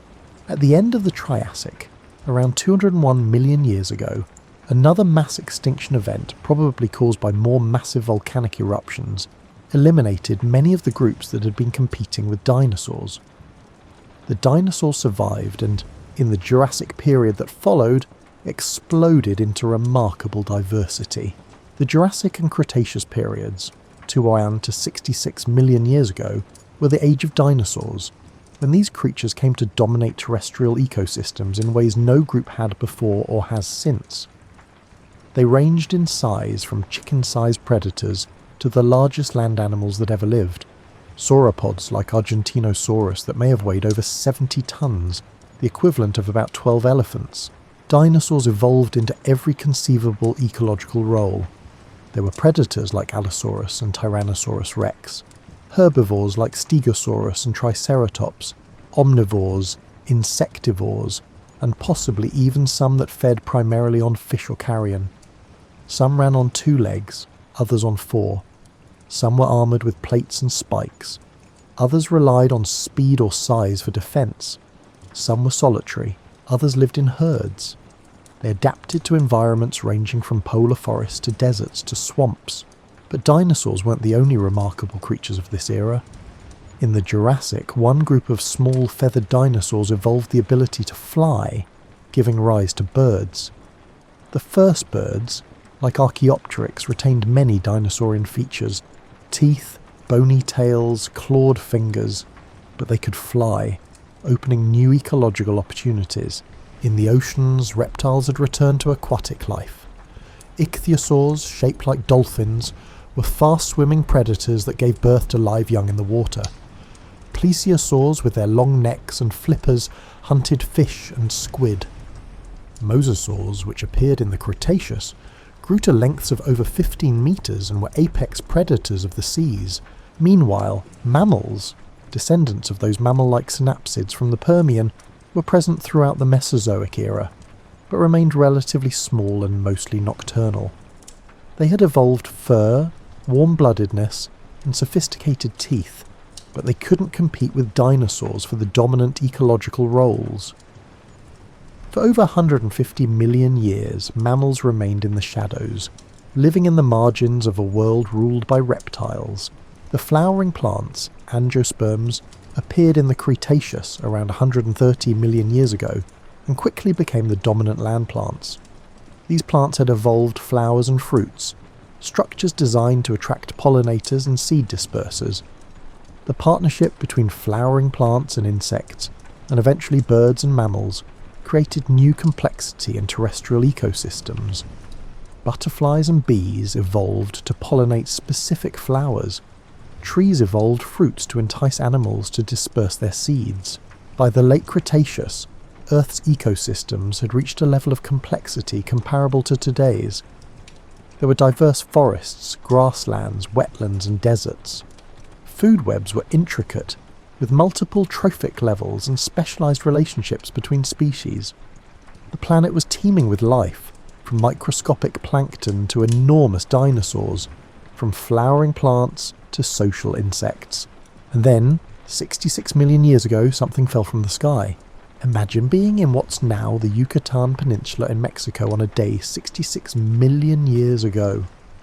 The morning is warm and humid, typical for this tropical coastline. In the inland forests, dinosaurs are going about their daily business. Herbivores browsing, small predators hunting, and birds singing from the trees. Then, moving at about 20 kilometers per second, faster than you could track with your eyes if you could see it coming, a rock about 10 kilometers in diameter enters the atmosphere. The air in front of it can't get out of the way fast enough, so it compresses and heats to temperatures hotter than the surface of the sun. The asteroid, technically it might have been a comet, but we'll call it an asteroid, is briefly surrounded by a bubble of superheated gas that radiates enough thermal energy to ignite forests hundreds of kilometers away. The impact itself releases energy equivalent to about 10 billion Hiroshima bombs. The asteroid vaporizes instantly, along with a vast amount of the Earth's crust. A crater, 150 kilometers in diameter, forms in seconds. Rock liquefied by the impact splashes upward in a ring, creating mountains in minutes. Shock waves race through the Earth's crust like ripples in a pond, except these ripples are earthquakes of magnitude 11 or higher, far beyond anything in recorded human history. The debris from the impact, vaporized rock, bits of asteroid, fragments of crust, shoots upward into the atmosphere and beyond. Some material reaches escape velocity and actually leaves Earth entirely. other material falls back, re-entering the atmosphere all over the planet. As this material re-enters at hypersonic speeds, it heats the atmosphere to oven-like temperatures. Forests across the planet burst into flame. Animals without shelter are literally baked alive. Within minutes of the impact, huge tsunamis race across the oceans, some perhaps hundreds of meters high, obliterating coastal ecosystems around the Gulf of Mexico and beyond. Soot from the burning forests mixes with dust from the impact, creating a thick shroud that blocks sunlight. Temperatures plummet as the planet is plunged into an impact winter that could last months or years. Photosynthesis essentially stops. Plants die from lack of sunlight. Herbivores die from lack of plants. Carnivores die from lack of prey. The food chains supporting complex ecosystems collapse like dominoes. In the oceans, plankton, the base of marine food webs, die in massive numbers, causing cascading extinctions up the food chain. The extinction event that followed was the fifth major mass extinction in Earth's history, and the one that finally ended the age of dinosaurs. Non-avian dinosaurs, which had ruled terrestrial ecosystems for over 150 million years, completely disappeared. So did pterosaurs, the flying reptiles that had dominated the skies. Marine reptiles like mosasaurs and plesiosaurs vanished from the oceans. In total, about 75% of all species went extinct, but some creatures survived. Birds, technically flying dinosaurs, made it through, though many lineages were lost. Mammals survived, probably because they were small, ate diverse foods, and many lived in burrows that provided shelter from the immediate effects of the impact. Crocodiles and turtles survived, possibly because they could go long periods without food. Snakes survived. Many groups of fish made it through. In the aftermath, the planet was a devastated place.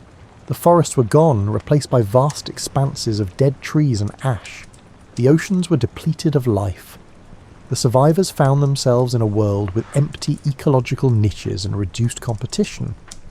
Evolution, as it always does, began to fill the gaps. Mammals, which had spent 150 million years as small nocturnal creatures, suddenly had opportunities they'd never had before.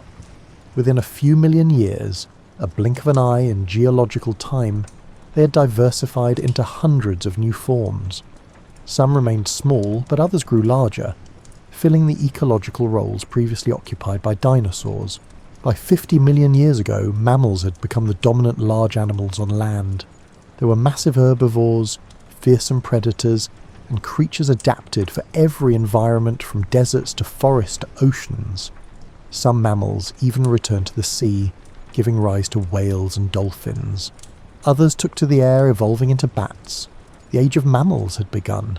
As mammals diversified throughout the Cenozoic era, one particular group, the primates, was evolving in ways that would eventually change the planet as profoundly as the evolution of photosynthesis or the colonization of land. Early primates were small, tree-dwelling creatures that appeared around 55 million years ago. They had grasping hands and feet, forward-facing eyes for depth perception, and relatively large brains for their body size. These features helped them navigate the three-dimensional environment of the forest canopy. Over millions of years, primates diversified into lemurs, monkeys, and apes. Around 7 million years ago in Africa, something significant happened in the ape lineage. Some apes began spending more time on the ground and walking upright on two legs. This bipedalism freed their hands for carrying objects and using tools. It also changed their anatomy in ways that would prove crucial. Their pelvis shifted to support upright walking. Their spine curved in an S shape, and their skull balanced directly on top of their spine rather than jutting forward. These early hominins, or human ancestors, weren't dramatically different from other apes initially. They had brains about the size of modern chimpanzees and probably lived in small social groups in woodland and savanna environments. But they were starting down a path that would lead to something unprecedented. Over the next several million years, various hominin species appeared, experimented with different strategies for survival, and mostly went extinct. Australopithecus afarensis, the species that includes the famous fossil Lucy, walked upright but still climbed trees and had a relatively small brain. Paranthropus species had massive jaws for processing tough plant material. Various species of early Homo began making more sophisticated stone tools and eating more meat. Around 2 million years ago, one lineage, our direct ancestors, began evolving larger brains. This required significant energy investment. Brains are metabolically expensive, and created a problem. Infants needed to be born earlier in their development because their large heads wouldn't fit through the birth canal if they waited much longer. Human infants are remarkably helpless compared to other mammals, requiring extended parental care. This helplessness may have driven increased social cooperation and learning, creating a feedback loop where social species with big brains had more successful offspring, leading to even more social species with even bigger brains. By 300,000 years ago, Homo sapiens, modern humans, anatomically indistinguishable from you, had appeared in Africa. We weren't alone.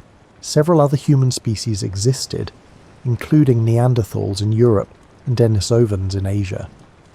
These other species were intelligent, used tools, had culture and art, and probably had language. But for reasons still debated, they eventually went extinct, leaving Homo sapiens as the only surviving human species. Around 70,000 years ago, modern humans began migrating out of Africa, spreading across Asia, Europe, Australia, and eventually the Americas. They adapted to every environment, from Arctic tundra to tropical rainforests, from deserts to islands. Unlike other animals that adapt to new environments through biological evolution, humans adapted largely through cultural evolution, learning new skills, inventing new technologies, and passing knowledge between generations. About 12,000 years ago, humans began domesticating plants and animals, inventing agriculture. This was a turning point in human history and Earth's history. Farming allowed humans to produce more food, support larger populations, and create permanent settlements. But it also tied human societies to particular pieces of land, created social hierarchies, and began the process of transforming natural landscapes into agricultural ones. Cities appeared, civilizations rose and fell, and technologies advanced. Humans began changing the planet at scales that would have been unimaginable to their ancestors. They cleared forests for agriculture, redirected rivers, built massive structures, and eventually began burning fossil fuels, those ancient carboniferous forests transformed by heat and pressure into coal, oil and gas. Today, Earth's surface has been profoundly reshaped by human activity. We've converted about 40% of the planet's ice-free land to agriculture. We've built cities that house billions of people. We've driven many species to extinction, while deliberately spreading others around the world. We've altered the chemistry of the atmosphere by burning fossil fuels, increasing carbon dioxide levels to heights not seen for millions of years, yet Earth remains fundamentally a living planet. The oceans still teem with life, from microscopic plankton to enormous whales. Forests still grow, photosynthesizing and producing oxygen.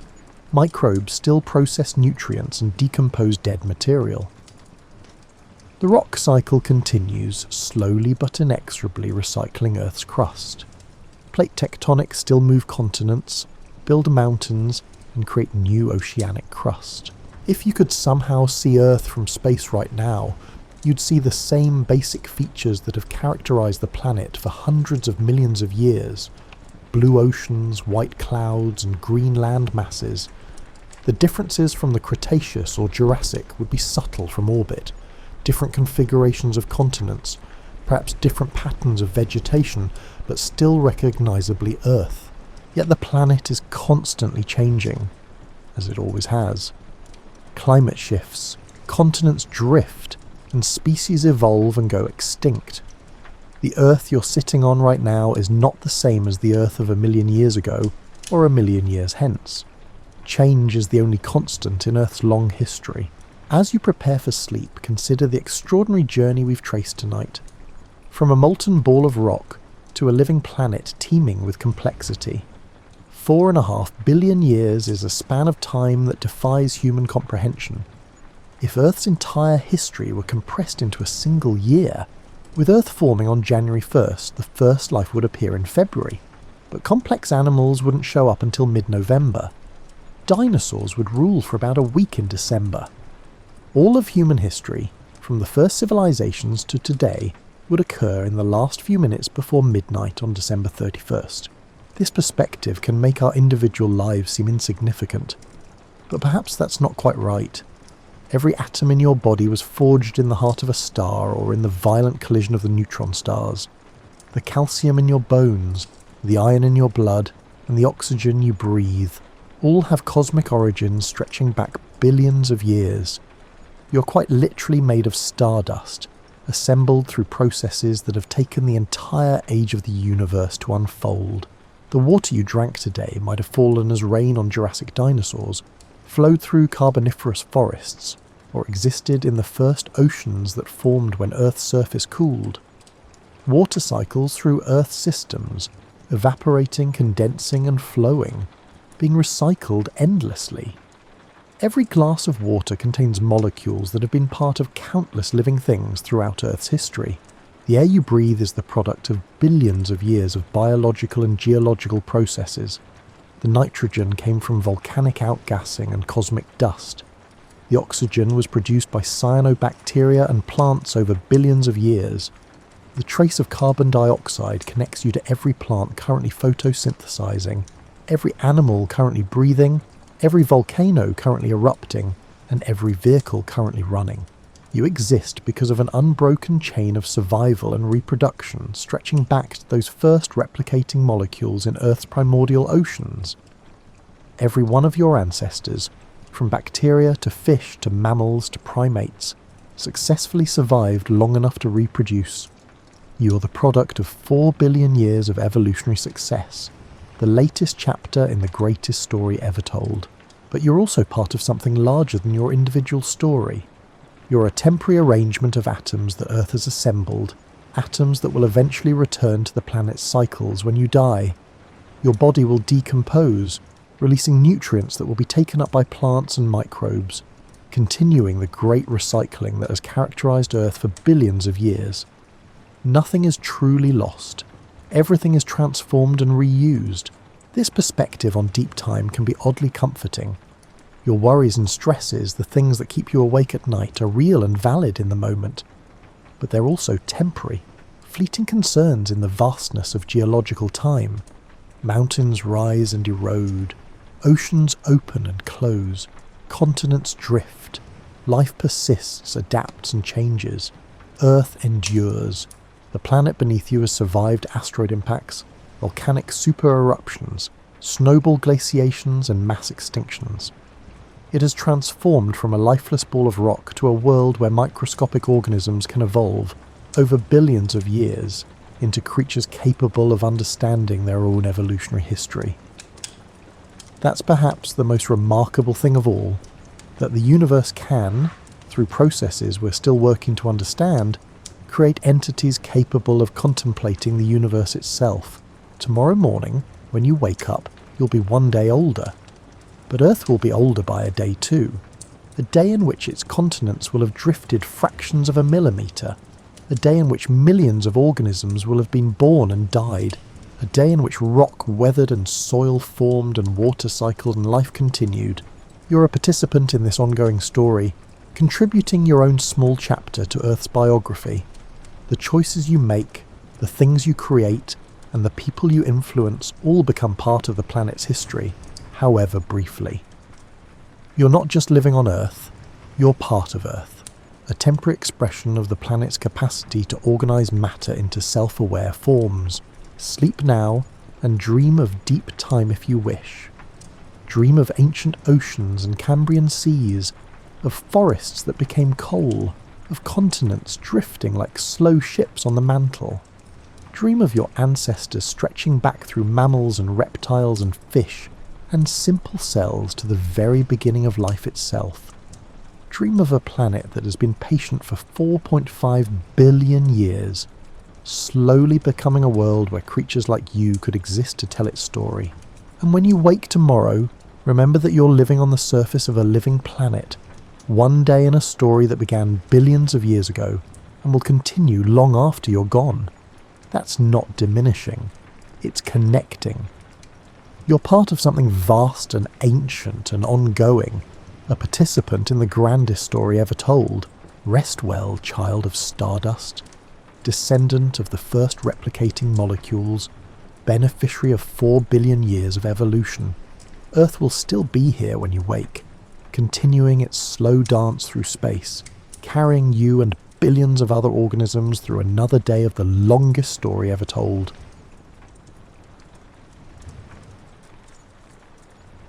Welcome to a time long before writing, before cities, before the named ages of history.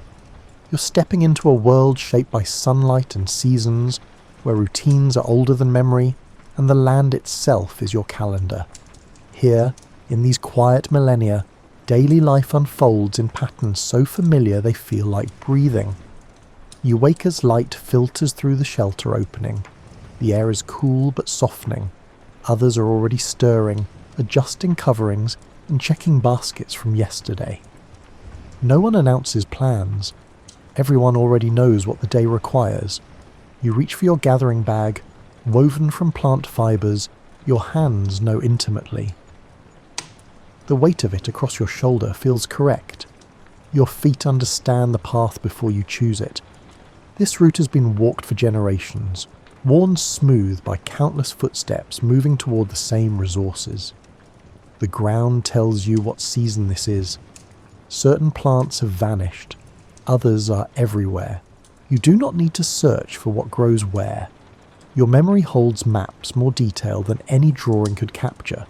That cluster of roots near the flat stone, those berry bushes past the fallen tree, the nut trees on the slope where morning sun arrives first. You walk with 2 others, sometimes 3, occasionally alone, though rarely. Gathering is companionable work. You move at the same pace, pausing when someone pauses, bending when someone bends. Conversation happens in comfortable stretches and silences. No one feels obligated to fill every moment with words. The first stop is a patch of greens you've harvested from since childhood. Your hands move through the leaves, selecting without conscious thought. Too young, too tough, too damaged. Your fingers find the right ones automatically. You learned this by watching others, by trying, and by correcting yourself season after season until it became instinct. Everything you gather serves multiple purposes. These leaves can be eaten now or dried for later. The stems can be twisted into cordage. Nothing is only one thing. Your basket fills slowly, steadily, with a mixture determined by availability and familiarity rather than preference. You cross a stream at the shallow place. The stones beneath the water are positioned just so, placed by hands or revealed by current. Either way, they have been there longer than you have been alive. The crossing is routine. Your feet know where to step without looking down. Past the stream, the landscape shifts. Different plants grow here. Different materials can be found. You adjust your attention accordingly. This is birch bark territory. This is where clay deposits appear after rain. This is where certain medicinal plants cluster near damp ground. Time moves differently during gathering. You do not count hours. You notice light instead. The sun reaches a certain angle. Shadows fall a certain way. Your body recognizes these markers without naming them. When your basket feels heavy enough when the light suggests midday approaching, you turn back. The return journey follows the same path. Your feet find the stream crossing without hesitation. You pause where you always pause, at a spot where the view opens and you can see the smoke from campfires rising in the distance. This pause is not necessary, but it is customary. A moment to shift the basket's weight, to look toward home, to let your mind settle into the transition from gathering mode to returning mode. Others are arriving from different directions. Someone brings fish caught in the shallows. Someone else carries an armload of woody stems for basket repairs. A few children trail behind their adults, holding smaller versions of everything. Their gathering bags are lighter, but they are learning the routes, the timing, and the plants. You set your basket down in the usual spot. The contents will be sorted communally. What you gathered is not solely yours. What others gathered is not solely theirs.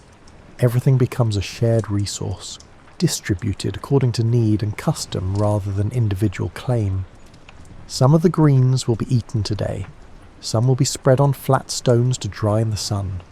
The process requires no discussion. Everyone knows what happens next. Your hands join others in the sorting, the spreading, and the gentle handling of what the land has provided. Gathering happens every day that weather permits. Some days yield abundance. Some days yield less. Neither causes alarm. The rhythms of availability are deeply understood. Scarcity in one area means abundance in another. Scarcity this month means abundance next month. The land cycles through its offerings, and you cycle through the land. Your knowledge of plants extends beyond food. You recognize which leaves soothe skin irritation, which roots settle stomach discomfort, which bark can be chewed to ease minor pain. This knowledge lives in your hands and memory rather than in words. You learned it the same way you learned everything else, through observation and repetition. Gathering is not dramatic work. It does not provide stories of narrow escapes or sudden discoveries. It is quiet, steady, and deeply familiar. Your body moves through it with the ease of long practice. Your mind wanders sometimes, returns sometimes, and needs no particular focus to accomplish what needs accomplishing. The landscape you move through is not wilderness to you. It is home with the specificity of long acquaintance. Every landmark means something. That boulder marks the boundary between two types of terrain. That distinctive tree indicates the turn-off to the clay deposits. That rise in the land means you're halfway between camp and the far-gathering grounds. You return to these places again and again across years. Seasons change what grows, but the land itself remains steady. The same rocks, the same water sources, the same roots worn smooth by footsteps. This repetition creates a deep sense of security. You are never lost because everywhere is known. Children learn gathering by being present. No one teaches in the formal sense. Instead, children watch, imitate, try, and adjust. They pick the wrong plant sometimes, their baskets remain light. Gradually, over years, their hands learn what your hands know. The knowledge transfers through proximity and time rather than instruction. As the sun moves past midday, gathering slows. People drift back to camp in loose clusters. The work is not finished in the sense of completion. It simply pauses until tomorrow, when it will resume exactly as it has today, as it did yesterday, and as it will continue for as long as seasons turn and plants grow and hands remember what to gather. In the afternoon, you settle into work that requires less movement and more patience. Your hands are already reaching for the basket that needs attention. Its rim has loosened. The weaving has gaps where it should be tight. This happens regularly. Everything made eventually needs remaking. You sit on the ground in a spot where light falls well. Others sit nearby, each focused on their own repairs. Someone is smoothing a wooden digging tool. Someone else is reworking cordage that is frayed. The atmosphere is quietly industrious. People work steadily without hurry. Repairing a basket means understanding how it was made. Your fingers trace the weaving pattern, reading it like language. Over, under, around, through. The pattern has been the same for longer than memory. You learned it by watching your mother's hands, just as she learned by watching her mother's hands. The knowledge lives in muscle memory now.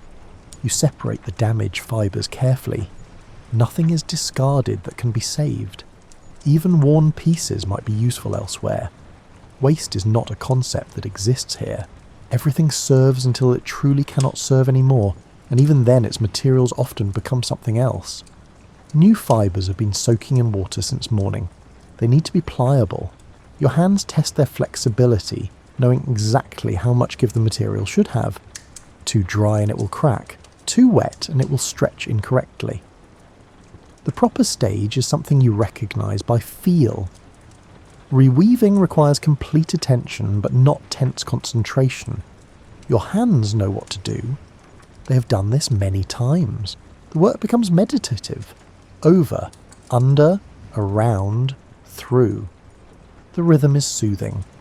Your mind can wander while your hands continue accurately. Nearby, someone is working on a hide, scraping it smooth with a stone tool. The sound is steady and repetitive. Scraping hides takes hours, sometimes days, depending on size and thickness. No one works on it continuously. Instead, people work in shifts, picking it up when their hands need a break from other tasks and setting it down when their arms tire. Another person is repairing a garment. A seam has split. The original sinew stitching has worn through. They're using an awl made from bone, creating new holes, threading new sinew, and pulling everything snug. The repair will be visible if you look closely, but visibility does not matter. Function matters. Clothes are not replaced often. Making new garments requires substantial time and materials. Instead, everything is repaired, adjusted, repaired again, passed to someone else, and repaired once more. A single hide garment might be worn by 3 different people across many years, accumulating patches and alterations that tell its history. You finish the basket rim and begin tightening the body weave. Your fingers work systematically, section by section, finding loose spots and correcting them. This is satisfying work. You can see improvement as you progress. The basket becomes sturdy again, trustworthy again, and ready for tomorrow's gathering. Tools receive similar attention. Digging sticks wear down and must be resharpened or replaced. Grinding stones develop grooves from use and need resurfacing. Scrapers become dull and require edge renewal. Everything wears. Everything needs maintenance. The maintenance is not viewed as an interruption. It is simply part of us. Making and repairing exist on the same continuum. You do not make something expecting it to last forever unchanged. You make something expecting to care for it, adjust it, and eventually remake it. Some repairs happen immediately when damage occurs. Others accumulate until you have time. There is always a pile of items awaiting attention. No one feels behind or anxious about this pile. It represents ongoing life rather than incomplete tasks. As long as people use objects, objects will need repair. Children participate according to ability. Young ones hold materials steady. Slightly older ones practice simple weaving on their own small projects. They make mistakes frequently. The mistakes are gently corrected or left to be discovered through use. Learning happens through doing rather than through extensive verbal instruction. You watch a child working on cordage, twisting fibres together. The twist is inconsistent. Some sections are too loose, some too tight. You do not point this out immediately. Instead, you work on your own cordage nearby, your hands moving in the correct rhythm where the child can observe. After a while, the child's hands begin adjusting naturally, finding better rhythm. Materials for making and repairing are gathered continuously. You cannot collect plant fibres only when you need plant fibres. Instead, you collect them when they are available, process them when there is time, and store them for eventual use. This requires thinking ahead across seasons, remembering what will be needed when. Storage itself requires maintenance. Dried materials must stay dry. Certain items need to be kept away from certain other items. Stone tools are organised by use. Plant materials are organised by type. Everything has a place, not because of rigid rules, but because efficiency emerges naturally from repetition. As afternoon stretches toward evening, the pace of repair work does not change. There is no hurry. These tasks will either be completed today or continued tomorrow. Stopping midway through a repair is perfectly normal. You set the basket aside when your hands tell you they have worked enough. Someone else might pick it up later, or you might return to it tomorrow. The work creates a rhythm that structures the day. Gathering happens in the morning when energy is higher and light is better. Repair work happens in the afternoon when sitting feels natural and detail work suits the softer light. This pattern is not scheduled. It simply emerges from the natural flow of energy and need. People develop specialties through preference and aptitude. Someone has particularly skilled hands for fine weaving. Someone else has strength well suited for hide scraping. But specialisation is never absolute. Everyone can do most things adequately. Specialisation is about what you do most often, not what you do exclusively. You finish tightening the basket and test its strength. Your hands pull at the rim, checking for weak spots. Finding none, you set it with the other completed items. Tomorrow it will return to gathering duty. Eventually it will need repair again. This cycle is comforting in its predictability. Making and repairing create continuity between past and future. The basket you repair today was made by hand using techniques passed down across generations. The repairs you make will extend its usefulness into future seasons. You're a link in an unbroken chain of making, maintaining and remaking. Children are always nearby, not watched in the sense of careful monitoring, but present in the sense of natural inclusion. A toddler sits next to someone grinding seeds, reaching occasionally to touch the smooth stone. An older child carries water in a small container, practicing balance. No single person is designated as a childminder. Instead, everyone participates. Whoever is nearest responds to needs. Whoever has free hands picks up a fussy infant. This distribution of care means children interact with many adults throughout each day, learning different styles of attention and comfort. An infant cries and is passed to someone whose lap is available. That person settles the infant against their chest, rocking slightly while continuing to work on cordage with one hand. The infant quiets, not necessarily because of anything specific, but because being held is familiar and holding while working is normal. Young children move freely between adults. They lean against someone, then move to someone else, then return to the first person. No one shoos them away unless their hands are occupied with something genuinely dangerous. Otherwise, children draped across laps or pressed against sides are simply part of the environment. Older children watch younger ones, but not as a formal assignment. They play nearby, and their play naturally includes the smaller children. When a toddler wanders toward the fire, an older child redirects them gently. When a young one falls, whoever is closest helps them up. Care happens through proximity rather than designation. Nursing happens whenever an infant shows hunger. The mother pauses whatever she's doing, settles the infant to breast, and often continues her task one-handed or simply rests. Other people work around her. No one comments. Feeding is as ordinary as breathing. Multiple infants might be nursing simultaneously as different mothers sit near each other, talking quietly while their babies feed. Sometimes a mother nurses someone else's infant if that child is fussy and their own mother is occupied.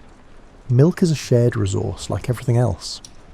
Children learn by watching. They observe hide scraping and eventually pick up a scraper. They watch basket weaving and begin playing with fibres. Their early attempts are clumsy and usually unsuccessful. No one corrects them unless they are about to hurt themselves. Instead, they keep trying, their hands slowly learning what they have observed. A small child shadows you during gathering, carrying their own tiny basket.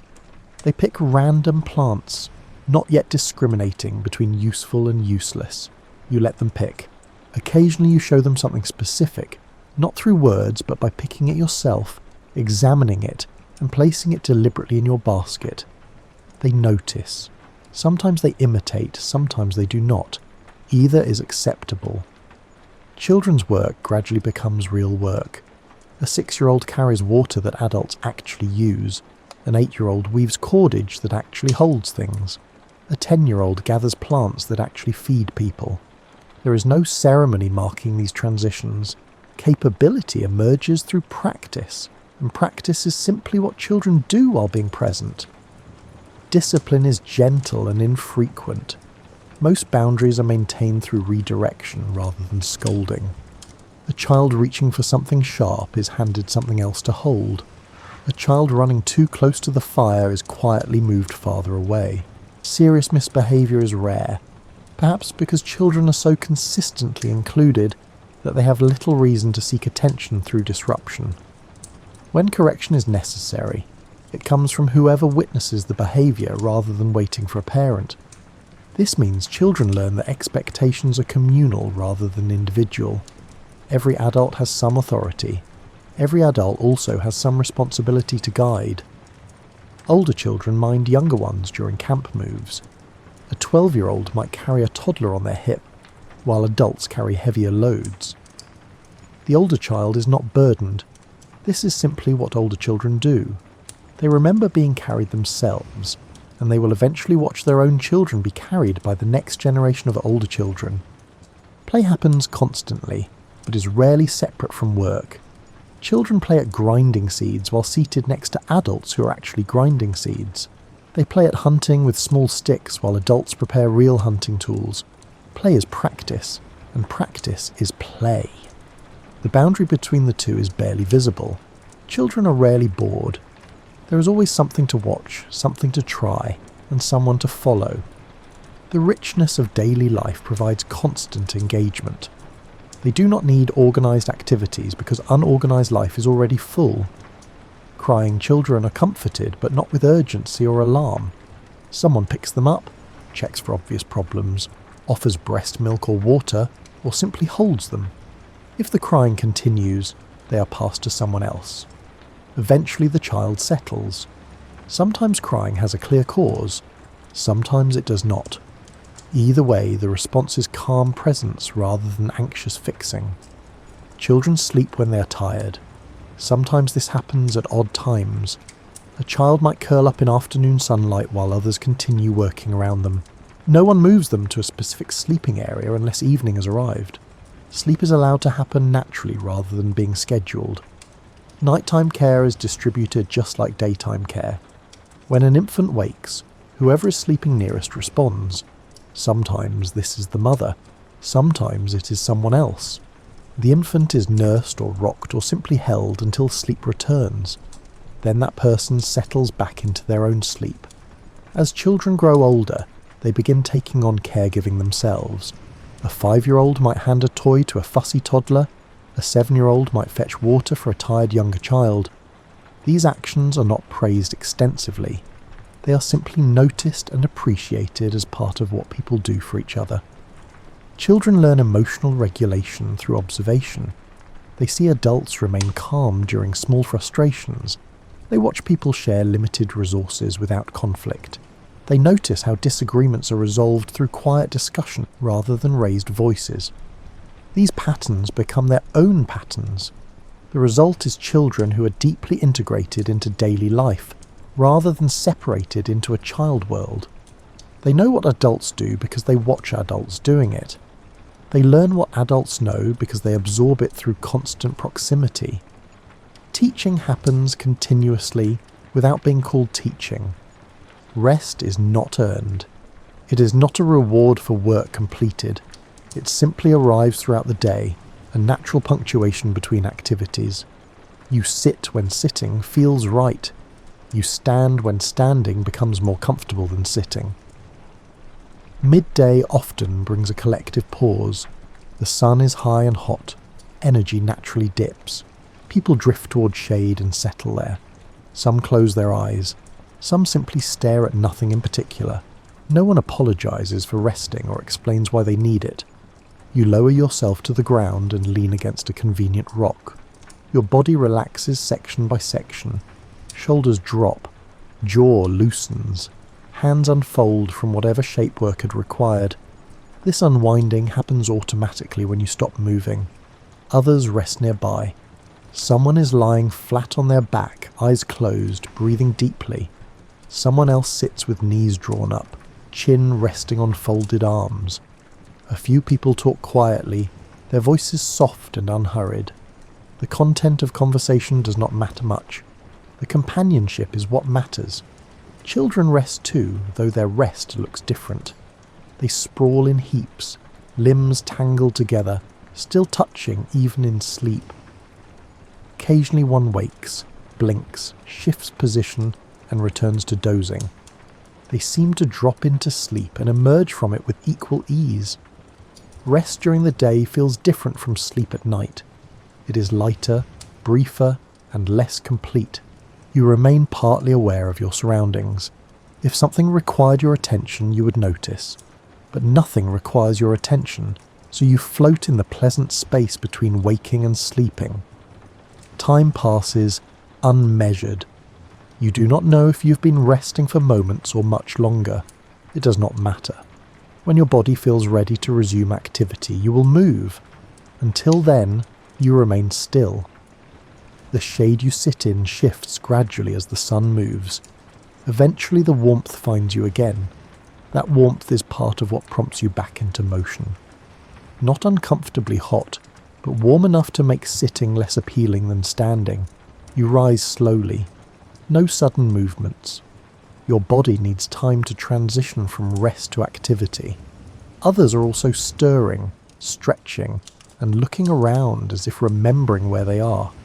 No one rushes this process. Evening brings another rest rhythm. After the main meal, after food preparation is complete, people settle around the fire. This is not sleeping, but a quieter version of waking.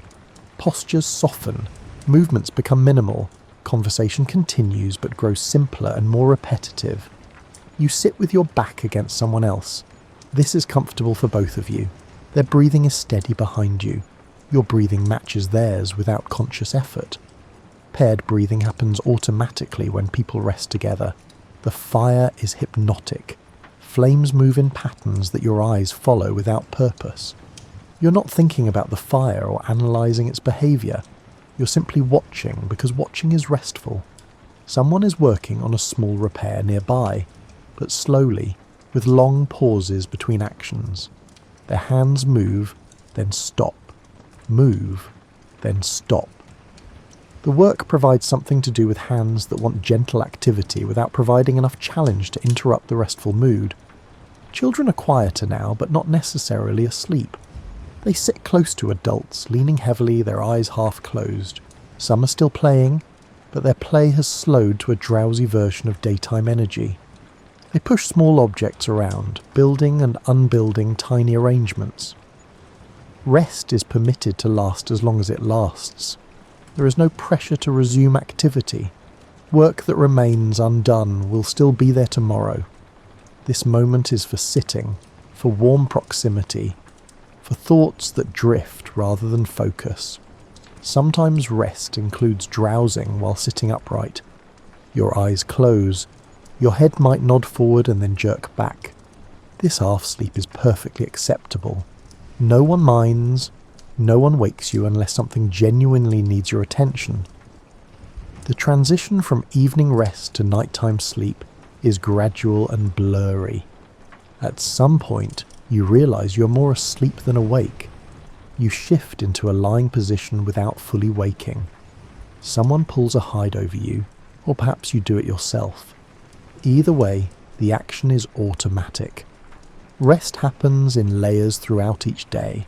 Brief pauses during work, longer midday settling, extended evening unwinding. These layers create a rhythm that prevents exhaustion. You never push beyond tired because rest arrives before you reach that point. Physical comfort during rest is simple and sufficient. The ground is familiar beneath you. The air temperature is manageable. You have something to lean against and something to cover yourself with. These basics are enough. No one rests in isolation unless they choose to. Even when resting apart from the main group, you remain within sight and sound. Solitude is possible, but not the default. Proximity is comforting. The presence of others creates security that allows deeper rest. When you wake from rest, whether brief or extended, you wake without agenda. There is no list of tasks waiting.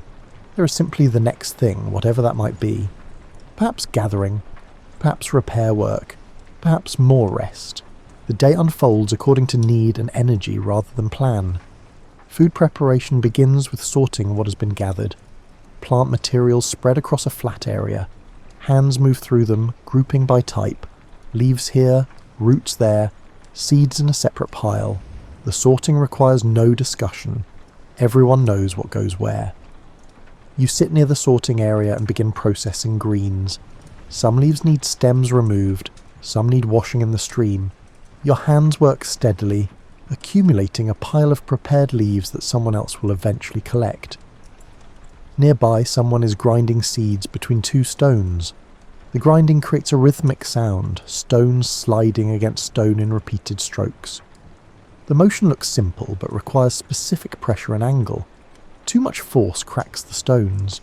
Too little leaves seeds, only partially ground. Another person is digging a pit in the earth near the fire. This pit will hold food for slow cooking, packed with hot stones and covered with leaves and dirt. The method is ancient and reliable. Food cooked this way becomes tender without constant attention. You move from greens to root vegetables. These need scraping rather than washing. Your scraping tool is a flat stone with a sharp edge, worn smooth from use. The motion is repetitive and soothing. Scrape, turn, scrape, turn. The pile of cleaned roots grows slowly. Children help according to their ability. A young one carries cleaned items from your pile to the cooking area. Their trips are frequent because they can only carry a small amount each time. This does not frustrate anyone. The help is useful even if inefficient. Food preparation is communal but not coordinated. Everyone works on whichever task needs doing. When something is finished, you move to something else. When you grow tired of one motion, you switch to a different task that uses different muscles. Someone is tending the fire, adding wood to maintain steady heat. Fire tending is continuous work during food preparation. Too hot and food burns. Too cool and food remains raw. The person tending has done this countless times and reads the fire automatically. Water is carried from the stream in multiple trips. Some water is for drinking, some for washing, some for cooking. The carrying happens throughout the afternoon, whenever someone is walking toward the stream anyway. No single person makes all the trips. Instead, everyone brings water when they pass by. You begin wrapping certain items in leaves for cooking. The wrapping technique protects delicate food from direct heat while allowing steam to cook it thoroughly. Your hands know exactly how much leaf to use, how tightly to wrap, and how to secure the bundle with plant fibre. Fish brought back earlier are being cleaned. This happens away from the main preparation area. The person cleaning works efficiently, separating edible parts from waste. The waste will be carried away from camp later. Nothing is left to attract unwanted attention. Herbs and flavouring plants are added to some preparations. Not everything receives this treatment. Some food is eaten plain. The additions are subtle, enhancing rather than dominating. You have learned which plants pair well with which foods through years of tasting and adjusting. As pieces are prepared, they begin collecting near the fire. Someone is organising them into rough groups. Food that cooks quickly goes in one spot. Food requiring longer cooking goes elsewhere. This organisation happens naturally through experience rather than explicit planning. The pit is ready and lined with hot stones. Food is layered in carefully. Denser items go on the bottom, lighter items on top. Leaves cover everything. Dirt seals the pit. The food will cook slowly for several hours while everyone continues other activities. Other items cook more directly. Flat stones heated in the fire become cooking surfaces. You place thin slices of root vegetables on a hot stone and watch them cook rapidly. The slices need turning once. Timing is judged by appearance and smell rather than measurement. Some food is eaten without cooking. Fresh greens are divided and passed around. People eat while continuing to work. The greens provide immediate energy without waiting for cooked food to be ready. The main meal will happen later when the pit is opened. Until then, people nibble on whatever is available. A handful of nuts, some dried fruit, leftover items from yesterday. Eating happens gradually throughout the afternoon. You move to help with liquid preparation. Certain leaves steeped in hot water create a warm drink. The drink is not sweet or strongly flavoured. It is simply warm and slightly bitter, pleasant on the throat. Someone is carefully dropping heated stones into a bark container of water, bringing it to a simmer. The leaves go in once the water is hot enough. They need time to release their essence. You watch the water change colour slightly, from clear to faintly brown. The smell is subtle and earthy. When the drink is ready, it will be shared among everyone present. Food preparation creates a different atmosphere than other work. There is anticipation built into it. You're making something that will soon be consumed. The work leads to immediate satisfaction, rather than creating objects that will be used repeatedly over time. Children are particularly interested in food preparation. They watch closely, sometimes reaching to touch what you are working on. You let them handle safe items. They copy your motions with their own small pieces of food. Their preparations are clumsy but genuine. As the afternoon lengthens, the pace of preparation slows. Most work is complete. Now it is mainly a matter of waiting for cooking to finish. People remain near the fire, tending it occasionally, but mostly just present while the food transforms from raw to ready. The opening of the cooking pit is a collective moment. Someone pulls back the dirt and leaves, releasing steam and a rich smell.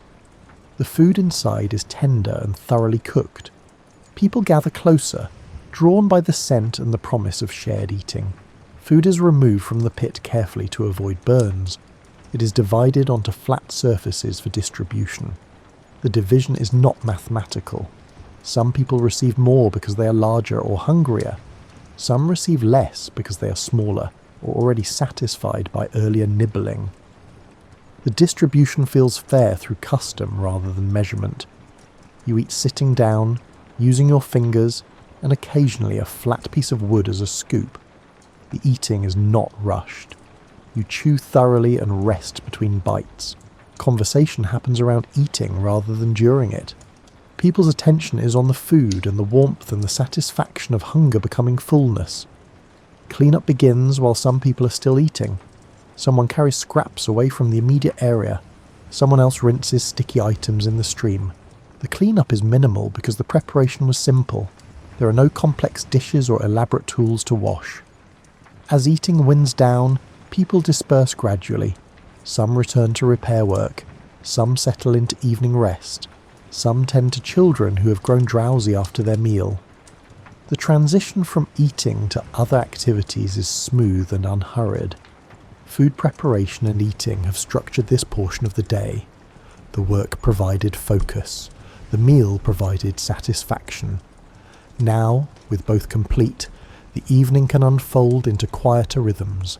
As light fades, the fire becomes central. Not for warmth alone, though warmth matters.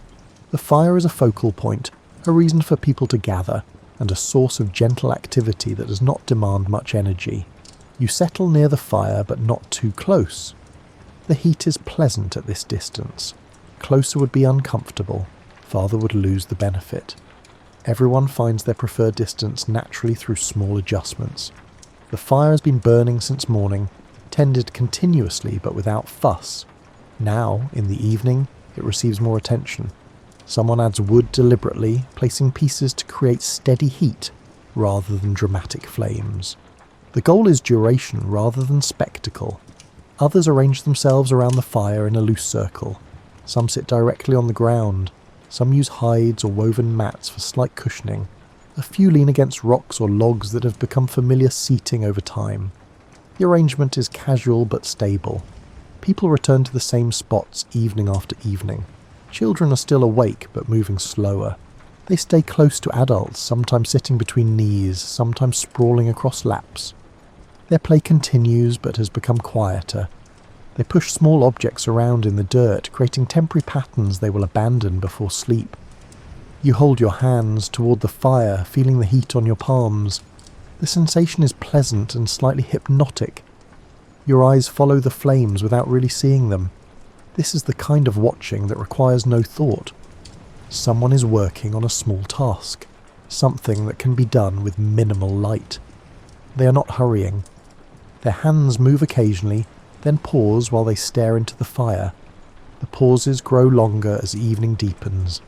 Eventually the work will be set aside entirely. The smoke rises steadily, creating a column that disperses into darkness above. The smell is woody and familiar. The smoke smell is so constant that you barely notice it anymore. It is simply what air smells like here. Sounds from beyond the fire are muted. The darkness holds the day's sounds at a distance. You can hear small rustlings, occasional bird calls settling into night, and the whisper of wind through grasses. These sounds are a backdrop rather than an interruption. Conversation around the fire is sporadic. Someone comments on tomorrow's weather. Someone else mentions a tool that needs repair. The comments do not build into extended discussion. They are simply thoughts spoken aloud, acknowledged with nods or brief responses. A child asks a question about something they saw during the day. An adult answers simply. The explanation is brief and factual. There is no elaboration beyond what the child actually asked. Explanations here are direct rather than expanded. Someone begins a quiet song. Not performance singing, but the kind of singing that happens without self-consciousness. Others join gradually, their voices blending without effort. The song has no clear beginning or end. It continues until it stops, whenever that happens to be. You're not singing, but you listen. The melody is ancient and simple. Everyone knows it. The words, if there are words, are more sound than meaning. The song is another form of fire watching, something to do that requires no particular focus. A baby fusses and is lifted to a shoulder. The person holding them sways slightly while remaining seated. The motion is minimal but effective. The baby quiets and returns to dozing, head heavy against the holder's chest. The fire burns lower. Someone adds more wood. The action is automatic, noticed but unremarkable. The fire will continue through most of the night, kept alive with periodic additions, but allowed to diminish to coals by morning. As darkness deepens, people begin shifting into sleeping positions. Some move away from the fire to their usual sleeping spots. Others remain where they are, simply lying down and pulling hides over themselves. The transition from waking to sleeping is gradual. Children are already mostly asleep. They are moved gently, carried, or guided to sleeping areas. Some protest mildly but settle quickly.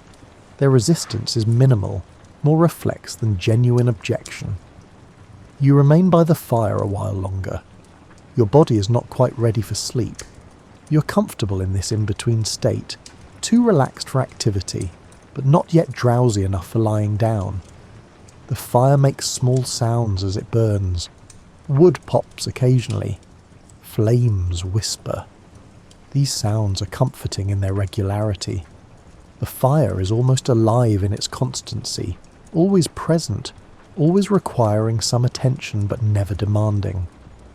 Around the fire, people are mostly still now. Breathing has slowed and deepened. Someone shifts position, pulling their covering more securely. Someone else is still sitting upright, but with eyes closed, head nodding forward, then jerking back in the rhythm of near sleep. You finally lie down, adjusting your position until comfort finds you. The ground beneath is familiar. Your body knows how to arrange itself on this surface. A hide covers you, heavy enough to feel secure, but not so heavy as to be oppressive. The fire is still visible from where you lie. You watch the flames through half-closed eyes. They move in patterns that are never quite the same, but always similar. Your mind follows the patterns without analysing them. Sleep begins to arrive in waves. You notice yourself drifting, then pulling back slightly, then drifting again. This gentle oscillation continues for some time. There is no moment when you can say you are definitively asleep. Instead, you gradually become more asleep than awake. The last thing you are aware of is warmth. Warmth from the fire. Warmth from the hide. Warmth from bodies sleeping nearby. The warmth is complete and encompassing. It is the feeling of security, of being exactly where you belong, of another day reaching its natural conclusion. Night does not mean complete sleep. You wake periodically, briefly aware of darkness and the continued presence of the fire now reduced to glowing coals. Someone is tending it quietly, adding small pieces of wood. The motion is practiced and nearly silent. You drift back towards sleep without fully waking. This shallow waking is normal. No one sleeps continuously through the entire night. Instead, sleep comes in layers, deep stretches broken by brief surfacings. An infant cries somewhere in the darkness. The sound is not alarming, just a signal of need. You hear someone moving, the soft rustle of hides being pushed aside. Quiet murmuring as the infant is lifted and settled to breast. The crying stops. The night resumes its quiet. You're aware of other wakings around you. Someone rises to urinate outside the immediate sleeping area. Their movements are careful and quiet, trying not to disturb others. They return shortly and resettle themselves. A child whimpers softly. You're not the closest person, so you remain still. Someone nearer reaches out, placing a hand on the child's back. The whimpering subsides. The child shifts closer to the comforting hand and returns to deeper sleep. The night is not silent. Small sounds continue, wind moving through nearby vegetation, the occasional crack of a burning log settling in the fire. Breathing all around you, a collective rhythm of people sleeping. You become aware of cold on your shoulder, where your hide has shifted.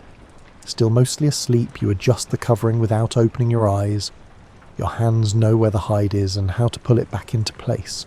The cold recedes and you sink back into sleep. Time during the night is unmeasured and elastic. You have no idea if you have been asleep for a short while or many hours. The darkness gives no indication. You wake, notice the darkness, and return to sleep. This cycle repeats several times. At some point you wake more fully, needing to move. Your body is stiff from lying in one position. You shift carefully, trying not to disturb the person sleeping pressed against your back. They murmur but do not wake. You find a new position and wait for sleep to return. The fire needs tending again. You're awake enough to notice this.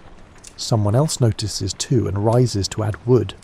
The flames increase slightly, sending flickering light across sleeping forms. Faces are peaceful and slack in sleep, unguarded and soft. A child wakes and calls out quietly, not distressed but seeking reassurance. Someone responds with a low voice, confirming presence. The child settles without needing to be held. Simply knowing someone is awake and aware is sufficient. You notice the stars are visible through gaps in the shelter structure. They are bright and numerous, scattered across the darkness above. You watch them briefly, not thinking about what they are or what they mean. They are simply there, constant points of light in the moving darkness. Another infant wakes and needs feeding. This time it is you who is nearest. You reach for the infant in the darkness, guided by sound rather than sight. Your hands know the shape and weight of an infant. You settle them against you, and they latch quickly, nursing with quiet urgency. The nursing is peaceful. You remain in a half-dozing state while the infant feeds. Your body knows how to sustain this activity while your mind rests. When the infant finishes and becomes heavy with sleep, you shift them gently back to where they were sleeping. Night care is never urgent or frantic. Needs are met calmly. Crying is comforted without alarm. Everyone understands that night wakings are part of the rhythm. No one expects unbroken sleep. The expectation is simply that needs will be noticed and answered.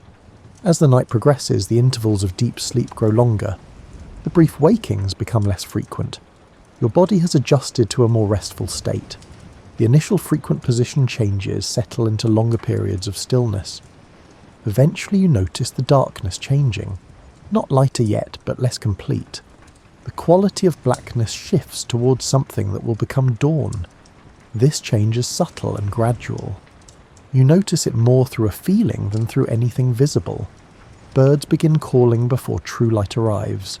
Their song starts singly, one voice, then another answering.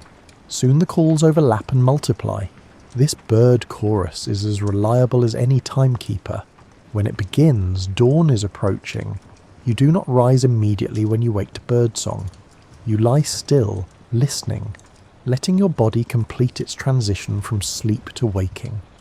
Around you, others are doing the same. Some are still deeply asleep. Some are awake but resting quietly. Some are beginning to stir and stretch. A child wakes and immediately starts talking, their voice loud in the quiet morning. Someone shushes them gently. not scolding but simply indicating that quiet is still preferred. The child complies, their voice dropping to a whisper as they continue whatever thought they were expressing. The fire is very low now, mostly coals. Someone is building it up for the day, adding kindling first, then larger pieces as the flame catches. The fire's revival signals the true beginning of the day. Once it is burning well, people will rise and begin their routines. You push your hide aside and sit up slowly. Your body is stiff from sleeping on the ground. You stretch carefully, working out the tightness in your back and shoulders. Others are doing the same, moving through their personal waking rituals. The night has passed in its usual way, broken but restful, punctuated by small needs met with calm responses. Now, as light begins to filter into the world, the day is ready to begin again. The sun rises again, as it always does. The patterns begin anew, gathering, making, caring, resting, eating, tending, sleeping. These rhythms have no origin you could name. They existed before you and will exist after you. You were taught these patterns by watching the people who came before. You are teaching them now to the people who come after. The teaching is not formal, it is simply presence, simply the living of days in established ways. Nothing is written down. There are no records or instructions. Knowledge lives in hands and bodies and the shared memory of the group. What needs to be known is known through doing, through repetition, and through the accumulated experience of countless days. The tools you use were shaped using techniques older than language. The foods you prepare have been prepared this same way for longer than counting allows. The routes you walk were established by people whose names are completely forgotten. This deep history is invisible in daily life. You do not think about the age of your practices. You simply practice them. The continuity is unconscious, maintained through habit rather than intention. Children growing up here will know what you know, not because you will sit them down and explain, but because they will live alongside you, watching and trying and gradually becoming capable. Their children will learn the same way. The chain remains unbroken through proximity and time. The landscape itself holds memory. This gathering ground has been used for generations. The paths are worn deep, not by any individual footfall, but by the accumulation of all footfalls across time. You walk where countless others walked before, though you never knew them. Certain places have stories, though the stories are simple. This is where the fish are always plentiful. This is where good clay can be found. This is where storms are easier to shelter from. The stories are practical knowledge disguised as narrative. You do not wonder about the future. The future will be similar to now. Seasons will cycle, plants will grow and be gathered, children will be born and raised, people will work and rest and care for each other. This continuity is so reliable it requires no contemplation. Change happens but slowly, so slowly as to be nearly invisible. A slightly different technique for basket weaving. A new food source was discovered and incorporated. Small adjustments accumulate across generations but never disrupt the fundamental patterns. You are simultaneously insignificant and essential. Insignificant because you are one person in an endless chain, your individual life a brief moment in a much longer story. Essential because the chain depends on each link. Without you, the knowledge you carry would not pass forward. The work you do today will need doing again tomorrow. This could feel futile, but does not. The repetition is the point. Each day's gathering feeds today's people. Each day's repairs maintain today's tools. The work is complete in itself, not building towards some distant goal. You experience satisfaction in the immediate and the tangible. A basket successfully repaired, a child soothed to sleep, a meal shared. These small completions are what life is made of.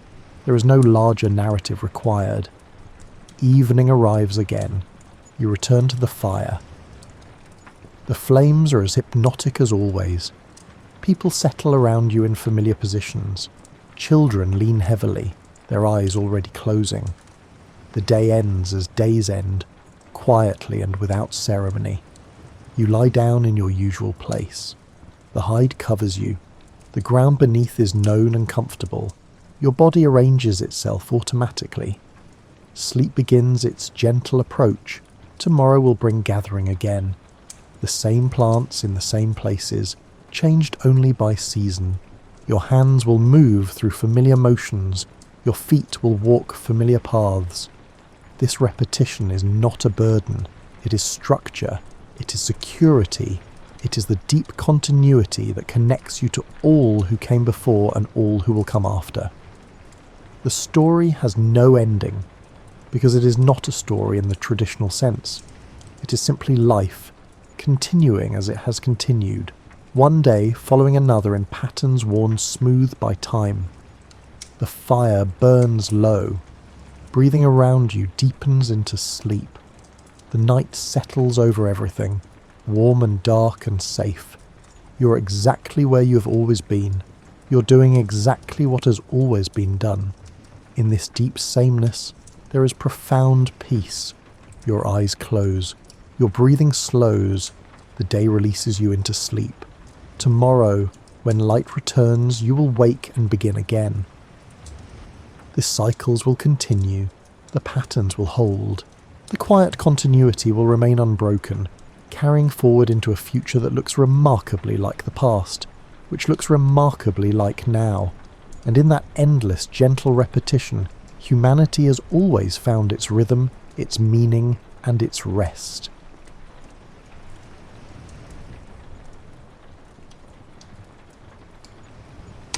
Amelia Earhart's legacy often flashes by as a brisk summary.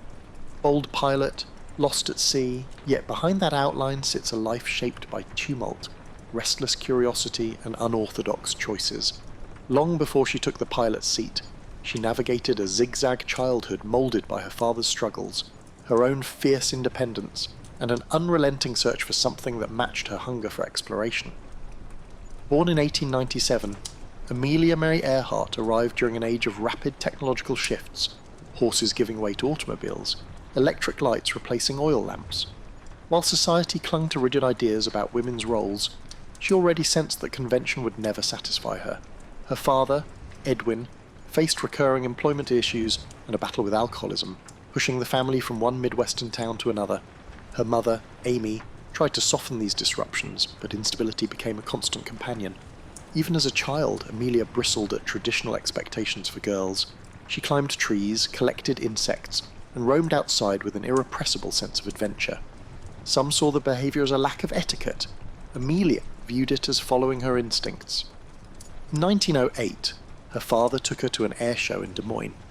At first, she wasn't enthralled by the airborne spectacle. She gravitated more toward mechanical toys on display. Yet the memory of rickety planes overhead planted a subtle seed, machines capable of transcending everyday boundaries. Financial and personal troubles deepened, and Amelia and her sister Muriel moved to Chicago to live with friends. There, Amelia saw the gap between her restless mind and the rigid structures of typical schooling.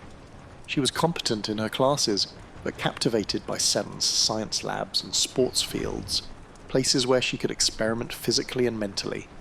Upon finishing high school, she worked as a nurse's aide in Toronto during World War I, tending to wounded soldiers.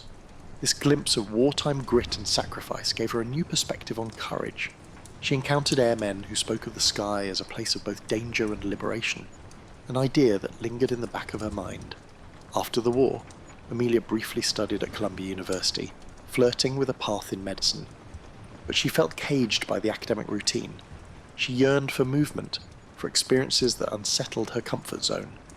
All of this set the stage for 1920, when she took a short ride in an open cockpit plane over Long Beach, California.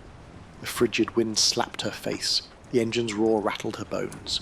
It wasn't glamorous, but it was real. She stepped off, convinced she had to learn to fly. Her family, unsettled by her father's ongoing issues, wasn't in a position to finance her ambitions. Unfazed, Amelia took odd jobs: photographer, truck driver, stenographer, scraping together the money for flight lessons. In 1921, she found a female instructor, Netta Snook, which was itself a rarity. Amelia's desire to fly was not some fleeting thrill. It became the single driving force of her daily life. She would bicycle to the airfield at dawn, face grimy hangars, and endure the skepticism of onlookers who saw flying as the realm of men, or at best, a passing novelty for daring women. By 1922, Amelia had saved enough to buy a used Kinner Airster biplane. Painted bright yellow, she called it the Canary. She practiced takeoffs and landings until her hands ached. Pushing the limits of that rickety craft, she felt more alive aloft than anywhere else.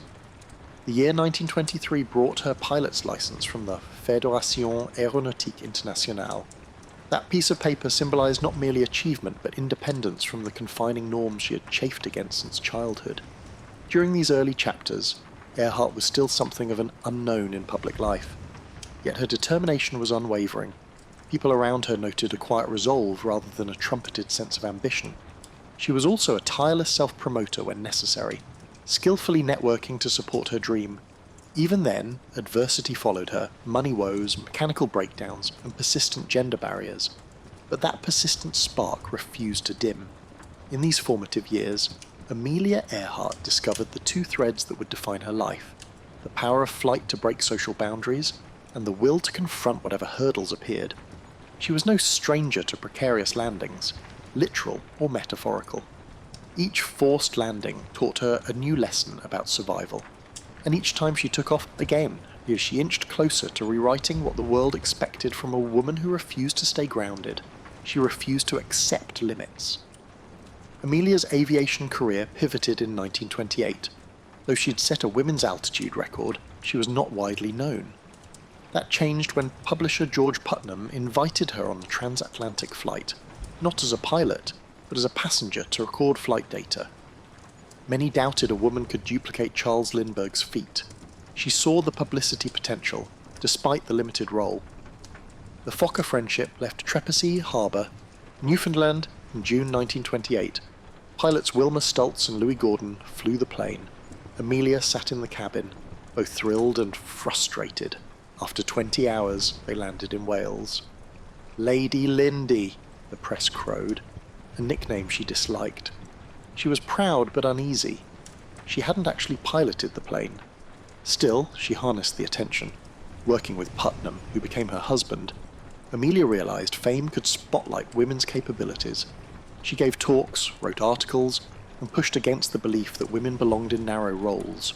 She argued that anyone willing to face aviation's hazards was qualified for other fields as well. Flying then was perilous.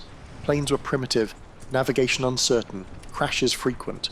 Men monopolised the field due to entrenched power, not superior skill. Amelia, often overlooked, gleaned tips from male aviators, proving adept at turning knowledge into action. By 1930, she was setting speed records. Knowing such achievements drew sponsors. Financial backing kept her in the air. In 1932, 5 years after Lindbergh's solo crossing, Amelia tackled it at the Atlantic alone. She left Harbour Grace, Newfoundland, aiming for Paris. Storms and mechanical troubles forced her to land near Londonderry, Northern Ireland. She still became the first woman to fly solo across the Atlantic. Her 14-hour ordeal included icy winds and failing instruments. Exhausted upon landing, she casually mentioned wanting hot chocolate, an offhand remark that endeared her to millions. Suddenly, Queen of the Air was everywhere. She tolerated the hype, preferring to focus on her cause. Through speaking tours, books, and founding the 99s, she fought for female pilots' rights and pushed airlines to hire women. She was firm yet courteous, insisting that if she could manage transatlantic flight, other barriers should fall. Her efforts targeted institutions and attitudes. She recognised the power of formal networks like the 99s, giving women pilots a unified voice. Her personal fame provided opportunities, which she utilised to exert pressure on flight schools and manufacturers. Beneath the public persona, she was already planning bigger horizons, a round-the-world flight which could further shatter doubts about women's roles in aviation. Although cameras captured her calm confidence, Amelia dealt with real danger in the skies and relentless scrutiny on the ground. She paid no mind to skeptics, focusing instead on fuel capacity, route planning, and advancing aircraft design. Celebrity wasn't her endgame. It was a tool to prove that women had the skill, grit, and imagination to lead in any domain. By the early 1930s, she had evolved from an obscure pilot to a global symbol, showing that records weren't mere stunts, but gateways to progress.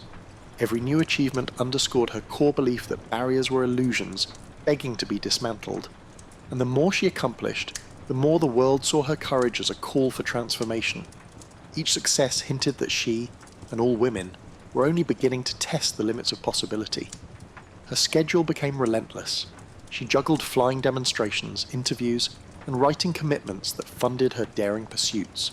She understood the power of mass media, yet was careful to remain authentic. When reporters pressed for sensational stories, she gently steered conversations toward practical issues, like improving airplane technology and securing better training opportunities for women. At the same time, she refused to be pigeonholed as merely a women's champion. She emphasized that aviation itself was a realm of innovation for everyone. With Charles Lindbergh, Wiley Post, and other leading aviators, she discussed breakthroughs in navigation systems, weather tracking, and safety procedures. Her goal was to be taken seriously not just as a symbolic figure, but as a knowledgeable pilot shaping the future of flight. Behind the scenes, she dealt with exhaustion and the weight of expectations. Friends recalled her bouts of insomnia and anxiety, masked by her poised exterior. Despite these strains, she pressed on, convinced that flying offered a blueprint for a more open-minded society. Each record set was more than a personal triumph, it was a collective push forward. She often remarked that real change demanded more than a single feat. It required sustained resolve. Aviation, in her view, was the symbol of what humanity could accomplish after abandoning outdated prejudices. By the mid-1930s, Amelia Earhart balanced record-setting flights, a role as aviation's public face, advocacy for women, and, amusingly, fashion consulting. Her relationship with George Putnam continued to evolve. Though he came from a publishing background, he believed Amelia could be aviation's brightest star and negotiated deals to fund her ambitions. They respected each other's autonomy, even after marrying, a stance that defied social norms. She refused to adopt his surname or confine herself to traditional wifely roles, a choice that drew gossip but matched her insistence on individuality. Putnam's PR skill brought endorsement offers, from luggage to sportswear, but Amelia stayed selective, wanting authenticity over empty promotion. She used her public profile to push improvements in flight infrastructure, better runways, weather stations, and aircraft maintenance. Far from glory hunting, she believed proper resources would make aviation safer and more accessible. She also mentored younger pilots, sharing the lesson that technique, not bravado, saved lives in the sky. In that vein, she helped design practical clothing for female aviators, garments with functional pockets and flexible cuts to accommodate cockpit constraints. Critics called it frivolous, but Amelia saw it as another step toward normalizing women in the pilot's seat. If society expected women to excel anywhere, why not equip them accordingly? By 1935, she had flown solo from Honolulu to Oakland and from Los Angeles to Mexico City. These feats showcased her mastery of long-distance navigation when tools were rudimentary. She studied weather charts and honed radio direction finding, knowing that minor miscalculations could be fatal. Each success fueled a bigger dream, to circle the globe. This round-the-world quest wasn't mere personal ambition. Amelia envisioned it as a demonstration of evolving aviation technology and a chance to gather data for future commercial routes. With the world growing more interconnected, she believed such a flight could blaze trails for global air travel. Yet the endeavour demanded a formidable airplane and a solid team. The Lockheed Model 10E Electra, a twin-engine craft with the necessary range, came into play in this situation. Backed partly by Purdue University, where she advised female students on career paths, Amelia acquired and modified the plane, adding fuel tanks and shedding unnecessary weight. She invited Fred Noonan, an expert navigator familiar with Pacific routes, to join her. The plan covered nearly 29,000 miles across multiple continents. Each stop required intricate coordination, arranging fuel caches in remote airstrips, securing radio frequencies, and ensuring local permissions. The press buzzed incessantly about her route and her gear. Public fascination soared, but Amelia kept her poise, recognizing that no amount of planning could guarantee success against the capriciousness of weather and machinery. Though calm in interviews, she privately weighed the risks. Storms, mechanical failure, human errors, any could derail the flight. Yet she was no stranger to danger, having built her career on the thin line between ambition and peril. She saw risk as part of forging new paths, echoing her lifelong stance. Progress often demanded boldness. Her entire adult life had been a testament to stepping into uncharted territory, whether challenging social norms or expanding the very frontiers of flight. In early 1937, her first attempt at the round-the-world flight suffered a crash in Hawaii, damaging the Electra. Undaunted, she regrouped, repaired the plane, and adjusted her route. Determination was her hallmark, a blend of practicality and daring. As she finalised her second attempt, she noted in public statements that records and accolades weren't her primary aim. She wanted real data on routes, fueling strategies, and navigational tactics. The flight would offer invaluable insights for the commercial airlines that would soon cross oceans routinely. That stance embodied Amelia's broader philosophy. Each high-profile flight was less about personal conquest than about broadening horizons for everyone. She had devoted years to proving that women were fully capable, but she also believed that aviation itself was the wave of the future. In bridging these perspectives, she became an avatar of possibility, a living emblem of how one individual's determination could shift cultural assumptions. And now, poised for her greatest adventure yet, Amelia was ready to test the limits again. A risk-laden gamble that might cement her reputation, or cast it into haunting uncertainty. Her calm outlook belied the sheer complexity of her plans. She understood that failure would breed critics who believed women had no place in extreme aviation. Yet she moved forward, convinced that taking flight for knowledge and progress was worth every risk. In Amelia's view, flying wasn't just her destiny, it was a collective awakening and societal evolution. Amelia Earhart's second round-the-world attempt launched on May 21, 1937, from Oakland, California. This time, she and Fred Noonan flew eastward, hopping between continents with the Lockheed Electra. The trip started smoothly, moving from Miami through Central and South America, then across the Atlantic into Africa. Each stop brought fresh refueling challenges, mechanical checks, and updated weather data, but Amelia maintained her signature resolve. By June, they had traversed Africa and the Middle East, arriving in India amid monsoon rains. They pressed on to Southeast Asia, landing in locales like Rangoon and Singapore, places few Americans had seen. Amelia's dispatches noted extreme heat, erratic wind currents, and the rigorous demands of accurate navigation. Fred Noonan's precise star fixes ensured they stayed on course, despite unpredictable skies. Eventually, they reached New Guinea with about 7,000 miles to go. The next leg aimed for Howland Island, a tiny speck in the Pacific. The US Coast Guard cutter Itasca would guide them via radio. Finding such a minuscule island required near-perfect navigation and clear weather. On July 2, 1937, they departed Lae in the pre-dawn darkness. Loaded with fuel for roughly 20 hours aloft, they transmitted periodic position reports. At first, signals were clear. Then Amelia's messages hinted at difficulty pinpointing Howland. Overcast conditions likely obstructed Noonan's celestial fixes. Radio contact with the Itasca became sporadic. Some messages were garbled, others incomplete. She mentioned low fuel and an inability to spot the island.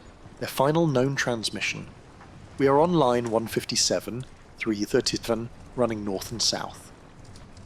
Then silence. The Itasca initiated a massive search, scouring open ocean for any sign of the Electra. Naval ships joined, searching nearby waters and atolls. No wreckage surfaced. Weeks passed, and official efforts wound down. Public disbelief was immediate. George Putnam financed private searches, clinging to hope that Amelia and Noonan might be stranded or rescued. Rumours swirled: capture by foreign forces, survival under new identities, or mechanical failure leading to a fatal crash. Eventually, prevailing theories pointed to fuel exhaustion and a crash at sea. Howland Island had proved elusive, even to skilled aviators. For admirers worldwide, her disappearance felt unreal. She'd seemed unstoppable, a figure who pushed boundaries without fear. Now the iconic pilot vanished into the Pacific's expanse. Her loss struck a nerve, amplifying the emotional investment many had in her journey. Yet as shock turned to grief, her achievements took on a different hue, no longer just records but testaments to a bold spirit. Films, newsreels, and reprints of her articles kept her story alive. School children learned of her feats, and future women pilots cited her as inspiration. Her final flight overshadowed the rest of her life, but it also cast her as a perennial question mark, fueling endless conjecture. Some insisted she was alive somewhere.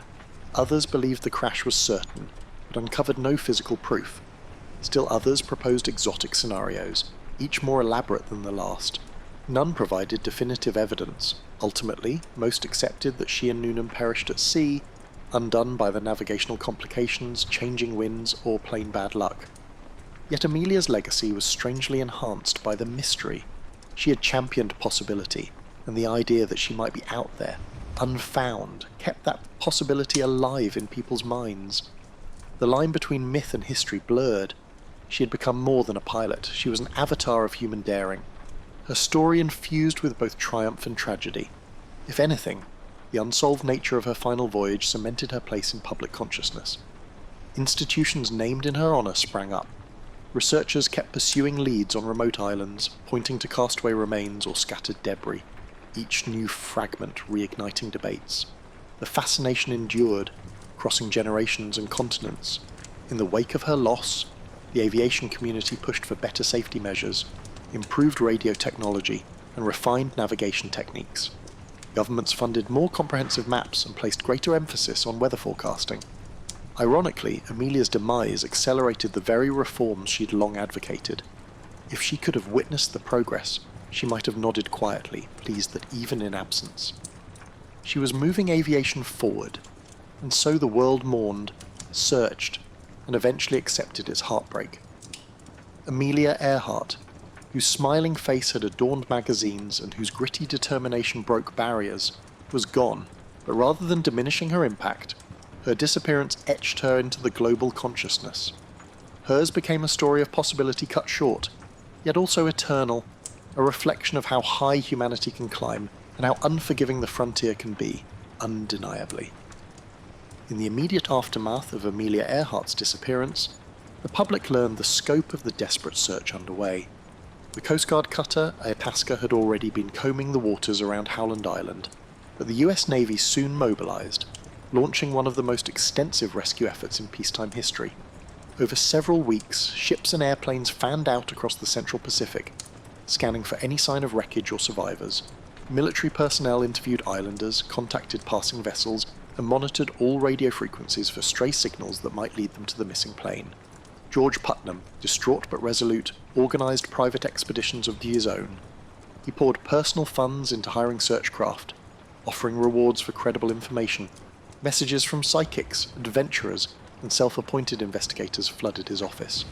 Though many leads were far-fetched, Putnam refused to dismiss them outright, afraid of missing any clue that might point to Amelia's location. A handful of newspapers criticised the urgency, questioning the expense at a time when global tensions were on the rise. Still, for countless admirers worldwide, the operation was a moral duty. Someone as groundbreaking as Amelia should not simply vanish without every effort to locate her. Rumours bloomed. Early on, some claimed she had been spotted in distant ports, fueling speculation of a forced landing followed by rescue under mysterious circumstances.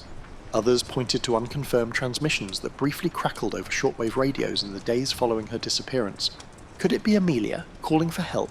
Enthusiasts hung on each scrap of reported signal, though none were convincingly traced to the missing Electra. The mass of conflicting stories stoked a media frenzy, with headlines proclaiming everything from miraculous survival to sinister conspiracies. In official circles, however, evidence began to narrow.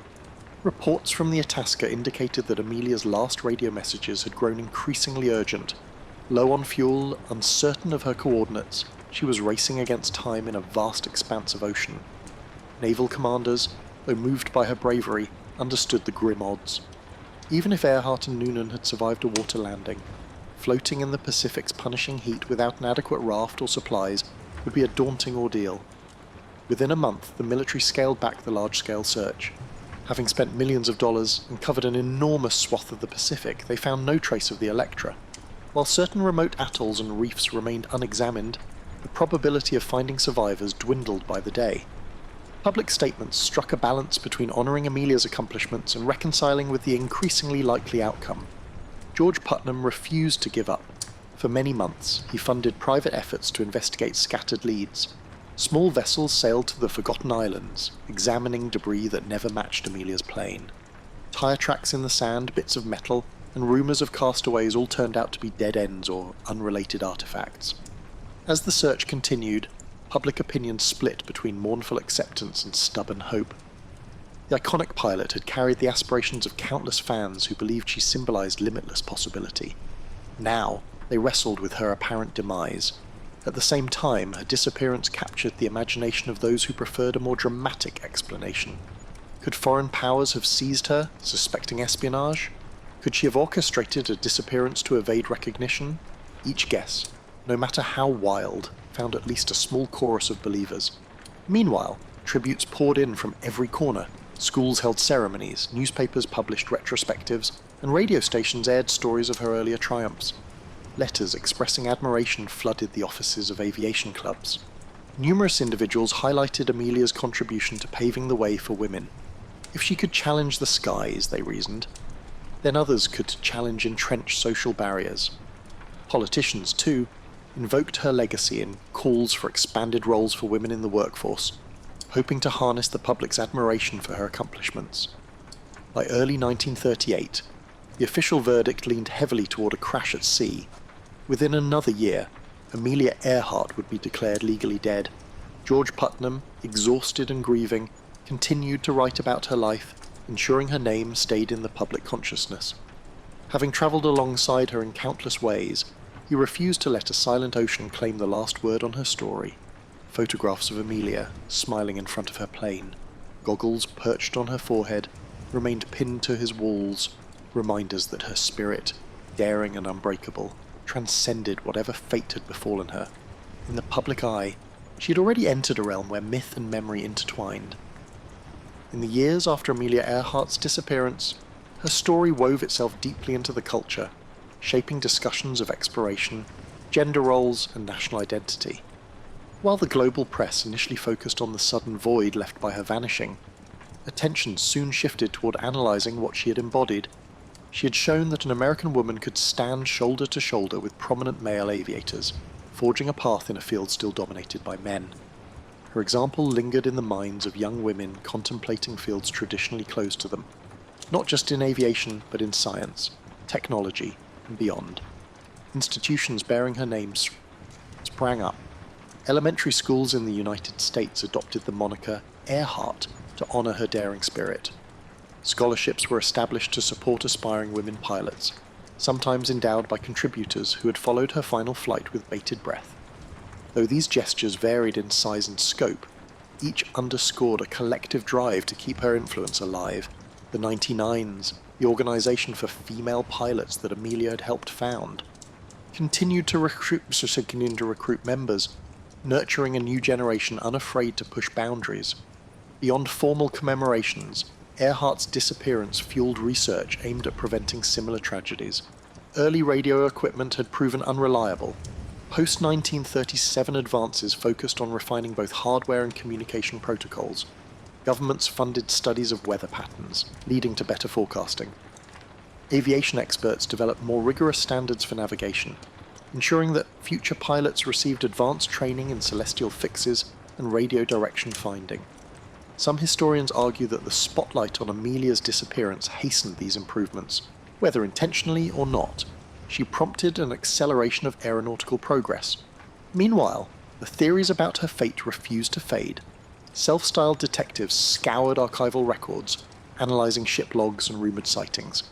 In the late 1940s, a handful of American servicemen stationed in the Pacific heard local tales of a foreign pilot washing ashore years earlier, spurring renewed hunts for evidence. Occasionally, fragments of aluminum or skeletons found on remote atolls were touted as proof of Earhart's final resting place. Yet attempts to link such discoveries conclusively to Amelia or Fred Noonan always fell short.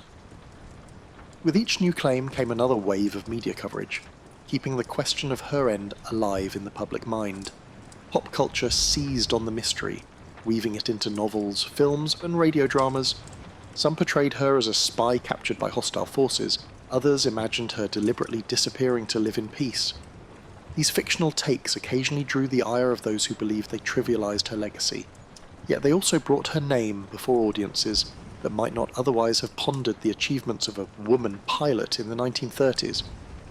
Her image graced magazine covers well into the 1950s, often paired with captions urging readers to remember her pioneering flights rather than fixating solely on the unknown. For women determined to forge their own paths, Amelia's tale carried a particular resonance. During World War II, thousands of women trained as pilots in programs like the Women Air Force Service Pilots, WASP. Although she was no longer around to witness it, her example had laid crucial groundwork. Veterans of those programs cited her as a reason they believed aviation could be for them too.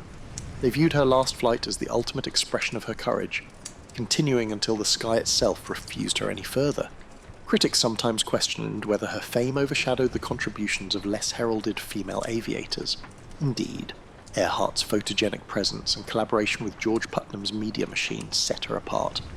But many recognized that she had used her visibility to champion broader goals. She consistently advocated for other women flyers and used press opportunities to highlight the achievements of colleagues who lacked her public platform. If she stood alone in the spotlight, she also attempted to shine it on everyone else struggling for legitimacy in aviation's ranks. By the mid-20th century, Earhart's name had become shorthand for unbounded aspiration. Newspapers likened daring explorers to modern Amelia Earharts. Corporations cited her spirit in ad campaigns about pushing past limitations, yet behind the commercial rebranding lay an abiding truth. She had effectively proven that gender need not be an impediment to ambition. Even decades later, that message held profound significance. For every skeptical remark about knowing your place, Earhart's memory offered a counter-argument, that risks were there to be taken, frontiers to be tested, and that sometimes only the bold see how far they can really go. Today, the name Amelia Earhart conjures images of resilience and intrigue. Countless books, documentaries, and academic analyses have attempted to decipher her character and significance. Perhaps that is the ultimate measure of her impact. She remains relevant long after her plane's final, tragic flight. In a world that has seen astronauts circling the Earth and rovers traversing Mars, her achievements might look modest on paper, yet context is everything. In her era, crossing an ocean by air was a feat teetering on the verge of impossibility, especially for a woman barred from many of the support systems offered to male peers. Her influence extends well beyond aviation. Modern discussions of women's leadership, work-life balance, and personal autonomy still reference Earhart's refusal to bow to convention. The forthright way she lived, maintaining her separate finances after marriage, declining to adopt her husband's surname, and refusing to drop her career, resonates with individuals who chafe under traditional expectations. She showed that it was possible to be both admired and outspoken, both widely loved and unabashedly independent. This combination of traits keeps her relevant in each new wave of feminism, even as cultural norms continue to shift. Then there is the simple matter of mystery. Human beings are drawn to stories with open endings, and Amelia's disappearance leaves a void that speculation rushes to fill. Expeditions still venture to distant Pacific islands, sifting through detritus in search of conclusive answers. High-tech scanners, DNA testing, and underwater drones have all been employed in attempts to find the Electra or discover her remains. Each new rumour or photograph sparks interest, however fleeting, in the notion that a solution to the riddle is just around the corner. That quest has persisted for nearly a century, a testament to her lasting hold on people's imaginations. In many ways, the romance of Amelia Earhart's story lies in its human dimension. She was fallible, prone to anxiety and physical exhaustion, yet outwardly composed. She made daring choices while maintaining a certain down-to-earth practicality. Her writings reveal a person keenly aware of mortality, yet unwilling to let fear dictate her trajectory. That balance, of measured caution and determined optimism, gives her legend a credible warmth. She did not seek to become a myth. She sought to become a better pilot and, in doing so, helped recast the boundaries for what women could do. Time has a way of distilling a person's accomplishments until only the major highlights remain. In Earhart's case, those highlights are luminous enough: the first woman to cross the Atlantic by air, a fearless record breaker, a voice championing women's legitimacy in aviation, and the architect of a near-world circling journey that ended all too soon. Yet her true gift to posterity is the blueprint she left for challenging expectations. Every time someone questions the status quo, every time a woman pursues a field that once excluded her, a sliver of Amelia's spirit resonates. Though formal statues and memorials exist, perhaps the most fitting tribute lies in the intangible. Her legacy thrives in the collective consciousness. Crossing borders and cultures, schoolchildren undertake projects on her life, discovering that bravery and curiosity can upend established norms. Non-profit groups continue awarding scholarships in her name, ensuring that girls from modest backgrounds can earn their wings. Engineers, astronauts, and even entrepreneurs cite her as an influence, exemplifying self-reliance and bold vision. Critics might argue that the aura surrounding Amelia Earhart romanticizes risk-taking. Indeed, she faced criticisms in her lifetime for the dangers she accepted, but her approach, grounded in rigorous practice and serious study, suggests she treated risk as a necessary ingredient in progress, not a reckless thrill. The spirit that drove her planes into the sky was the same spirit that drives any pioneer, an abiding desire to see what lies beyond the horizon. As we consider her today, we find that her story is less about flight than about transcending limitations. She didn't merely fly, she challenged the gravitational pull of society's assumptions. That she vanished while pursuing her grandest ambition adds a paradoxical layer of both sorrow and admiration. Yet her final lesson endures. Uncharted territory remains, waiting for those who dare to step off the map. In that sense, she is still aloft, guiding those who look skyward with their dreams of possibility, and a steadfast refusal to accept the confines others have drawn.